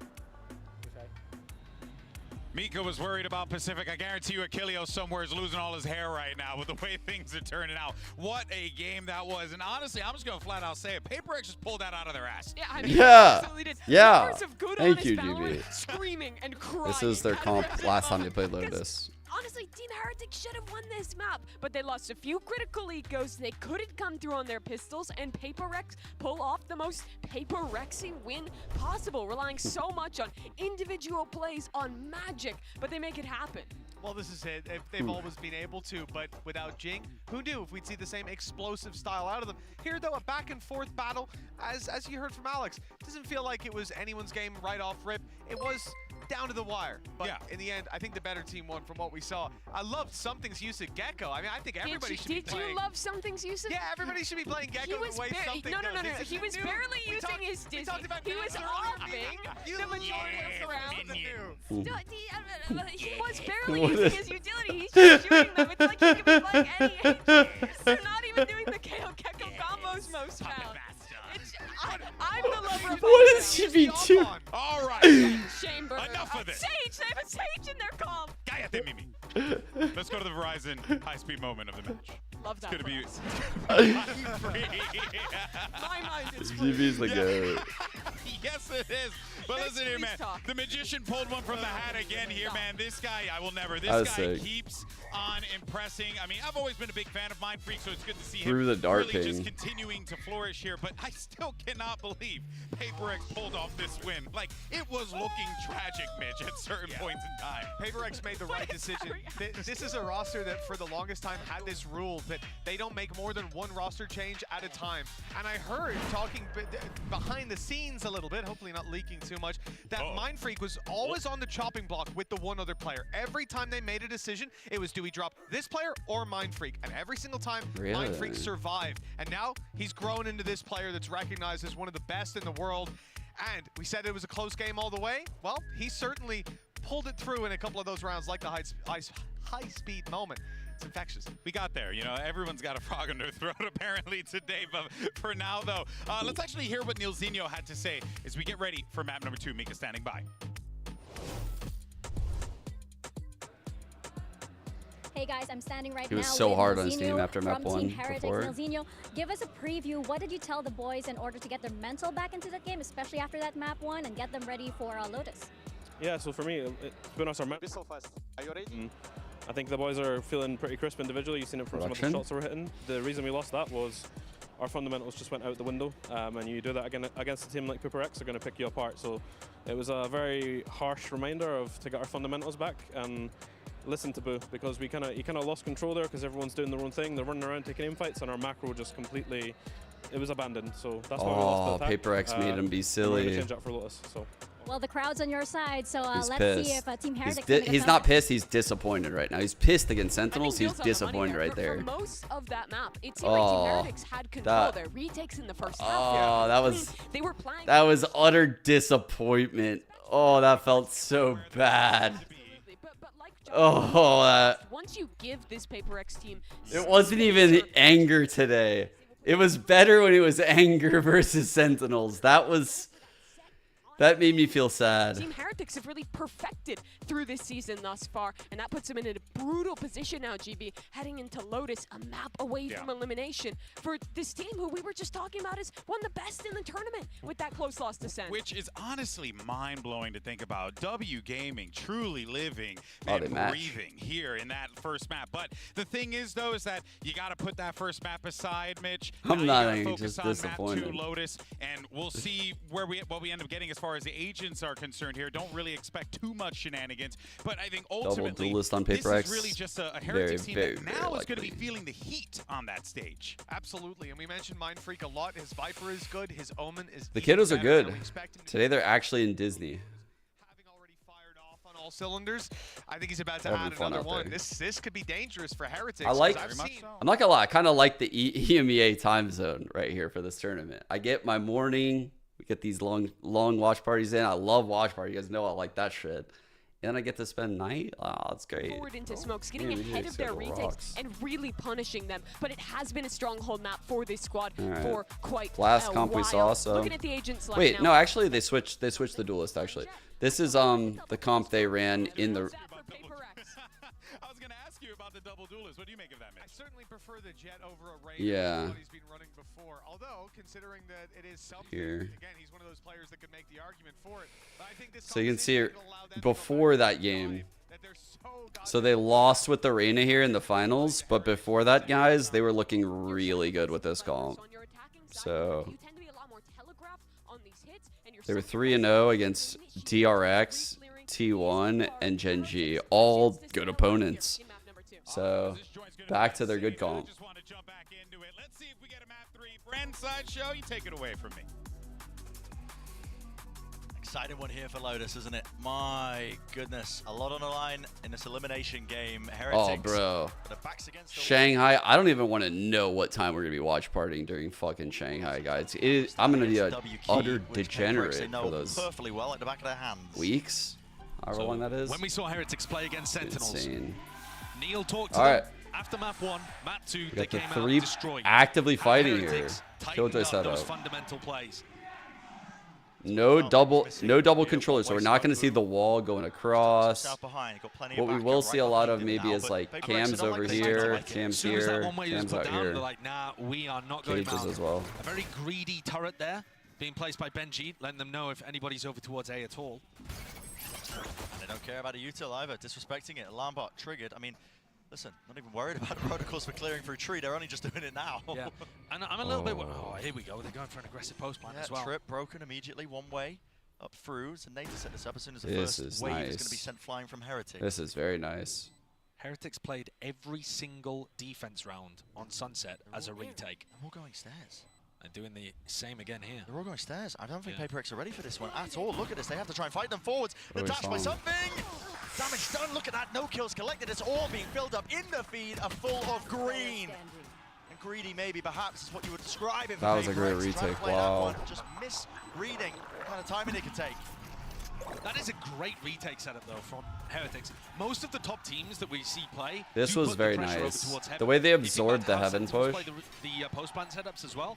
It shows like so much awareness that they played that far back for as long as they did and let the main part of the retake come in right here. That was a very, very good retake. And yeah, Alex, head in hands there at the gap that's developed. Good solution from Heretics. Remember, last time we saw PaperX invest into this kind of Right. They went for some kind of force after losing the follow-up. High-low. Deciding not to go for a force buy here. Ooh. Whoa, chances there. Yeah, very risky timing to go for, actually. You got to be worried on timings like that. All up, all down. Marshall in the hands of something. Point pistol round though for Heretics 2 of 1. Didn't end up winning any of them in that prior map. It's part of the reason why PaperX were able to take it. You know, they were losing in some of the other metrics. Mind Freak can definitely throw some util from over front B. Okay, hell of a kill. Oh Yeah, that's my. just a peek from Paddytech punished. And they're in. That, so Benji, he's noted. He is gonna be playing onto that Oh, corner, dude. 62 health. Benji saved them. Shot off the Sheriff, but the Marshal might do it. Has to back away from this surely. Still, tucks himself, but now backing away, respecting with a flash in his face. Out over the top, crouching and praying. You don't get your head taken off. Another retake round for Heretics. Every single defense. Dizzy gonna come round through the in window. this match so far. Ooh, and a Molly lineup. This is a nice fucking lineup. This is gonna get like all of this back area. Landing towards the back of the side as a flash forwards. Miniboo's already there. Smokes cutting up all the available angles. Mind Freak Sheriff still not dissuaded. Beautiful flash. Forsaken.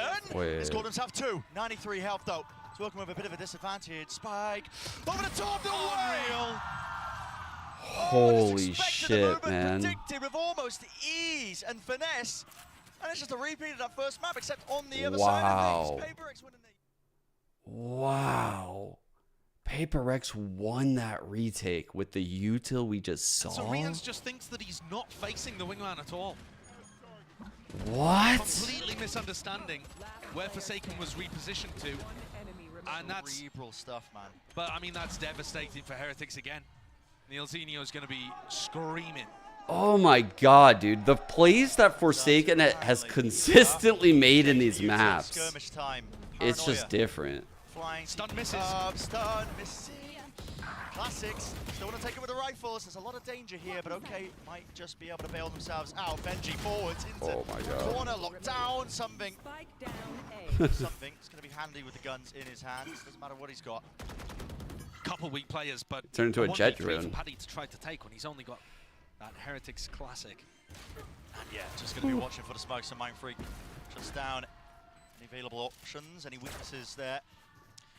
And so, again, Brent, I mean, this is actually one of the first rounds where we see Heretics not playing for the retake, right?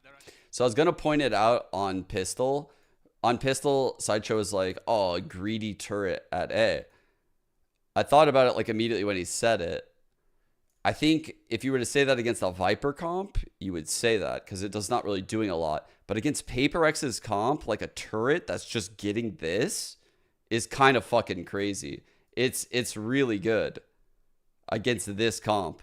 Starting to get online. Seekers could be potentially large, and something has it on. Hello. Yeah, he uses the smokes across here. There are many players waiting for this, but he has the dash to get himself out of there. Disengages forwards. It's a call going to be made here by Forsaken, using the Seekers now on top of it. Molly at the feet there through the door. Padatek, a few stray bullets. Moniette was fast through with that satchel. One more, two hands. Going to be using it to try and cut himself up onto the gap, but this is a good call by Heretics, or at least it was. Good take. Topple in the end. Moniette was hot on the heels of that. Fight the one section of the site. Now good pacing by Moniette. Game for Moniette, but he is alone. Wingman down and out here, just spamming randomly with the bullets going all over the place. Mini boot. He is really good. Getting that trade. I think Moniette's going to fit in really well with this team. I think he's going to fit in so well. By the end of this season, we're going to be talking about him a lot. Slide available. They don't go for a double push through the He was really good last year on GE. Who might be playing over towards the pit or the I was watching him play Reans Astra a lot. And like Omen. Discipline is slipping. It is, and this is one of the biggest things actually that has powered both of the EMEA teams through so much success. And if you can't hold it together when the pressure is on, you aren't going to be able to make it deep in tournaments like this. He'll never be the player that Jing was, but I think his flexibility across like Raze, Astra, Omen, and the plays he makes are very supportive. He's very good at using util. He's a little bit less wild than Jing, Value out of playing solo initiator Sky, something that most but teams he's have moved super away from. fucking good. This looks like Miniboo wants to take a timing. He goes for this kind of flash peek, looking to try and take Yeah, a it fight sucks that really he's getting early on compared with to the Jing. smoke. It's just not fair. He's normally good for it. He's just been so sharp. Go for it again. There it is. Oh my god. That's so fast. Yeah, rings true. But on the other side of the map, Boo tries to fight solo over towards Mound, dies. That opens up the C Dude, side. he tried to do that thing that I pointed out yesterday with his flash, and he could TP out, but he gets punished against Paper X. I guarantee you he did the flash. Oh. Okay.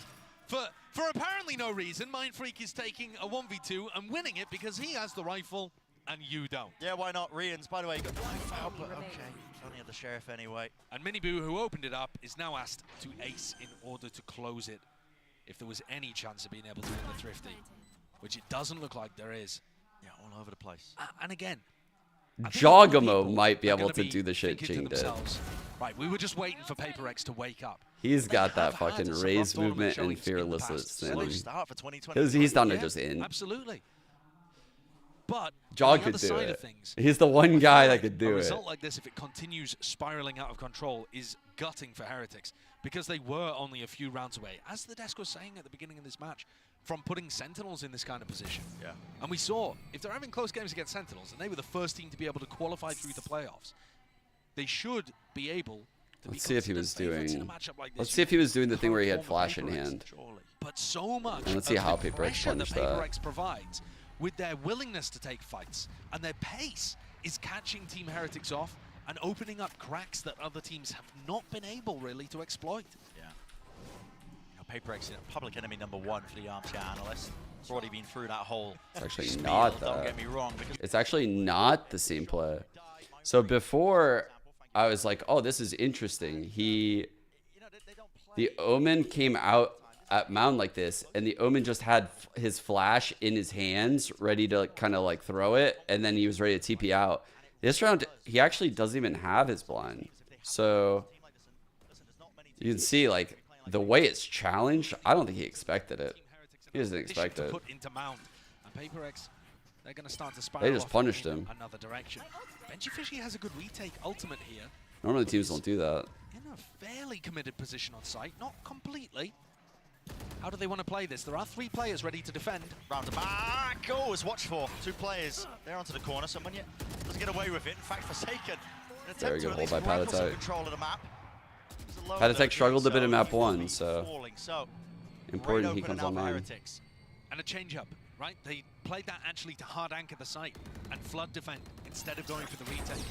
And I think mixing that up is probably going to be a bit of a win con for them. You don't want to count PaperX out though still in a 3v5. Smoke propped. Where is Freak off to? He's taking risks, exploring over towards heaven. Something with the op! He just peeks into that. I mean, Heretics are playing that with the most discipline. The One utmost kill gets discipline. dash 2 and players. knives. Oh man. They're They're gonna have to use this lockdown. They hear it. He's gonna push it. Now with a lockdown placed down, it's all orchestrated in time. He'll stay here. Seek to go for it. What That is that, bro? What is that? Back here, plenty of players now rushing into it. No detainment. Forwards, Miniboo taking a fight. And it is galvanizing. Sticking onto the defuse, but a stray shot found. Half though. One and out. Miniboo. What a time to come alive. This kid is insane. Outrageous run Best from Neon. Miniboo. His team needed it. That was almost thrown away. Heretics were Oh up in my a 5v3. God. Mind Freak went wandering out through heaven. He caught Boo, and something was producing This magic kid with is the operator on insane. site. What a shot this First is kill, on the he second finds the kill. timing, but Show us the second. kill. What is the second kill? Benji knows he's there. Bro, this is crazy. That's a good jiggle Jump peek. squad as far as Jiggle to bait out the initial shot, and Miniboo, he saves the day. It's this final one to Damn. me that's almost the most impressive of it, because he has to react to Divide be in there and hit the headshot. So now we see more of this rubble pressure as we get into the round. We are in the thick of things. Yep, something dashed out, already burnt that. Looking to try to take an operator shot early.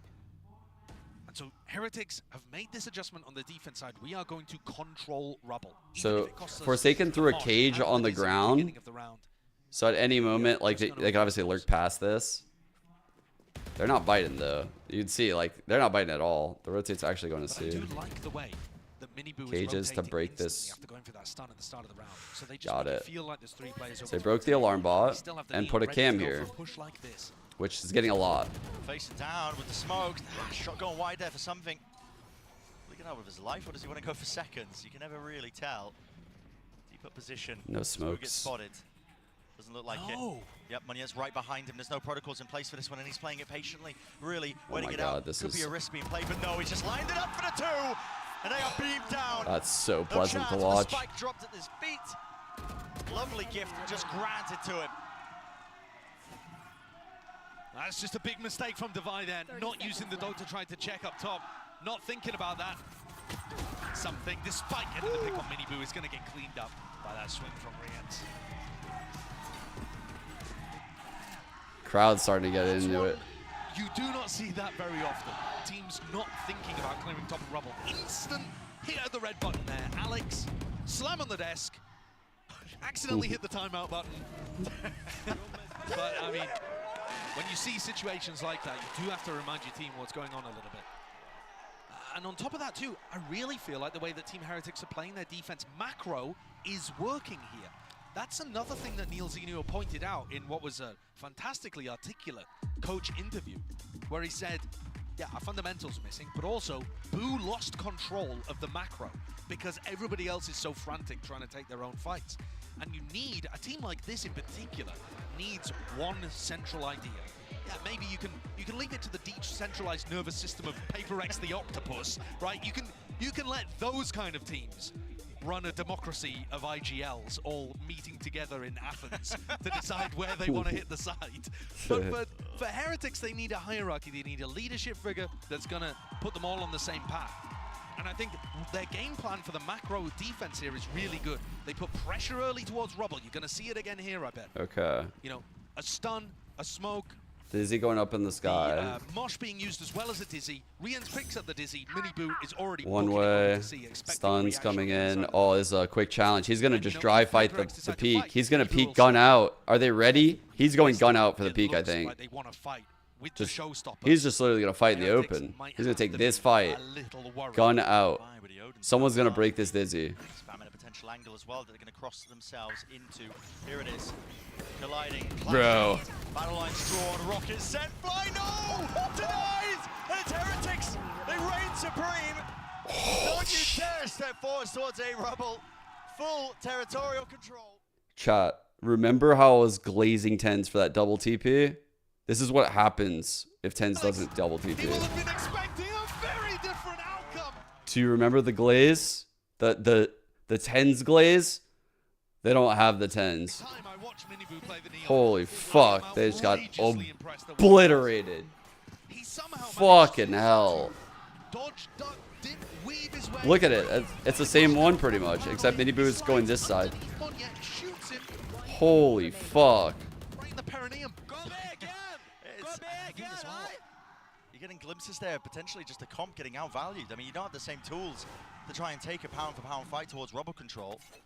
And now Heretics with that in their back pocket, looking to condition again. Look at it, they sent similar util flying over Cam out broken, Boo TP's up. They're in through B. Lambot, it's going into a completely different direction. Not sure what happened. Oh, dude. You're holding util into your hand. You're crazy against Paper X. You're. Target. Boo is going out of there. Oh my god. Boo was concerned about someone pushing even through the Viper wall. That's why he took so long to go for the TP. 4-on-2. But it's left Paper X 2v4. And the score tied at 4v4. This comeback from Heretics has been lovely, and it doesn't look like it's showing any signs of slowing down. Wonderful beginning, especially for the defense side of Good position by Boo. Certainly. You keep this this lead, this should be lead, you know, expecting it, and yeah, I mean, inevitable at this point. There was a chance there. The Forsaken just slipped through, and Boo decided to watch something different, but he's on point with it. And Paper X, again, it's these macro ideas that they're now starting to struggle with a little bit. This time, they're like, right, well, we're not going to fight Rubble, but if they're committing 3 players to A at the start of the round, we're going to try and take that early round timing and pounce somewhere else around the map. B seemed like a good idea. I'm very curious, how did they all die? It felt like the hit was pretty decent, the way they got into door.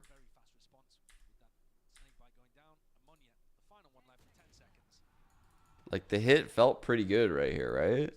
So the smoke over here. The Viper coming, Molly out, ready to Molly the hit. No one's in the door because they're setting up their A defense still. The flash confirms that no one is actually here yet, right? Like, no one's here yet. The flash got nothing. The Jet's in. Where is the Elim even going to? I don't fucking know. Oh, did it go? Line free CP'd up. Is that what happened?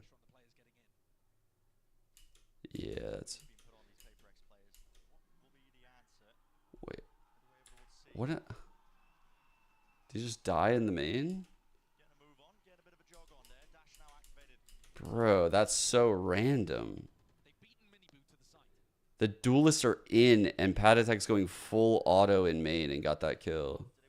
That's crazy. That's fucking crazy. Look at this, man. Just straight through. I should have held. Lights his way out of there. Plant now down. First kill.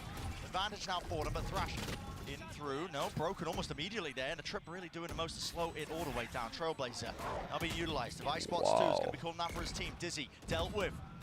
Popped like a balloon straight into the sky here, but now it comes down to the gunfights. And something is unleashed. Holy fuck. Sky will not take no for an answer. Ace stolen away, but I don't think they care. It's a round on the board. And finally, Paper X find that. Dude. The plays that are happening are so fast. It's a lovely little angle for something to fight over. This one over. These little micro plays. Great stuff. And don't overstay their welcome either. Holy shit. Oh my god. Oh my god. In terms of Rians. That was fucking absurd. But PaperX will be super happy about that. They can still make a serious go of this attack half. Yeah, they certainly can. And everybody grouped up again over towards C. Listen, if Nice it works, molly for the initial hit, and then you run it down But this over. time Paddy is there so early, so there is going to be a vulnerable here. Yeah, this is the adaptation here. Nana Swarm, vulnerable, applied with the snake. The dive is in though. They are doubled up. Saw that. That was a good pinch. Just spots it as well. Glowing the halo ring around the head. Oh. Beautiful with the movement. Great support from Spawn. Up for another one, but still sprayed down. Mini boom! Oh my god! So good with it. Just impeccable stuff, and already anticipating the TP. He's going back to A for Reclaims the the spike. TP. Players though have scattered to the winds. They are expecting it towards A, towards B. And this is where Mindfreak can absolutely freak their minds. Was hoping he would say. Oh, he's done it. But I mean, the mind games here genuinely are so huge, right? Yeah. Everybody on Heretics backs off, anticipating that Omen ult. And Mindfreak's tucked himself down over towards water. He's managed to engineer himself quite a good opportunity to win this. Yeah, he has. Oh, this is He will be nice. facing against Mosh, Wingman Oh, on this is Diffuse, nice. Paranoia. So Heretics, He's planted for these are the spawn. players They're that both didn't actually spawn. have to flood defense Oh, safe, he's so they still have a lot he of knows veto. this is pretty clear. First layer of it. Mosh, Diffuse, sticking through. No. The bullets do not connect, but he stops it onto half. They still don't claim the kill. What is the call? Paranoia forwards, cuts off the sound cues. Rians, he's just sticking it. He knows he can. That is immaculate stuff by Heretics. Well fucking played, dude. Beautifully done. God. With the noise cues. Holy shit. God, some of these rounds are just played to perfection. Again, Brent, what do you go for? Because you thought the C hit was going to work. You thought you could beat the timing of Mini Boo getting over to the C side. He walls so that way he can just keep fighting. Like, oh man, like these like plays that are in the individual player's hands, like completely outside of like the coaching. That's where I'm so impressed.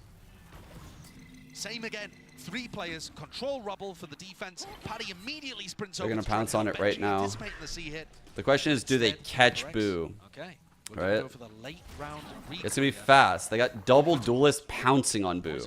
There's the blind. It does pull all sorts of players over. Boo, skipping a hop. He has to just try and tuck his head in, and he Oh, does fuck. just narrowly avoiding the knives. They got can't him. Avoid the explosive. The bullets follow it. That's a really good Way up pounce. here. Now Rian's in position, way ahead of the curve. That's something. Dude. Did not think Surely you think the rotate could get there that quick. Will reveal the location of a few of these players now. Still, they set themselves up into the post line. It's a good position for it, but when you, well, at least Mindfreak has decided to Oh, play the trip backside down on top there. of this box. Now, it's unusual, unorthodox.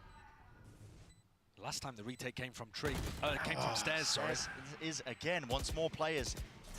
Doubled up, Forsaken will fall. Breaking the util though, back of the site.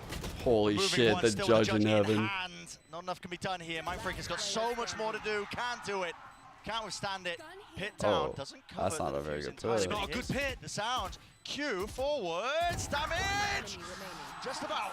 Half on one. it. Plenty more time as well. So Heretics. And he- That's a oh, it's 7-5 half, but- finish here on the defense side of Lotus. Jesus, man. With what they've been able to put together. 4 out of 5 of the rounds. That was a for bad PaperX. death. We're right at the start. Team Heretics Pit win the line pistol. up right there in that PaperX corner. break that, go on a run, and somehow Team Heretics are still able to get back Dude. into this. God, Heretics are so drilled. Yeah, it all points towards it. The Heretics advantage. Well, we know they're going to be happy. Let's find out what the fans think.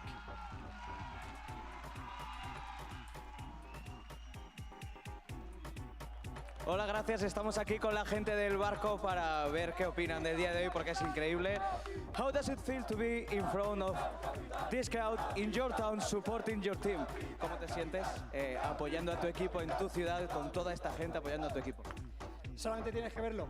Hemos venido aquí a demostrar que Heretics va a ser el club más grande del mundo y de la historia y para eso se necesita una afición a la altura. Our beloved Creo que queen. en este evento está quedando claro quién es la mejor afición del mundo, porque sobre todo somos el 6º jugador de todos esos 5 jugadores que están ahí, que se están dejando el alma por nuestro escudo y van a levantar Master Madrid en casa. Why didn't he wait for Cypher ult? Yeah, that's a good question. So, check this out. For those of you that don't know, like, the Neon mechanics, because not many people play Neon, you have slide, but when you pop this ult, you get another one. So if you watch, he has this stun to make sure no one's, like, pushing into them and gets all of default. Great fucking stun. The wingman's coming out, so if someone runs in front of the stun or tries to take the ground, like, side sight and push up, they're going to get hit by this wingman. He then jumps out as the stun fades. He uses his slide. He pops ult right there on that slide. So he gets another slide. And then he's sliding around the next corner. Like, dude, that is sick. That's so sick. Chant was hype. It was hype. Listen, the fans, but of course, are behind this team. But I mean, I rolled a perception check there. 0. Best. No understanding. Yeah. But listen, you know they're excited. You know they're happy. And they should be. This is a great position for Heretics to be in.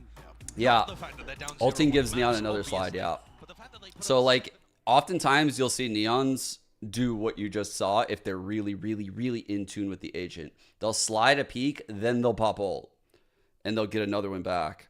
You know, talk between map 1 and map 2 maybe becoming a thing of legends. We'll have to see if Paper X. Because you can't, like, bank 2 of them. It's not like when you pop ult, you just have a second dash. That's not how it works. It's like you only have one top max. You max out at 1. Afterwards, it's a fake presence over towards C Mound, right? When something fights over it like that, it makes it feel like there's a big stack over towards C. Monyet's spot is fire. The trap play is Monyet hidden in a corner on A. And he's about to give away his position. I think Foxmate, he's just opened the door, blinded up, and it's a complete collapse. I mean, listen, could go in either direction. Still, they won that trade battle. Left to stand. Understand that kind of pressure. Boo's already stuck his way through, but he's being watched for.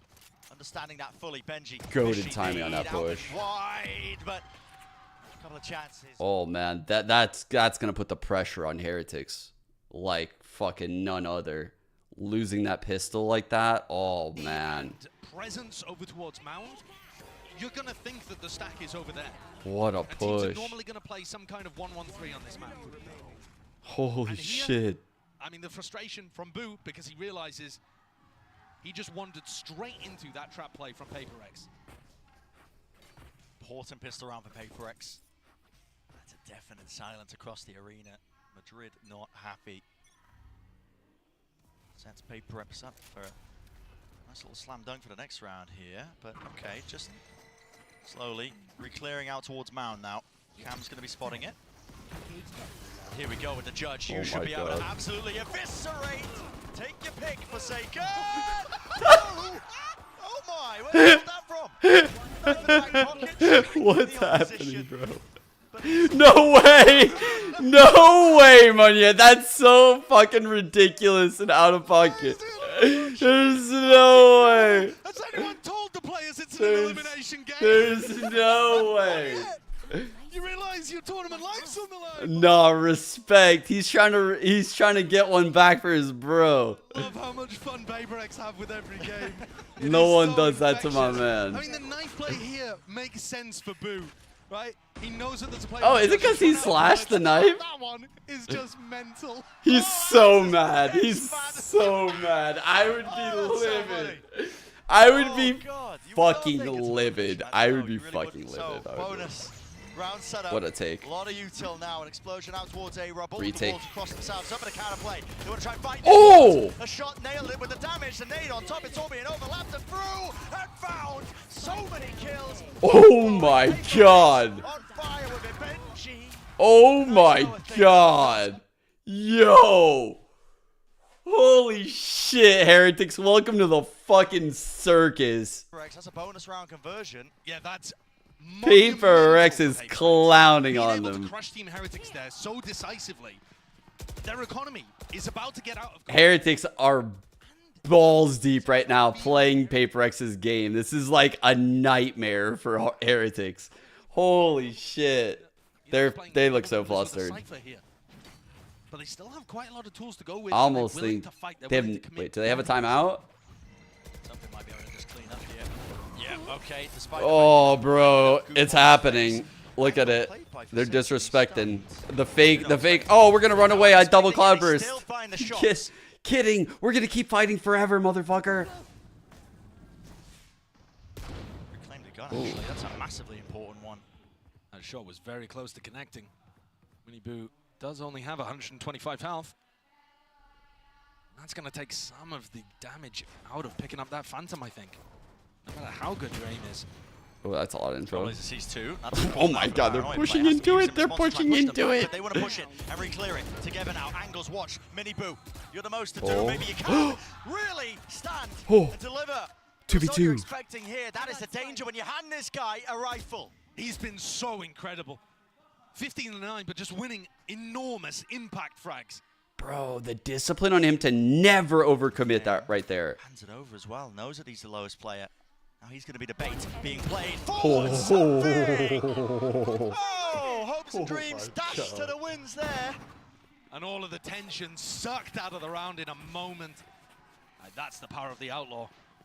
I don't think we've seen a double kill like that in a high pressure round from the Outlaw particularly, but those every round. Bang, what? Down they went. I have the same question. Dude, how does PRX make every round close? Their ecos, the enemy ecos, the rifle rounds, the pistols. Like, bro, rounds they have no business, like, getting into like a 2-on-2. Just get in a 2-on-2. If they lose this, they're potentially in a death spiral.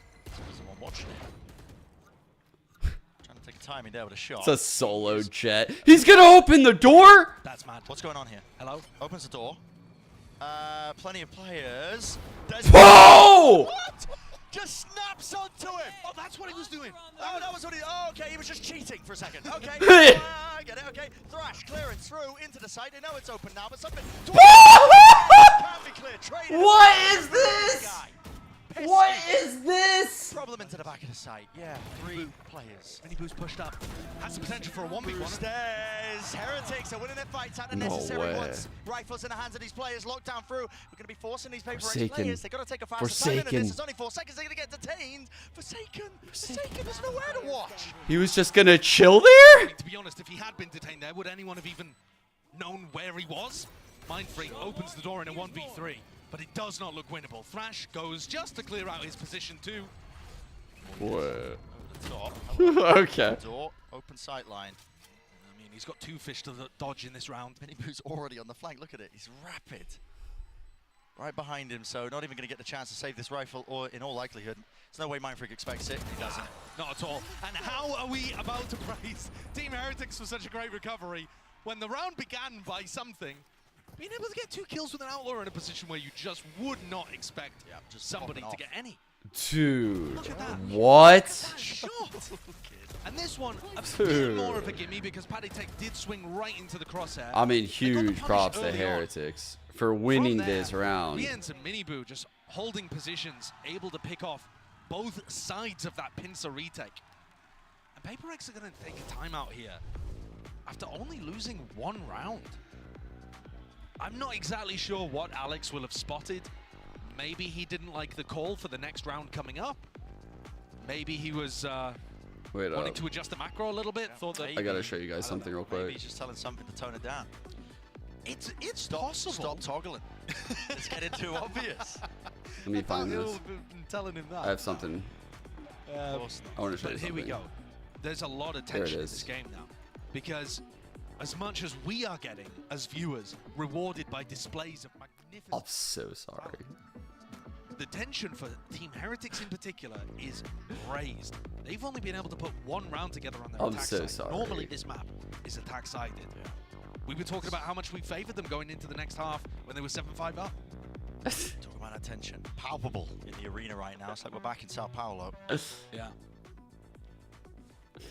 It's like, oh, I have an idea. I always tell chat that I want to show them something. Well, now I can actually show them something. Nobody was expecting this team to go out 0-2. It's the lowest hanging fruit, and I just had to do it. That is going to be the reality. I'm sorry. Just an outline of a Okay. with 4 players stacking. That's the leaf stun. The leaf stun goes like along the wall. They bait out the refight. Team Heretics seem to be aware of that. Bounce fact. Now off. they are just making a great pilgrimage over towards the other section of the site. The other side, which Forsaken is holding with just a shorty. Benji Fishy going to be familiar with the double pump, but He's over this. The question for Heretics in a more general sense on their attack side is, what a cam. when PaperX go for Bro, a massive stack like that, do we try what is this cam? Stunned. Cage. Because I think what you saw there is they add a pause into the round, just in case it's a stack on C. And they're rewarded for it. Oh yeah, players dropping like flies now. Of course, the weekend buy for them, but this is going to be Something has Blades even Storm up in next, terms of the but rounds. I'll save the gun actually, so never mind. Yeah, he could actually send this one and build up to his ultimate, but he's going to decide to play it a little more cautiously. Not allow the ult cycle on the attack side to start building. PaperX there decided to go for a re-clear of rubble without the neon wall being used. And I think if there's going to be any cue as to where Heretics are fighting at the beginning of the rounds, I would use the neon wall as a really big deciding tell. Just the indicator. Yeah, because I really don't think Miniboo's going to be sending it very often from the games that I've watched without there being something behind it. Throws it there as a little victory. Victory wall. I don't necessarily agree with what Sideshow's saying right now. I mean, it might be true based on Heretics' playstyle, but that's not a very good way to counter. Like, countering based on the neon wall usage off rip doesn't seem like a good idea. Because most teams don't even have a neon, and they do this setup. So they literally could do the setup that you do, like normally. I also think Heretics are just slow and diligent enough to. They're doing the Cloud9 default right now, which is also very powerful. You can see, like, they're taking out here. They're figuring out what's going on. They get a door open. This time they realize, okay, highly unlikely that they're actually going to fall for the same shit again. So let's chill. This will give them a good indicator. Has to get broken. And Boo is on a high ground angle. This guy will be able to see the exit across the side if somebody decides to play out of. That's kind of cringe. Area. Not quite. Double setup here. Yeah, the angle just watching the push up. Yeah. And I think something's more likely to go for that if Team Heretics put any pressure towards A, but they've been silent on that side of the map. The disease there, paranoia with the stun. I mean, beautiful. That's an amazing takeover rubble. Can't Or fault I'm that sorry, side of non. Heretics' game. Deeply familiar with it at this point. But again, Heretics don't go for something quick off the back. These are Once they gather really information, they're trying insane to slow kill the round trips down if and they pick go the B. right side. Against a team like PaperX, though, who are happy to gamble, that can be a little dangerous. False information, Mindfreak cancels. Did He he hit a saw shot him, speed fight? he saw him, Seekers now through the wall. This is going to be breaking the Last door. second. Let's create an opening here. Mindfreak might just get to overpawn. Bro, this is a B play. It's going B, and they're going to die to the trips at some point. Did they clear the corner? Yes, they do. Aware of it. Trips though, exactly so. Never mind, Miniboo literally lives in the future. What? What? The spray, something is looking beautiful with it. Odin spraying potential there with a neural theft, just pointing out these targets, lighting them up. Can they find it? Still scattered, dashing forwards, at least with the satchel in play. Yet it's forwards. He wins his fight out. Benji in Rumain. At least a spike is planted for him, but it's a 1v2. 1v2. Nano Swarm, slow it down still. He might have to just hit an absolute worldie. The time pressure, it's against these Come on, Fortnite. players. Munyet sticking. Come on, Fortnite, hit this shot. Found half on it, defuse already. Oh! And a real chance for PaperX. God damn, PaperX are fucking frying. Favored for them anyway in that particular spot. What was that 2K from something? Like, show me that again.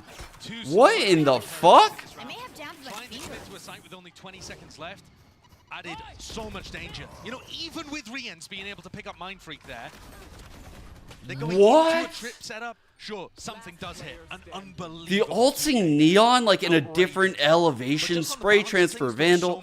What was that handshake? Wait a second. And I do love the way that was kind of PaperX fire. played that retake up through heaven, diving Munyet in and swinging behind with an Odin. Last day, it's the call's made. Gonna hit his U-turn now, Forsaken. Playing up close to the tree. He's got an Odin spam. He's waiting for the door to be popped. Here, pops the cage. Doesn't feel like he can really play that position. Now there's a kill trip set up on the one side of the site. Okay, he's out, he's out, he's out. Stuns. Kill trip on left side. Forsaken Are they responds, aware? really punishes kill trip if somebody does walk into it. I think so. It's from heaven. But isn't likely. Ooh. Trailblazer. Players back. Backside control. Now a fight towards Rebel once more, actually, with that flash. Now the thrash. Can Benji stop these guys? That's going to be a question, Benji. Right towards the back there. Oh my God, it hit him. At least the detainment, but it doesn't entirely. He's going to be locked Dizzy's up, crazy restricted, good. Got strained to 2. buy, just catching a bullet straight to the head. The spam by Forsaken. Again, this looks like, just again, an even round for Great Heretics. play. Earn themselves up to 10. Sick fucking round.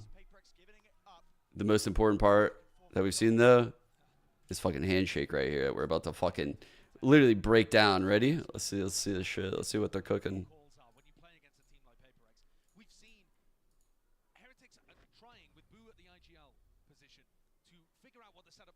Oh no! Oh, dude, it looked way cleaner the first time around. I'm so sorry. Oh, that was. Oh, that looked so bad actually in slow mo. That looked so bad in slow mo. Let's not bother with these slow pace rounds. Let's just try to overwhelm them and hope that they're not 4-stacking A for some random reason. And this time, the stack isn't there. They get in onto the A. It looks better in fast motion. I'm not gonna lie. Can you imagine if they ran that and PaperX just decided to fight Rubble there? Would have been a totally different situation. And now PaperX. I did him so dirty with that. Fuck, it looked so much better the first time. Heretics looking pretty good with this Rubble control. This time, I don't think it's going to be pushed back so easily. Here's it. Door switched. Oh my God, the guns! Running and gunning does not win it out. Knives in the 4 face. HP, man. Couple in the chest. We'll drop it. The flank is lost. Both of the duelists in the previous round when they went for that flank. So now Team Heretics have to either push forwards to get control somewhere else. I didn't mention it last round, but this plant is super nice because you could open the door and literally see it from here, right? You could see the spike from so far. Position holding in the pit. Boo is low though. Obviously, you can guard it from like main a bit, stairs, tree. Into it, not clearing the corner, not expecting it. They're really only just spotting the one. They're not going to expect the second. Surely not here. Big fight Through right into here. Tree, satchel back and away. Boo. Again, as I said, he's Oh, he could have spammed them. Damn, Boo. Holy fuck. Big round by Boo. Going for a post plant setup there with 2 in pit. A little bait and switch.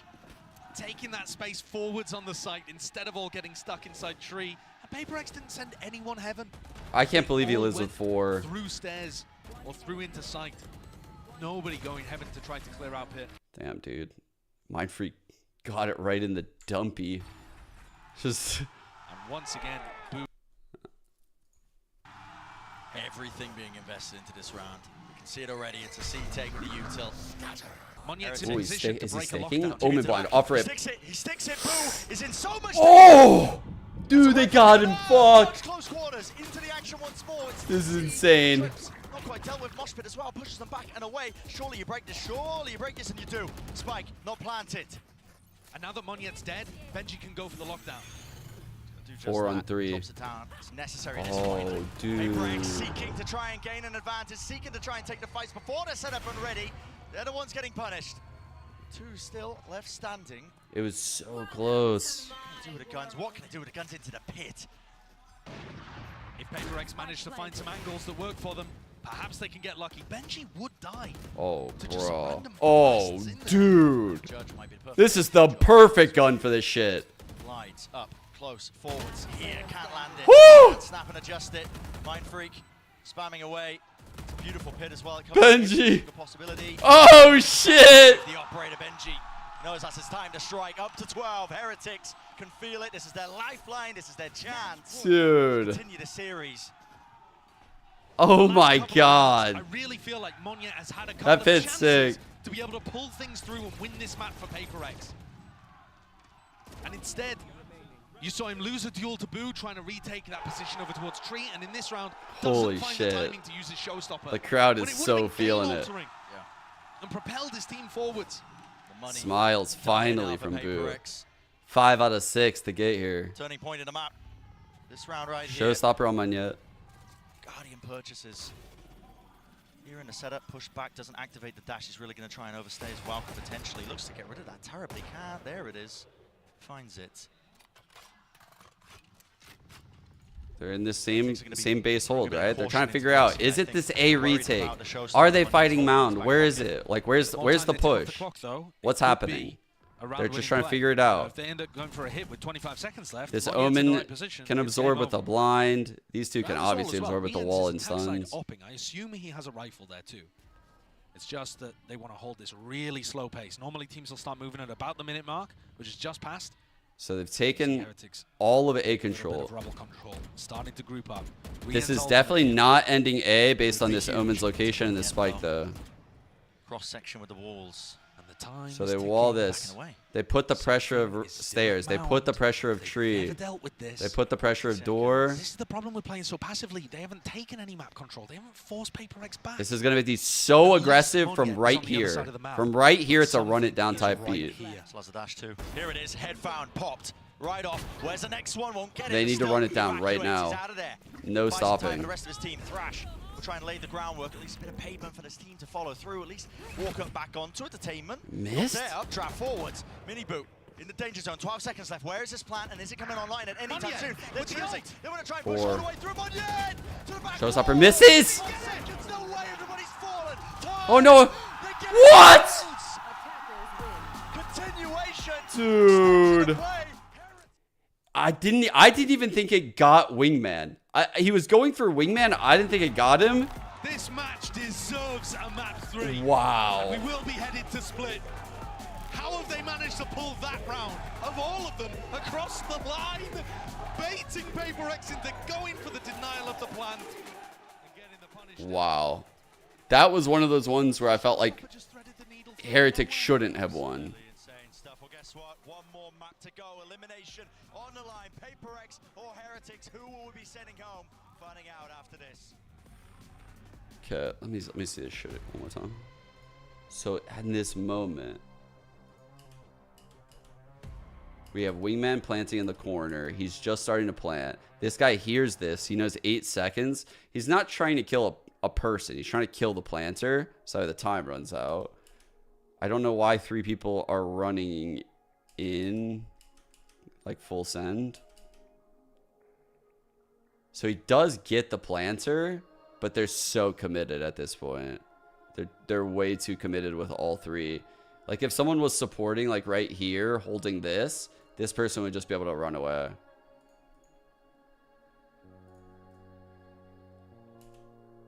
Forsaken needed this kill. He probably doesn't get it, huh?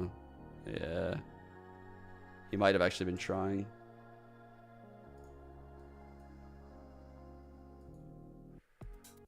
Holy.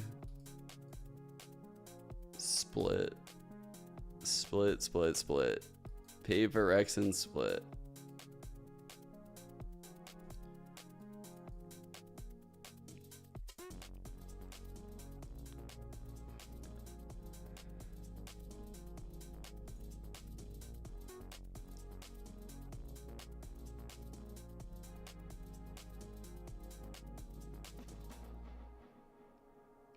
Should you get Omen or Viper? I would say Omen. Viper, while insanely strong in pro play, is very difficult to play in ranked, particularly low elos. You can like solo Viper controller on Breeze and Icebox, but it's gonna be really hard elsewhere. You can see that like Vipers, so these are like the pick rates of the agents in the tournament so far. Viper is so busted in pro play, but it's because of how she's like a must pick here on Breeze and Icebox. And these pro teams are all using her as a second controller on Split, a second controller on Bind. We see teams like Loud running her as a second controller on Ascent, and it's super viable. We see tons of teams running her as a second controller on Sunset, and tons of teams running her as a second controller on Lotus, which is what we just saw at Heretics. So literally across the board, she is very viable. But in ranked, it's a little different, and it doesn't operate like this. So that's just what you should probably keep in mind. Omen, you can make a lot more plays, have a lot more fun with. Just, you know, a jack of all trades for ranked. You have a flash, you have TPs, you have smokes.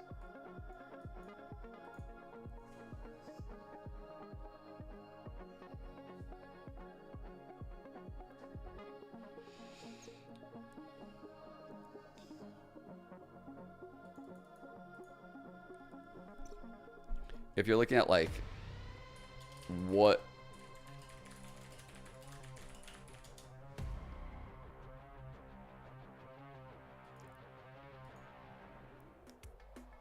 And with a white hot crowd behind him chanting "Si se puede," they in fact do it. Yes, they can. Heretics force a map 3, and what an incredible final round that was. I thought Meunier was going to blow them up with a rocket. It turns out nothing happened. That was nuts. Absolutely incredible stuff. Heretics cannot lose in front of this home crowd. They come out and look incredible here on Lotus. I think playing it up. I don't think Omen ult needs a rework. I think Omen's really good. I think, let me see.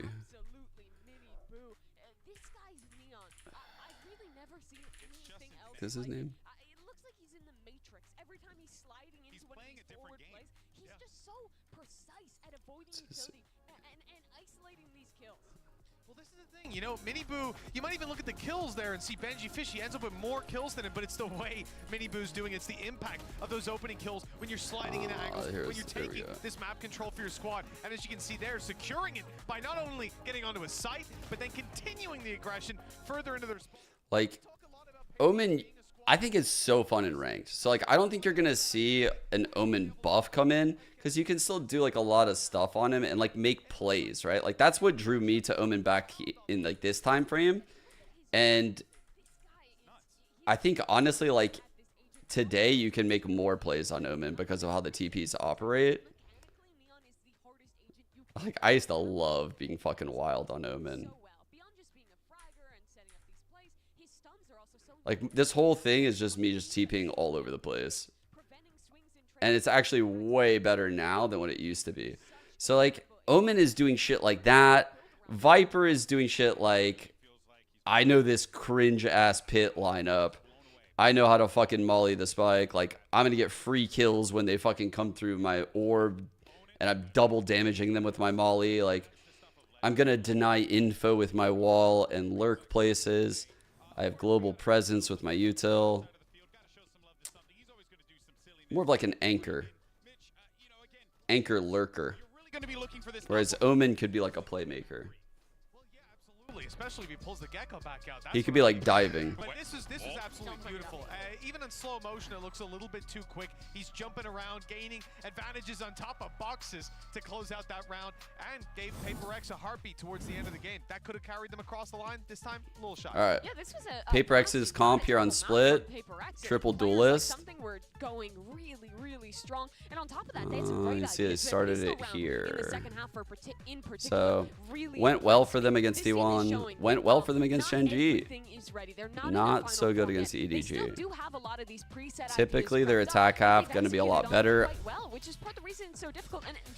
It'll be very hard again as the more they play it, the harder it gets. Heretics is drawn into this A site, and guess what? Massive stack ready to go here. A trap play set up with the paranoia, the flash, and the nade all coming out in conjunction. When Paper X can get ahead on these calls and execute these set plays, they have the individuals to absolutely shut you down. It was some great moments from them, and Heretics. Really impressive that Heretics are still taking us to a third. It's going to be the first time we've actually seen Miniboo on the race. Pistol, right? We saw the follow-up again, I think 2 rounds later, where this squad is We've only seen them play twice. And you see this constant bombardment, not just the paranoia. This comp lacks info with the solo breach. It's so difficult to deal with that many players and that much utility coming your way. If they run it again. We're going to Split now, and you got to be worried for Paper X because this map did not look good for them the other day, right? When they were playing up against G2 they runs were out. constantly leaving space on these flanks. How Dong was abusing the A ramp control when Paper X was on their defense because they're running a triple They run this comp. double smokes comp that not only has It's no a good comp. sentinel to actively hold space, but also really lacks active info because you have no initiator to make those re-clears easier. I'm actually kind of curious to see what we're going to get out of Heretics here as we jump into this one as well. There's just really, like, I think at this point now we have it's a BO1. You got to shake it off, right? Heretics certainly riding that high coming out of that last game. But with PaperX, what we've seen, even when we were looking at those pistols, even when you think like, oh man, PaperX licking their wounds, they will find a way to get right back in it. So Heretics can't let them back in. Well, you know, one of my concerns is that Heretics barely made it across the line in that one. And then you look at Split, a map that they played up against KC, they beat them, and when it came back to it, KC had them figured out. They demolished them. He mentioned the EDG game. I think it was a 13-9 loss for their opponents. Well, PaperX looked a little better because Heretics was 13-5 loss. Agent select in and PaperX, I'm happy to see this. They're reinventing the comp a little bit, switching Devi on to a initiator here, the Sky, instead of what was previously basically that third duelist in the mix. So they still don't have a Sentinel, but their re-clears are going to be a lot stronger on defense, and they're going to have a lot more utility behind the 1-2 punch of Something and Forsaken. This comp will play a lot more similar Something to that we've seen previously in this series. That these guys have been trying to do now for several months, and they're pretty successful with it, is taking Heaven through main. It's fucking insane. So they'll have Omen smoke Heaven and TP into the smoke. They'll have the Jet up trap dash into the smoke, and then they'll have the Raze double satchel into the smoke. And they tried this with the triple duelist comp, but the Jet didn't make it and died to the site. I think they'll try it again. We'll see. It's a fucking bizarre shot. That's insane. Elimination game as it's already been set up, and we set our sights to Split. Now I was anticipating, we've had some silly rounds, don't get me wrong, but I was anticipating something a little bit sillier, maybe PaperX throw in that triple duelist once more. Really like the comp change from PaperX. I think it's needed. To put it lightly. Yeah. And it reminds me of Alex's arrival quote when he came today. He said, W Gaming is 2023. So we've got to figure something out for this year. And this really feels like Madrid has been an I don't know how Mini-Boo looks on Raze. Trying to figure out their identity. I have no idea how Mini-Boo is going to look right now. Let's see how good they look running basically last year's meta composition. Except with Monye wall cutting across mid. Oh, what the fuck? Through. Look at that. Smoke to cut off the Jesus. That's a fucking play, man. Punish, but everybody just wants to react into this one. PaperX through into B. They realize it's an open site. Just looking for the hard lurk player. But I think PaperX's comp won't have as much of a hard lurk. They're in back site. Looks like they want to try and take a Boo is ready. It's Paranoia. Off of whose contact? Something's here. Let loose, let rip. Wow. Boom. It's the deck. Now there's plenty more players just trying to scoop up and vacuum back up that space. Heretics are worried about it. They're using the flash there to Wait, stop the trade. that's an attacker smoke? Hyper confident that Something's going to win the duel. Now just walking right into it. Look at this. Forsaken. That's why it's an attacker smoke. They have a fucking shorty. It's another immaculate pistol round. Oh my god, dude. These pistol rounds and the thrifties, the low buys in general, have been really solid for PaperX. It's been the major Holy fuck. I mean, the reason was why filthy. these maps have been so closely contested. The So many rounds, layers. rounds, the ecos. Yeah. Forsaken even going for the shorty in this round, just so that he can set up a play like that. So good. Boo's scratching his head just a little there. Another round where Team Heretics were very much playing for the retake. Interesting They went for pings that here. early round aggression into the opposite side of the map. Kind of funneling PaperX. Does he want to into the defend so that? they could play Yeah. retake, and it ended up just getting crushed by post-plant aggression. Got to be wary of that. Something is on a heater so far. They're going to defend this spot? That's so interesting. Flooding back in. Oh, what the fuck? At least capitalize from the back lines. Forwards is the position of Rians. That was so so cool. Found once more for Boo with that classic. Whose fucking idea was They that? haven't given up over of the weapons though. They've been dropped down. I want to know whose ping that I think was. that might end up being the difference maker. PaperX still really heavily favored despite losing people. Okay. Oh, very close on that timing. Stealing sight. Paranoia forwards. Just clipping the side of the head with the wall taking most of the damage. Something this guy is feeling it. He is He's on one, man. 4 kills against the eco, farming up towards the Blade Storm. Yeah, and that's amazing because Monye and Forsaken both didn't really invest into that round. They can start to buy. Something's getting close to the Blade Storm. In the pings, yeah. And this has got real power on the bonus round. And I think this is what, again, like you said, Brett, one of the biggest reasons why PaperX have been able to make this a really close series so far. I don't know. I just saw it right here in freeze time that this Raze was staring here and they were pinging it. And these two started rotating. And I was like, I'd never seen someone fight for that spot, but they were clearly fighting for that spot. Oh no. Through, hiding into the corner, but what can he really do? Oh, he's in his cage. Play anti-flash position. Oh, Nasty, nasty adjustment. Snaps upwards. They don't know where he is. They're trying to hunt him down. Oh my God, Benji, what? And something did not even try to get the trade. Bro. React play into heaven. Oh my God, he caught him. Oh my God, Benji fishy, bro. That is wild. When the Jet engages like that and That was crazy. I would say 100% of the time, the Jet is going to then go back into sight to Yeah. make sure you deal with that. Man, he gets 4 here. What a kill on Forsaken. One there and then just gets shot in the back. But instead he gets 3. Follow up. But my God, what a time to really shine. And okay, it hasn't broken the Paper X economy. I'm so good. But I got to agree. I got to agree. I'm so good. Benji's been a nightmare for them to deal with, but fast. Here comes the pounce. Oh, again, you anticipate anything else other than it, Mini Boo. He holds it down. Rooted in place at times, but Hard kill to get. just finds that kill against his adversary. That's his Player first, who's too. just been phenomenal individually for Heretics. They've had the firepower today to be able to go toe-to-toe with Paper X. It's just about being able to, get the really important rounds across the line. Ball fades, spots it, one player, stun. Fault line to re-peek. Flash through around the back. And a re-clear. Something can tell the rest of his team there that clearly there's a stack over towards B Heaven if they're going to Ready make a for play the like that. Strips. Heaven or updraft Ashen.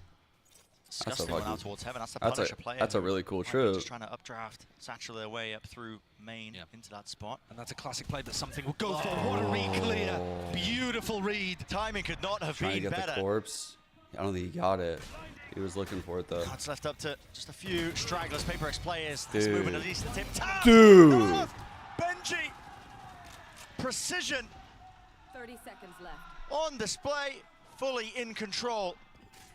Don't you dare set your sights or your feet whatsoever near his side, because this guy is on one. He looks amazing.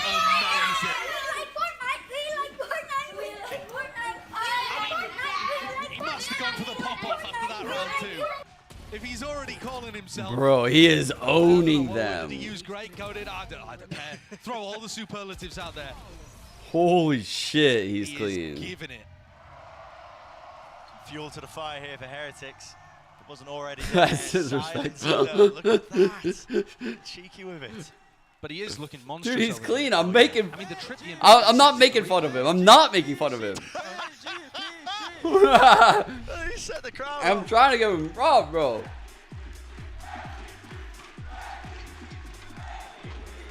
That's sick, the whole crowd. Well deserved, but early. This is the final map between both of these teams. Everything's on the line. To think that a couple rounds like that are going to rattle Paper X, even in a crowd like this.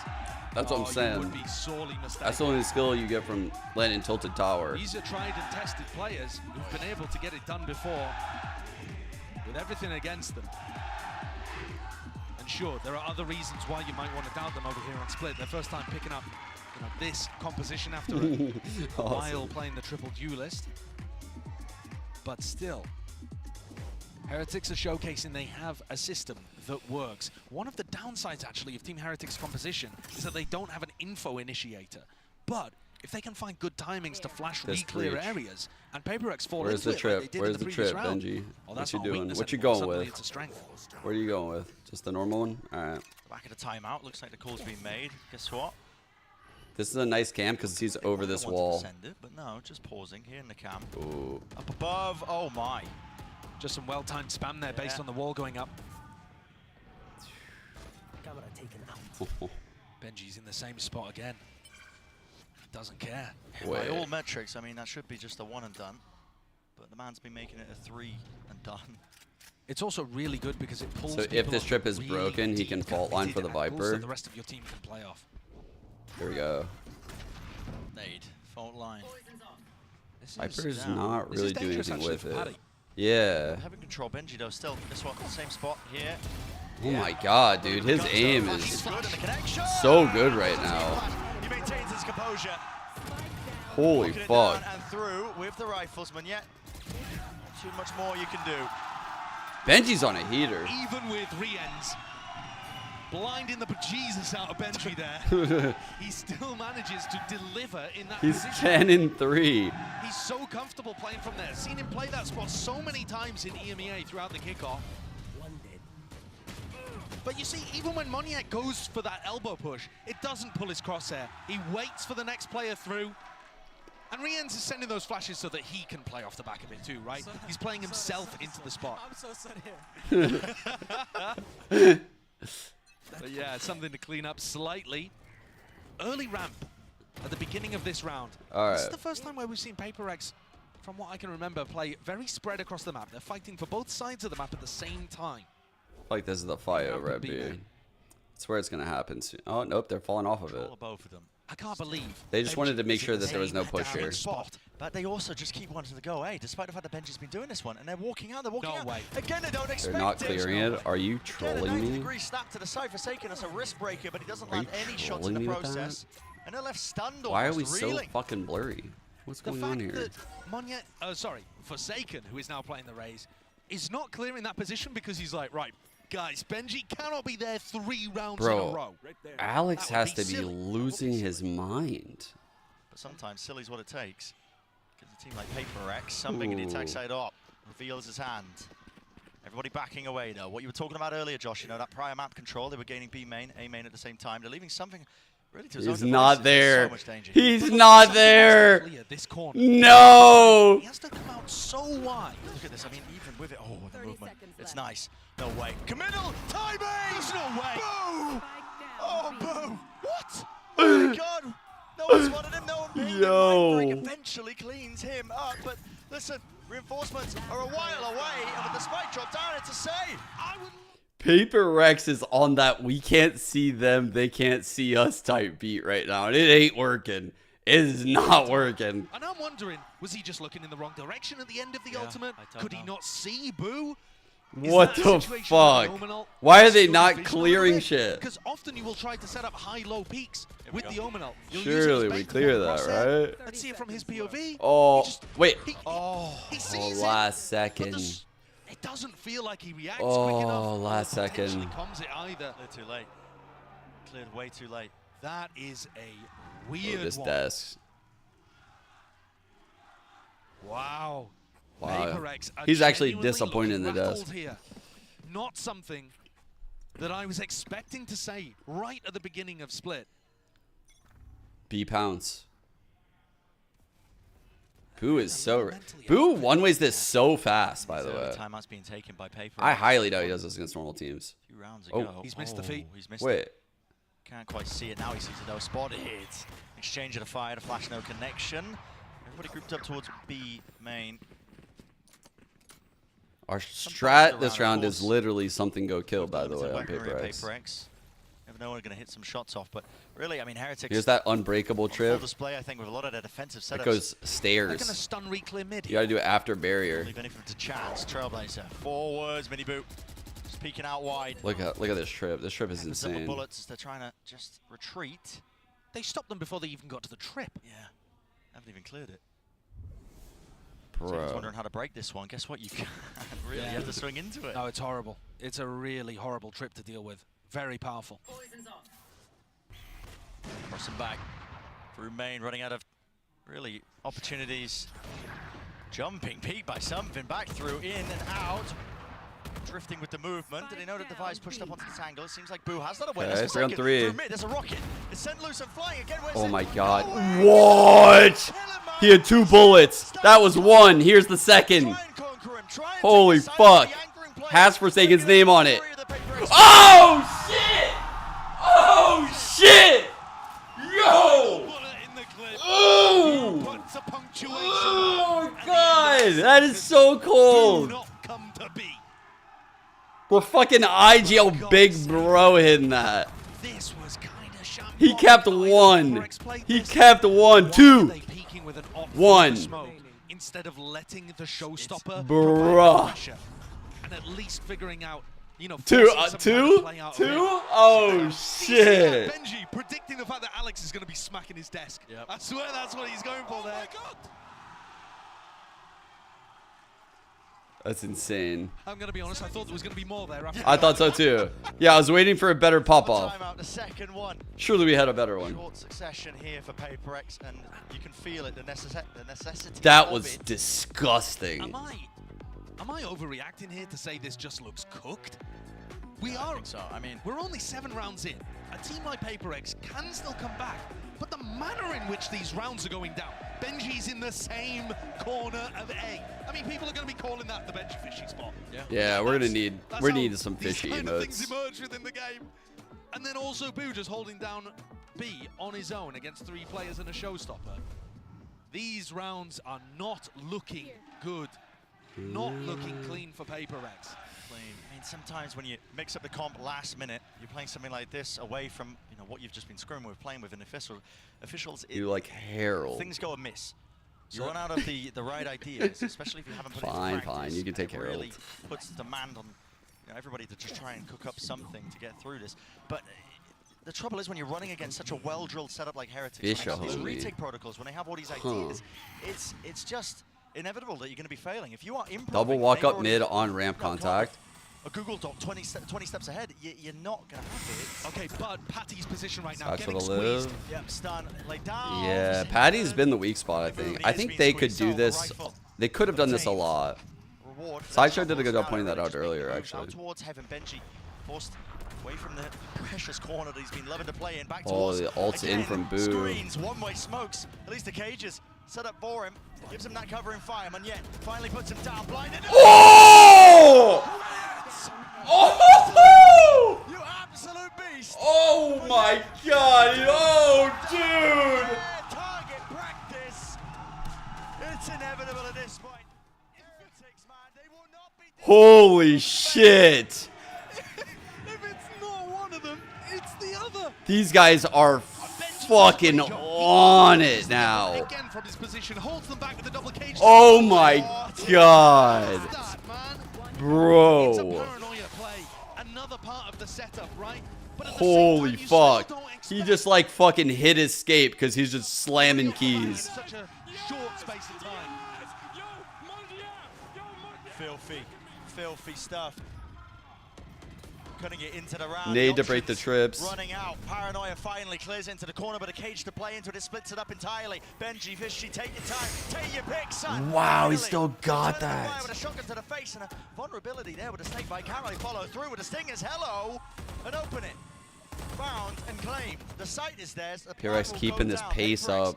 Be pushed back away from this one. Heretics too busy celebrating. They weren't ready. Are low, and enough out into the open that may be a possibility. They lined up. Oh my God. He has paint shell still. Have to be used. It's just trying to count for the players' positions. Broken. Miniboo scared about it. Nade rebounds. Nade rebounds. Monyet in a 1v2. These fucking brothers. 4v2. No utility to his name. Doubled up. Heretics. You got to think discipline. Name of the game. A dodge, a weave, a duck, a play. Oh! Saves the bloody day. The Red Bull clutch from Monyet. Dude. The round after Benji is screaming. Holy shit, guys. No one is missing right now, man. Holy shit. Happy with it. Yeah. In the sense that they get one on the board and they figured out how to People are getting destroyed in this server right now. Good stuff. Disappointment on the face there of the Heretics fans, but it's mirrored within the coaching booth of PaperX because even when things go well, there are problems. Slow things down. Now set up for Ram. Miniboo, he's in their face. Oh, he fumbled it. He fumbled the bag. Little bit adjusted though, he can't quite find it. Flash, pushing him away. Got to respect that one now. He was looking to try to punish the Trailblazer coming out from Divide, but he couldn't quite. Forsaken had a nade up in his face. Yeah, they kind of called a cancel there. And Benji is watching. Mind free timing, tries to take a timing. Shut down. Trying to get the lurk active. Guess what? The wall. Just immediately punished. Oh, Benji on one dude. side, Boo on the other. Boo over here has the blind. The one way's in. Good luck to you. How do you clear him? Boo avoids it. Round to the back. Still with the shotgun. No way, he knows it. Feels it. He waited for that fault line. Possibly off the sound. He wanted to use the fault line. Took that chance. Gifted with one. Something's there. It's a flood defense. A flood play. Right in. Resetting. Oh my god.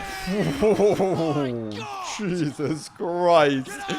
Guys, the plays we're seeing are fucking crazy. That was incredible individual ability to be able to push them across the line. You're not really doing anything about that. Heretics tried to. It's like a fucking aim lab montage out here. Double kind of walked out through that and just got picked off. Neildinho's immediately taking the timeout, and I think he's going to be trying to talk to them about maybe setting themselves up a little bit so that they have the perfect timing to get out through the smoke. Yeah. There wasn't much of a mistake there. The timing wasn't that far off.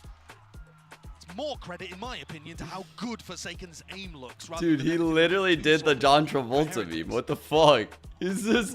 He literally did it. Are able to put another 2 on the board here and tie this up 6-6. It will be a miracle for them because they were looking so down and out. Yeah, I mean, how would they even do it?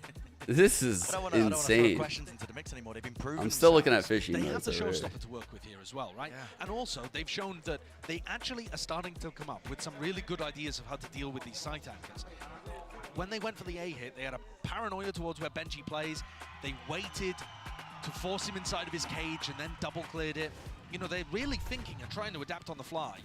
Not so much macro adjustments, but the small stuff. What is even happening? Exec, let's put this piece of utility here instead to deal with this. And it's taken I don't even. enough. It took them until round 9 to look competent on this. Is that a penguin? Just one gulping a fish? Just enough. Gonna come down a lot to this though. Yeah. Benji retreating to the back of the site nade. This will clear at least one of the trips, maybe even both if they're lucky. It does. So now no more line gets cages have to both be the duelists. Util has to come flying. It's an anchor, flood, call. Now the showstopper rocket through. Oh. Buddy, what a shot! Clay Pigeon shooting, and he's removed the major threat. Oh god, he's back. They're not ready for it. Fast on the tempo, and Paperex are increasing it all the way through. A wide face. Benji was feeling that heat. It's over. Jesus Just Christ. like that, the round is finished. These A hits have been fucking ridiculous. Very few chances of success. The round should be finished. The round should be finished. Okay. And it is. Monya and Something both going for the exploration, even though Boo slips the cracks. I can't believe they salvaged the half. And in that round, 3 straight. From they looked dead in the water. Like, it looked over. They hadn't won a single gun round. And now we're chilling after 3 straight at 6-5 and they can get a tied half. What the fuck, man? Rians and Benji are not ready for that at all. For some and they win all the pistols, so. And so, somehow, Paperex, mentally resilient, one away from a tied half. Feeling empowered now, setting it forwards. They do the unbreakable in the pit. Very strong. Destined to try and meet so they're feeling great about mid. They get someone on an aggro A line. The IGL. He has the IGL brain right now. He's like, I will hold this alone. We will have the most insane setup in the world over here with 3 people. And there's no way they're coming through this pit. So he's just like, I trust myself to hold this. And if they come here, I will stall them and make them go the other way. This is IGL brain. What's the call? I believe Miniboo's holding the nade. Trailblazer. The trip was broke. Flying. Actually predicting this one to just run forwards with the nice split. Something already there with the blade. Some out wide to the flash. He set it up. Nasty stuff. The nasty one. What? Dude! Turn on the fire. Finally, the anchoring player removed 2 versus 2. Viper's pit. It's a murky, murky territory now. That's a pit lineup, bro. He could loop the whole entire fucking pillar right now. This is an insane pit. It's good. Bullets. Very close. Almost going down. I've never seen this pit. Still. Patience being played now. Gaps and positions to be watched for. And what is the call for either side? How do you choose to play it? Devi holding the angle. Stepping out wide, Panatek. Taking it in his stride as a game of timings. They're just bumping into each other. And Paperex on the brink. The pit will fall though, toppled. Decay back up to the health. Paranoia wide. Boo's got the smoke and a tap onto it. Spraying now.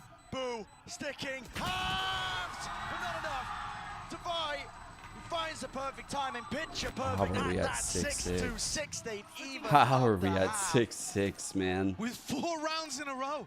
Dude. You can never count this team out.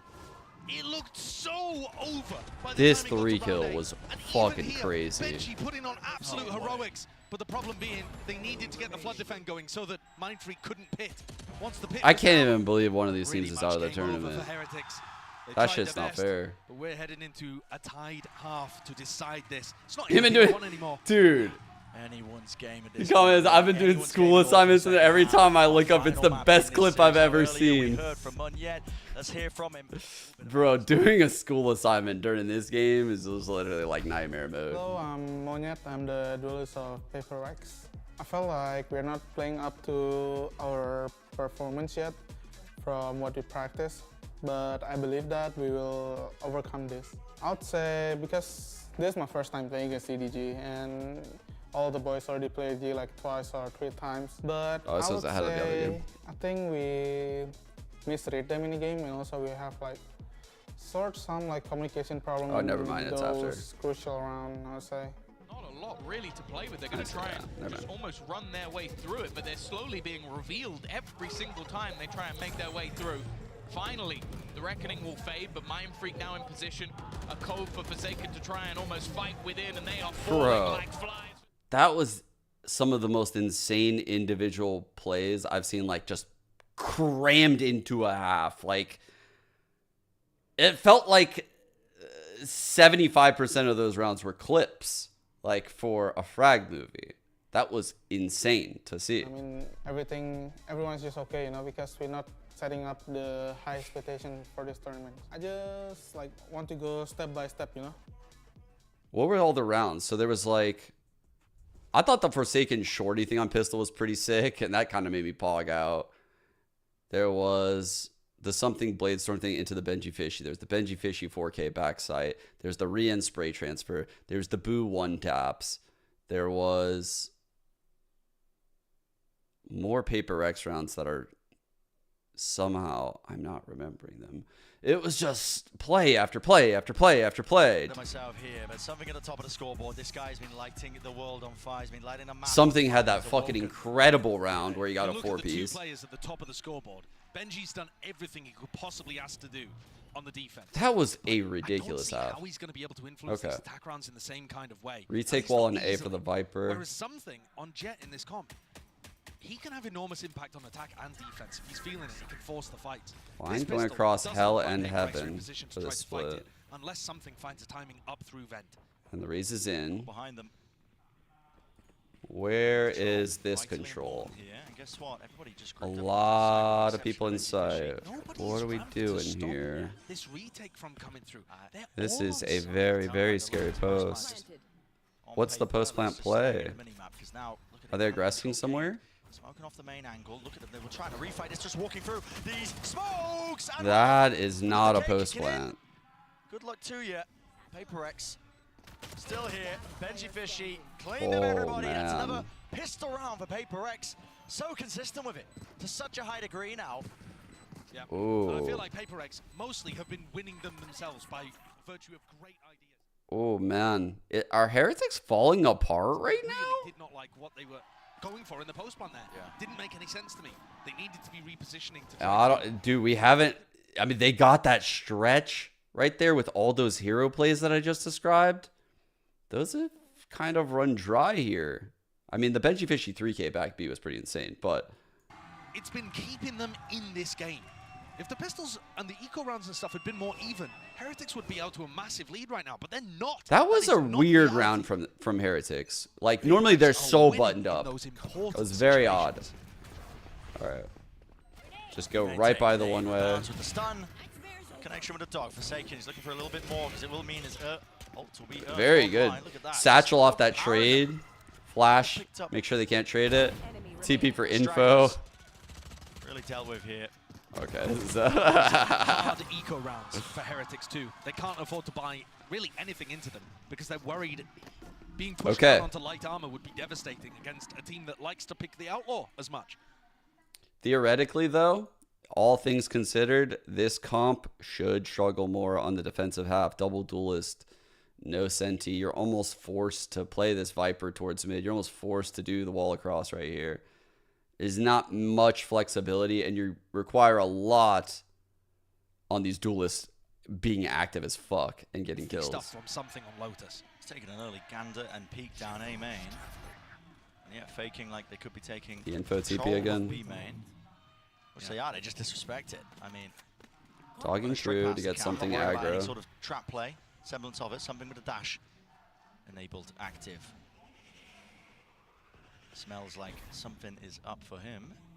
And but at the same time, for Heretics, they should be able to get a read on what's going on. This is like the most default way of playing this defensive comp, apart from the fact that Moniet's a little further forward. Dude, the fact that they have like no info remaining, like obviously they don't have really info.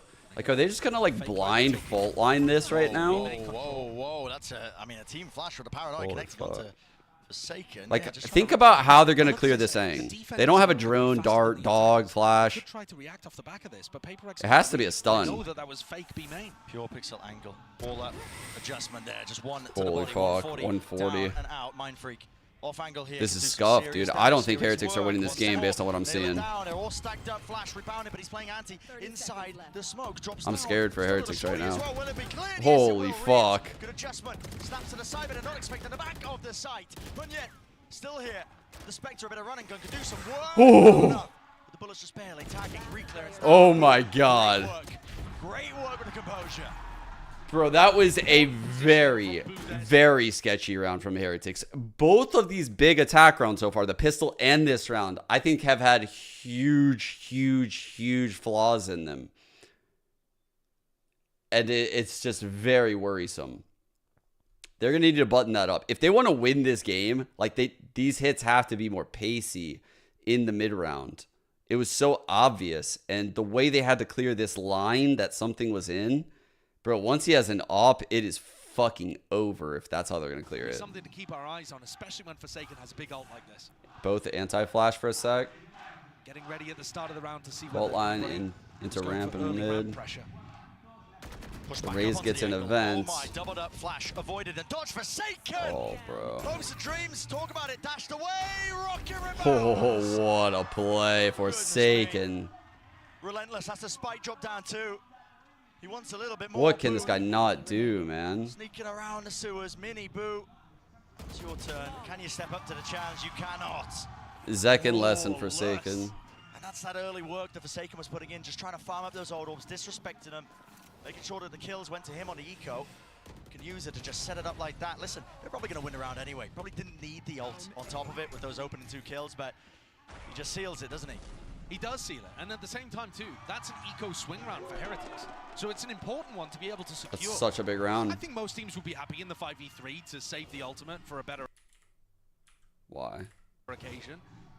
Maybe that's even the optimal play. But it is important to get yourself out in the lead here.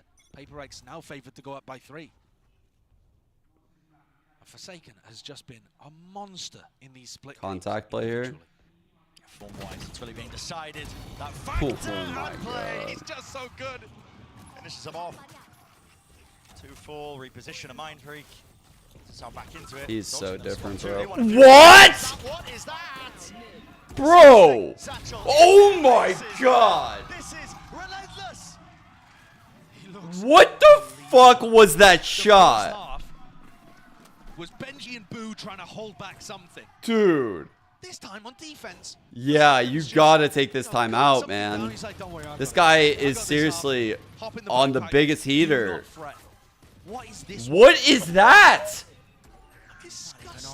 Dude! Holy shit! This guy, look at his agents. Look at this. Look at his all-time agents, chat. Have you ever seen a player like this? He's in my top 3. Zekin, Forsaken less. I'm like molding my top players as this shit goes on. They're playing a little slowly. They're not willing to match the pace of PaperX. And all of those mistakes that you were seeing earlier on are now getting covered up by pace and individual skill. The PaperX players playing tighter together now that they all are on the same page and getting powered through by just winning so many duels. We have not seen Miniboo come online in this final map. He's been amazing for the rest of the tournament. This is his first time playing Raze. We wondered like what Raze would feel like. Here, he has struggled to get online. It's very hard to switch between like the pacings of like a Yoru who's just like cutting massive distance. Like you could like TP from like over here to like over here and you just skip it all. Or Neon, who literally is like not really skipping any distance, but getting way ahead with tons of util. Raze is a totally different vibe. This should be a level of awareness move. Bro. He's just asleep at the wheel, maybe watching something entirely different, but the fight was He says, taken. fuck your timeout. So much confidence from Forsaken there, the way that he swings that too. It's so committed. 4 players though, ready to fight back, and they do. Dropping And the neural theft is big. Bad death by something. Okay, they get the information. Does that call the pivot? It does. There's more pace here with Heretics. They know that the A site only being Viper's here. defended by Mindfreak. Double molly with a phantom to spray. Slipped into elbow instead. The positions here, he's revealed himself though, just layering down that snake bite, flash, dodge, now to stun. God This almighty, util's he's in trouble. goated. Needs some backup. Where is the help from the rest of his team? Through and out. Mindfreak and Devi. Double up onto that one. He gets all. That's incredible work. How has Mindfreak stayed alive long enough there for Devi to help? It's a 2v3 surrounded. Every front. If no Rian's control of anything. If They're Rian's so gets a kill, ready. He's got the breach ult online. It could be the only way they're saved. This paranoia is headed towards elbow. Trailblazer, aftershock down. Got to dodge it with a knife out. Now a plan. Rian's now has the ult online. Does he choose to use it with the pressure? No, he dies! Or it's even active and instantaneous. They were so fast. It's a trade. They knew he would get breach ult off of plant, and so they were so pouncy. Stage. They are on the precipice. They're in control of their own destiny. Dude, this is so special. The first quarter of this map and the rest of it. These players are so start. goated, It man. took a while for PaperX to even look like they were playing the game.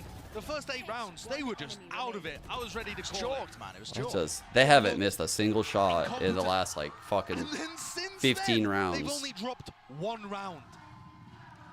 1 round. I'm convinced we're running old clips, but It must be. It's got to be. There's been nothing to be mad about. No, that was just perfect. With the One way on the fundamentals. corner. Playing off of the breach stun. One-way They're going to disrespected. re-clear it right Heretics now. Are you ready for this blind clear? This is going to be crazy. Have the odds flash. Oh, they... Either side, pushing them all the way back. Wow, he canceled it. Yeah, that was actually a great call to cancel and really good movement. It's not as easy as that looked. All of this util. It's eventually traded there. Still in the smoke, playing it around. Quick scopes, something. Munye from the back. Devi round the side. They can't hold a candle to it. The fundamentals, the flood defense. Can you imagine that this site was just now breach ulted? That site was breach ulted, but yet we just saw someone get a kill from hell, someone get a kill from backside, someone flooding in getting a kill. Like, their movement is crazy. Like, no one got hit by it, but they're all getting kills. Single mind. And this is where it all turns. I'm gearing up for it. I can see it on the mini-map. They 5 really... players from Heretics, all Heretics on the line. are We're in the round absolutely already. playing Groups up, PaperX's operating to game meet them. here. And this could spell disaster for the Spanish org, the team of new players, new rookies, some of them experience at this wider stage. It could all just tumble. Oh my god, these duelists, man. Now available. Swings into it. Bro. The nail in the coffin. One after the time, the hammer swings down and out onto the anvil. There is no hope, no chance in hell. They have gone home entirely. PaperX. Love it. I fucking love it. I fucking love it. I fucking love that. What a resurgence! And the way it ends is just such PaperX style, man. And finally waking up and looking like Holy PaperX of last fuck. year. Eliminating a team that won every single map to qualify for Madrid. And then played an That was insane crazy. game with Sentinels, looking like one of the best teams that we had here. Talk So your many shit, ideas, King. and Yeah, PaperX dude, definitely stands talk your and shit. tears it Bro, I don't care if they take shots at me. I picked Heretics to win this game. Fucking hell, that was insane to watch. But they will be gutted.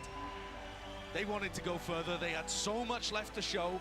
And The now plays. they're going to have to wait until... Man, Heretics were such a good team. It goes to show how tense and tight that competition is between all the teams here. I mean, when you have the best two teams from every region, it doesn't matter if a team's looking like they're in poor form heading into the tournament entirely. I mean, PaperX are slow starters.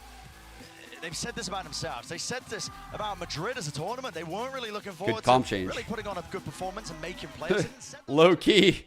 Yeah, I mean, we're sitting here just glazing Forsaken. We have to kind of give them props here for that comp change. Tournament lives on the line. There has been a struggle for this team to reinvent themselves. You listen to what Alex has been saying, and the whole team, they're not feeling confident about this. They're still trying to figure out what their style is going to look like with Monyet on the team. And for them to go, sure, Jesus Christ, this guy.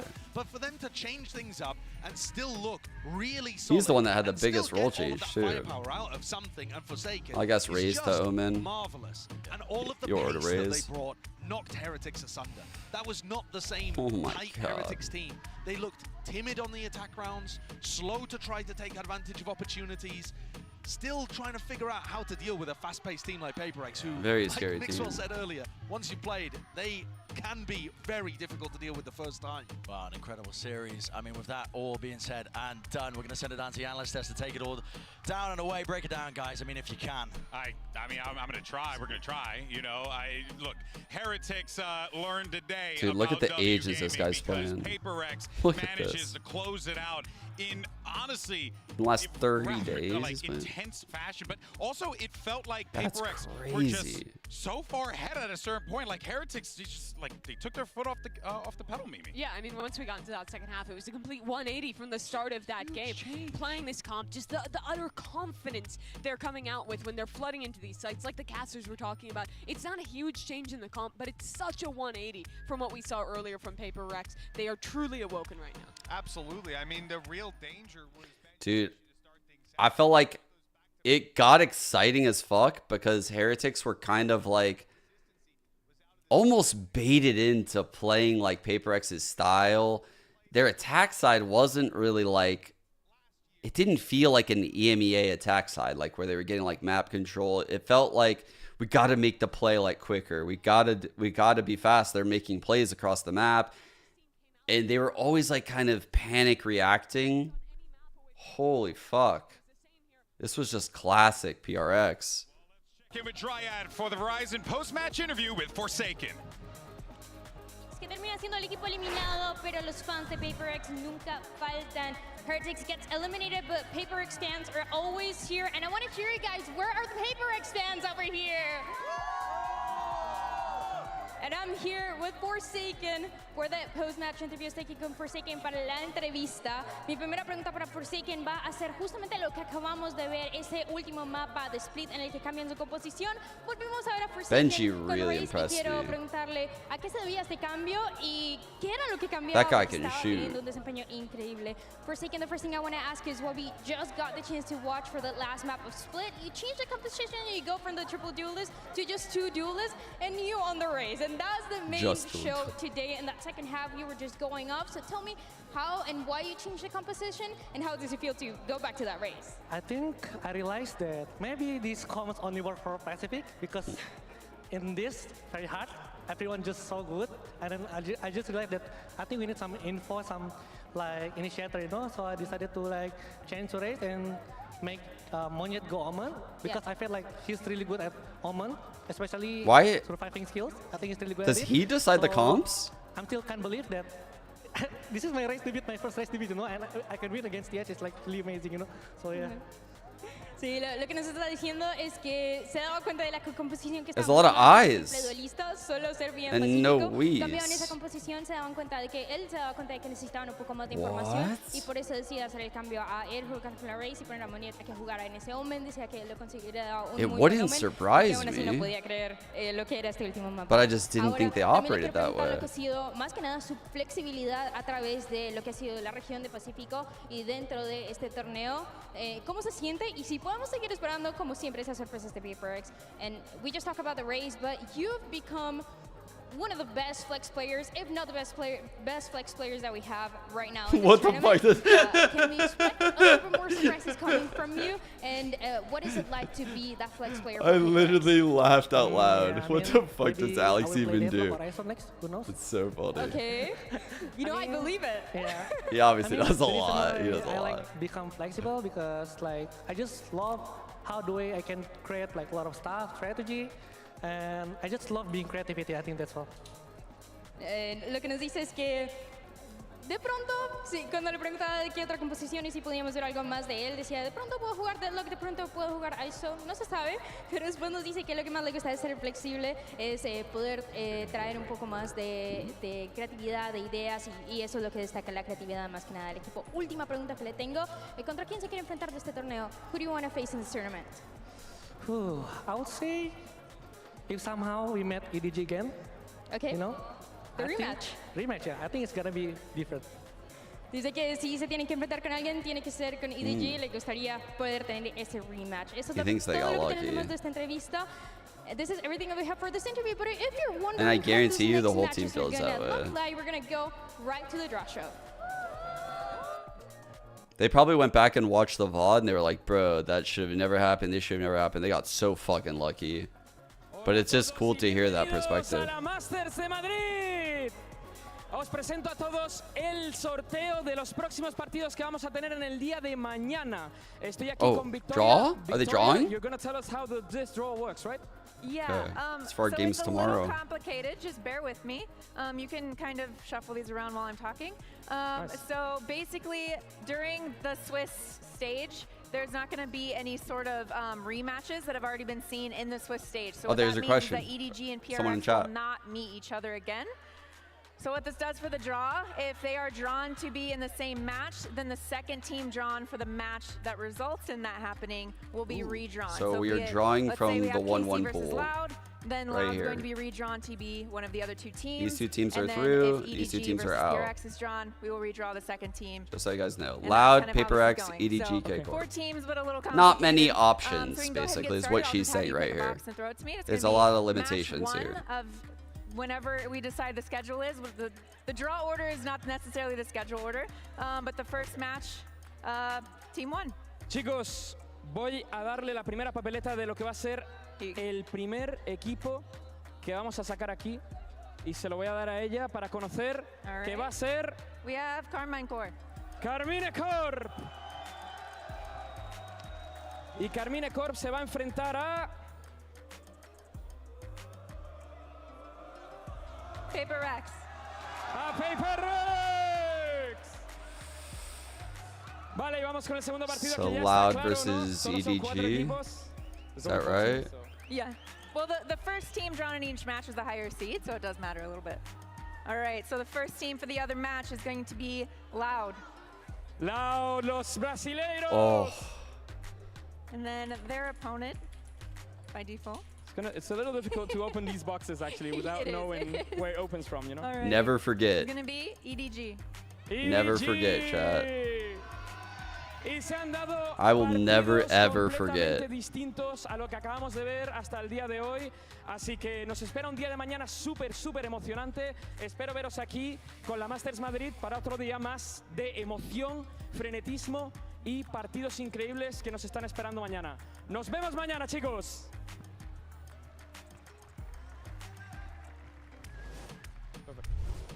there you have it. We got the Oh! You may notice that We got Alex on the. Wait. Alex, I gotta right. move Coach B. Alex is here today. Where am I at? Please take care of my desk, okay? And please react to that draw.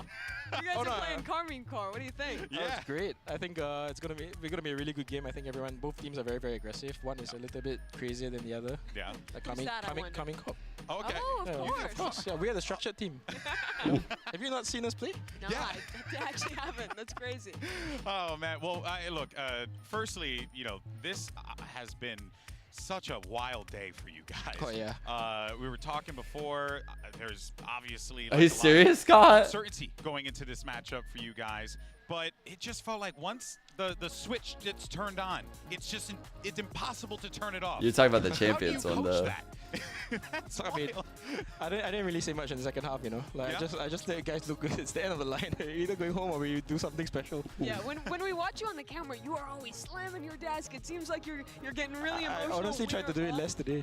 Yeah, you treat the desk. I was very, very kind today, no? Yeah, we're working on it. One time. But I wanted to ask about how do you balance like your own emotions with when you talk to the team and giving them the message you need to hear? Honestly, I think I do it before so they can't hear me, so that I don't actually get angry at them, Sure. Yeah, so after I let it all, I'm like, okay. This is what we need to do, guys. That's what I do. Yeah, I want to ask you as well about the final map. Forsaken was answering about it a little bit in his interview as well. But you guys had a really short turnaround to come back and change up from that triple duelist comp. Can you talk to me about the thought process and also how you made the transition so quick? I mean, I think we just went back and asked like Chaya, Moniet, like, look, are you really comfortable on this map? Like we need to change some stuff. The triple duelist is kind of overcooked, Yeah. He said, look, split is the worst one. We need to fix this shit. So after that, we decided, okay. Put him on Omen. Mindfreak had to sacrifice a little bit, go on to Viper. He's never played Viper before, so we had one day. And Forsaken, he plays everything, so we just chucked him there and prayed. How many times did you get to scrim split before you played the match? Once? Yeah, just once. Damn. But we did a lot of like server work, like talking and stuff. Sure. Try to figure it out. How's it been incorporating Monye into the team? Because it feels like he gets along really well, but I think when he got brought in, I think a lot of people were wondering like, where is he going to sit in this squad? How does he fit into the system that you guys have built? W gaming and all that stuff.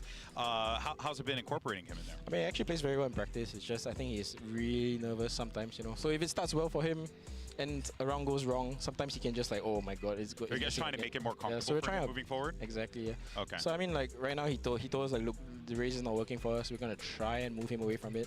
Okay. But we don't have much time. I think we're playing tomorrow, no? Yeah, you are. Well, we have like 5 hours then, I guess. Yeah. How do you prepare for a format like this? How much of your game plan is focused on your team on Paper X, and how much is on counter-stratting generally? And how does that change for the Swiss format where the matches are back to back? I mean, before we came in, we just did like a rough idea of every team here because we don't know who we're gonna play. So I use that as a basis for anything we do. When we find out the team, I prefer to be awake really early in the morning. I just rewatch everything and then just reconfirm what we're doing, what they're adjusting. And then after we come up with a game plan, everybody gets together in the middle of just 1 hour before. And we talk about the game plan, we make sure we're aligned, and then we just go into it and see what happens. Sure. I mean, it panned out today.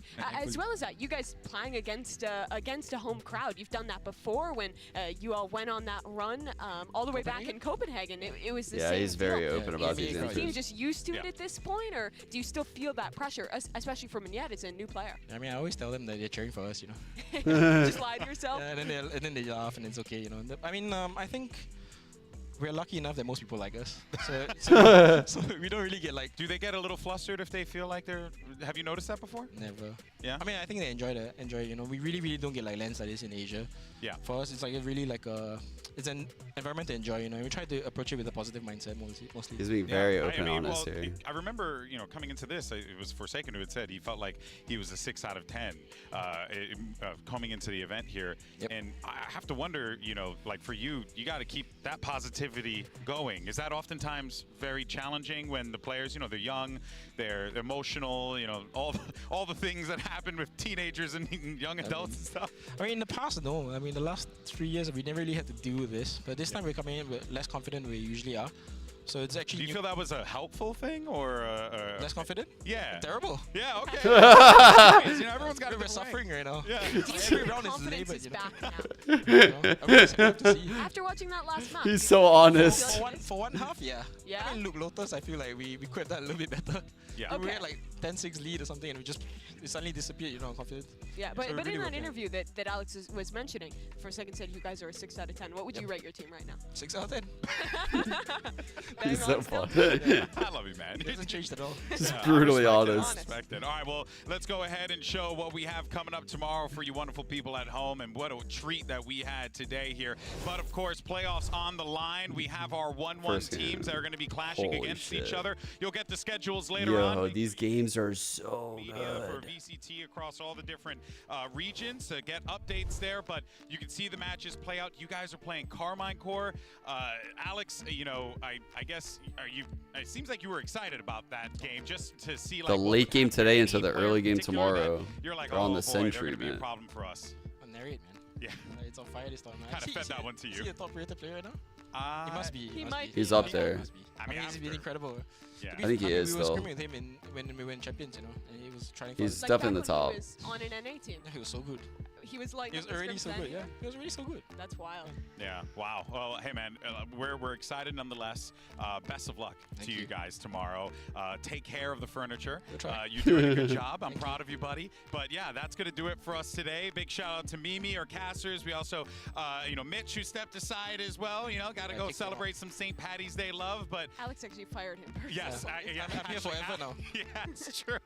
But guys, don't worry, because we're going to be back here tomorrow. You're going to see his team take the stage against Carmine Core. You're also going to see Loud take the stage as well versus, help me out, Mimi?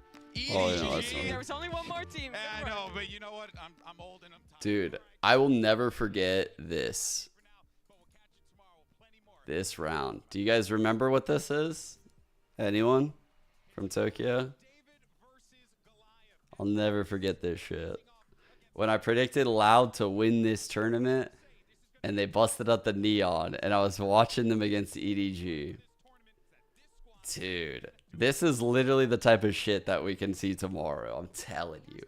Like, this is how the game is going to feel. It's like, I'm going to be watching and be like, okay, Loud is going to fuck them. Look at this play. They got the breach already.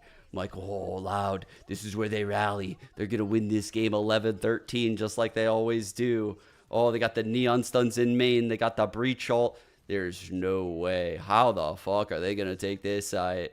Oh, here they come. He gets a 3-piece while breach ulted. That's on the biggest round of the entire game. I was just like, wait, what? I remember watching that shit live, like, there's no way. There's no way they did the perfect play and they got triple killed while breach ulted.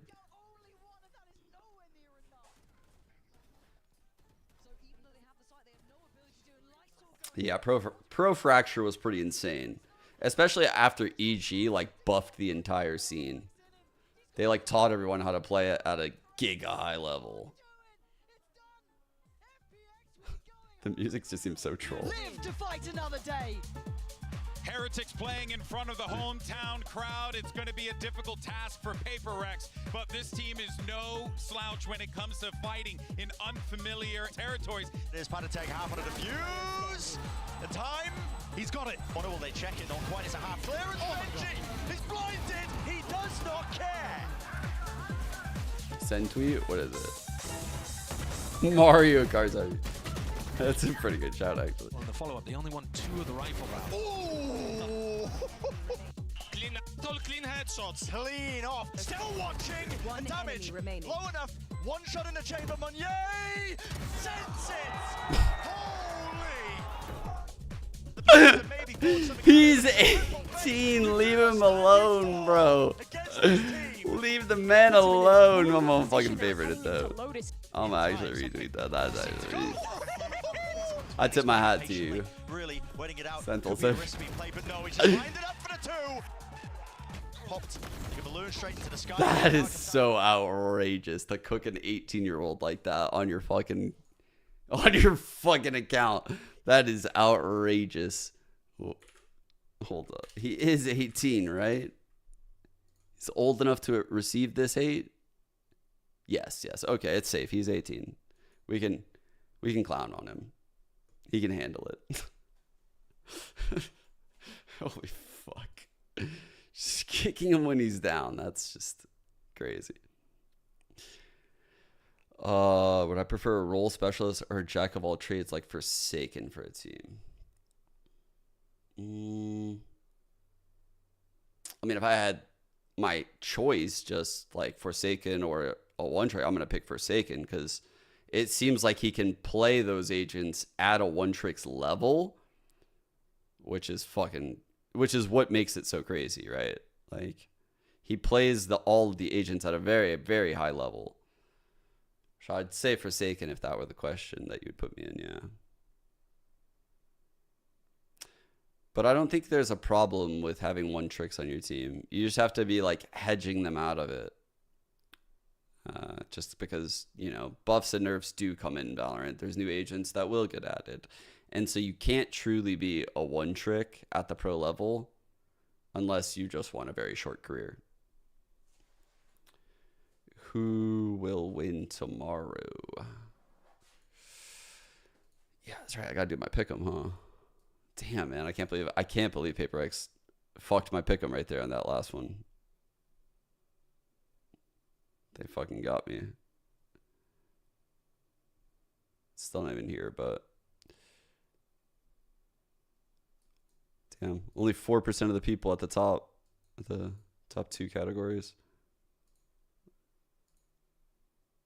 That's actually outrageous. What? Dude, the global average is 4% in these top two, but our group is like 36%? That's kind of fucking insane, guys. Holy shit, dude. The people in our group are like geniuses. What the fuck?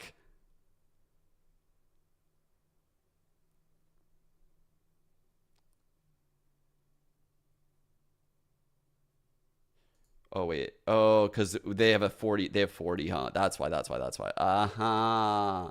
I was like, dude, okay, that makes sense. We don't have any 40s, that's why. I was like, okay. Just grabbing this up too. Makes a lot more sense now. It's just like pretty much double.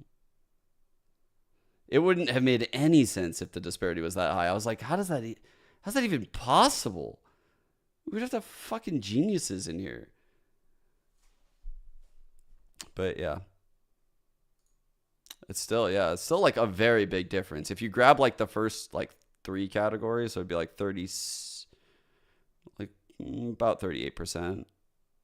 37.5% versus like 15. That's pretty crazy. That's a pretty big difference. You would think that like the sample size is so big it would be close to in line.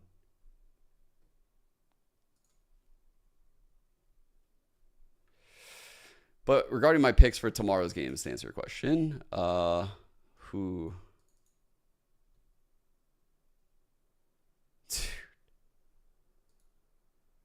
I was actually thinking today when Loud played FPX, I was thinking like in some of those scenarios, I was like, wow, I feel like EDG would win this. I actually thought that when I was watching. I was like, yeah, that worked out for Loud, but I think EDG would hit their shots and close out the round.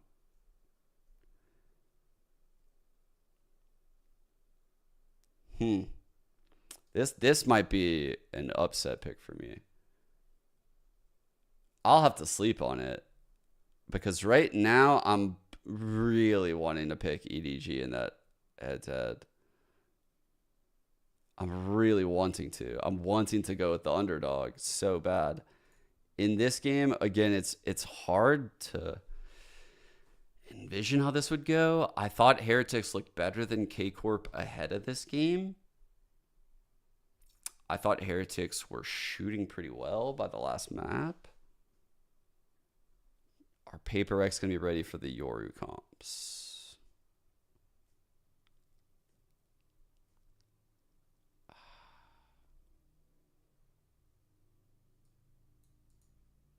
I'm leaning K-Corp here. I'm leaning towards EDG and K-Corp right now, but I might change that by tomorrow.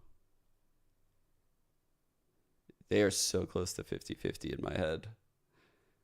Because Paper X, I mean, their form is what's crazy, right? Like the players popping off like that,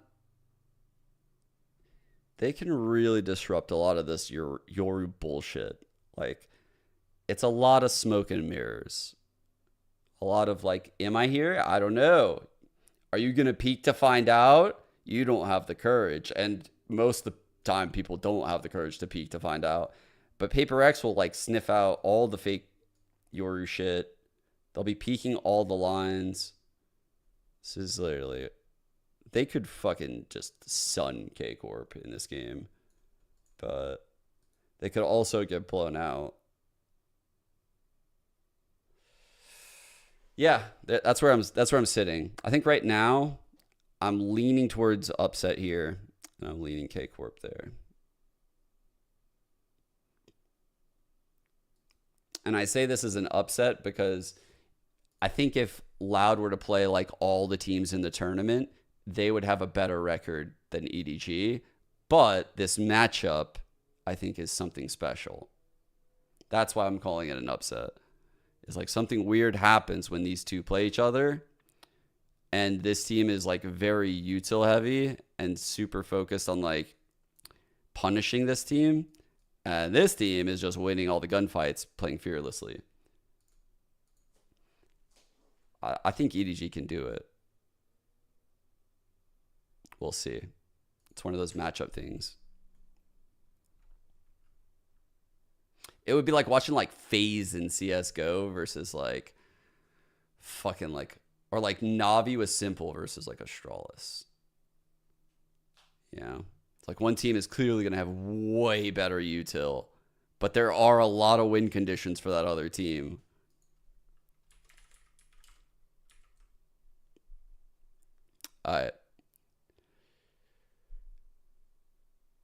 Yeah, dude, the matchups are going to be crazy tomorrow for the 1-1s. I can't believe we don't get like a break day after tomorrow. We just keep going. We just keep going, dude. Right? Is that right? Oh, no. No, I'm wrong. What the fuck? I'm wrong? Never mind, I'm wrong. I thought we had a couple days in a row. God damn it. Aw. I thought the break was after this. Like this first wave. For some reason, I thought we went straight into like this. Okay. All good. Guess I kind of need the break. Everyone needs a break. Production needs a break for sure. Bro, the prize is... Okay, never mind. That's +6. 250? Not bad. Okay. My pick 'em.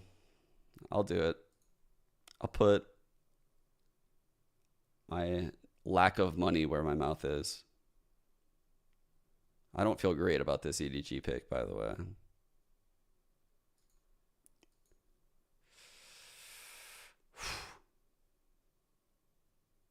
Oh yeah, challengers.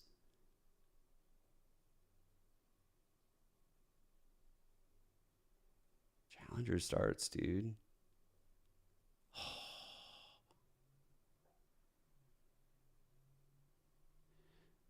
It's the opening game. Let's fucking go. And we get to see what M80 looks like on Wednesday. Holy fuck, dude. The games just never stop. I don't think I'm having a day off for a long time. Alright. Alright, I'm sending you guys over to 10 minutes. Everyone have a good end to your Sunday.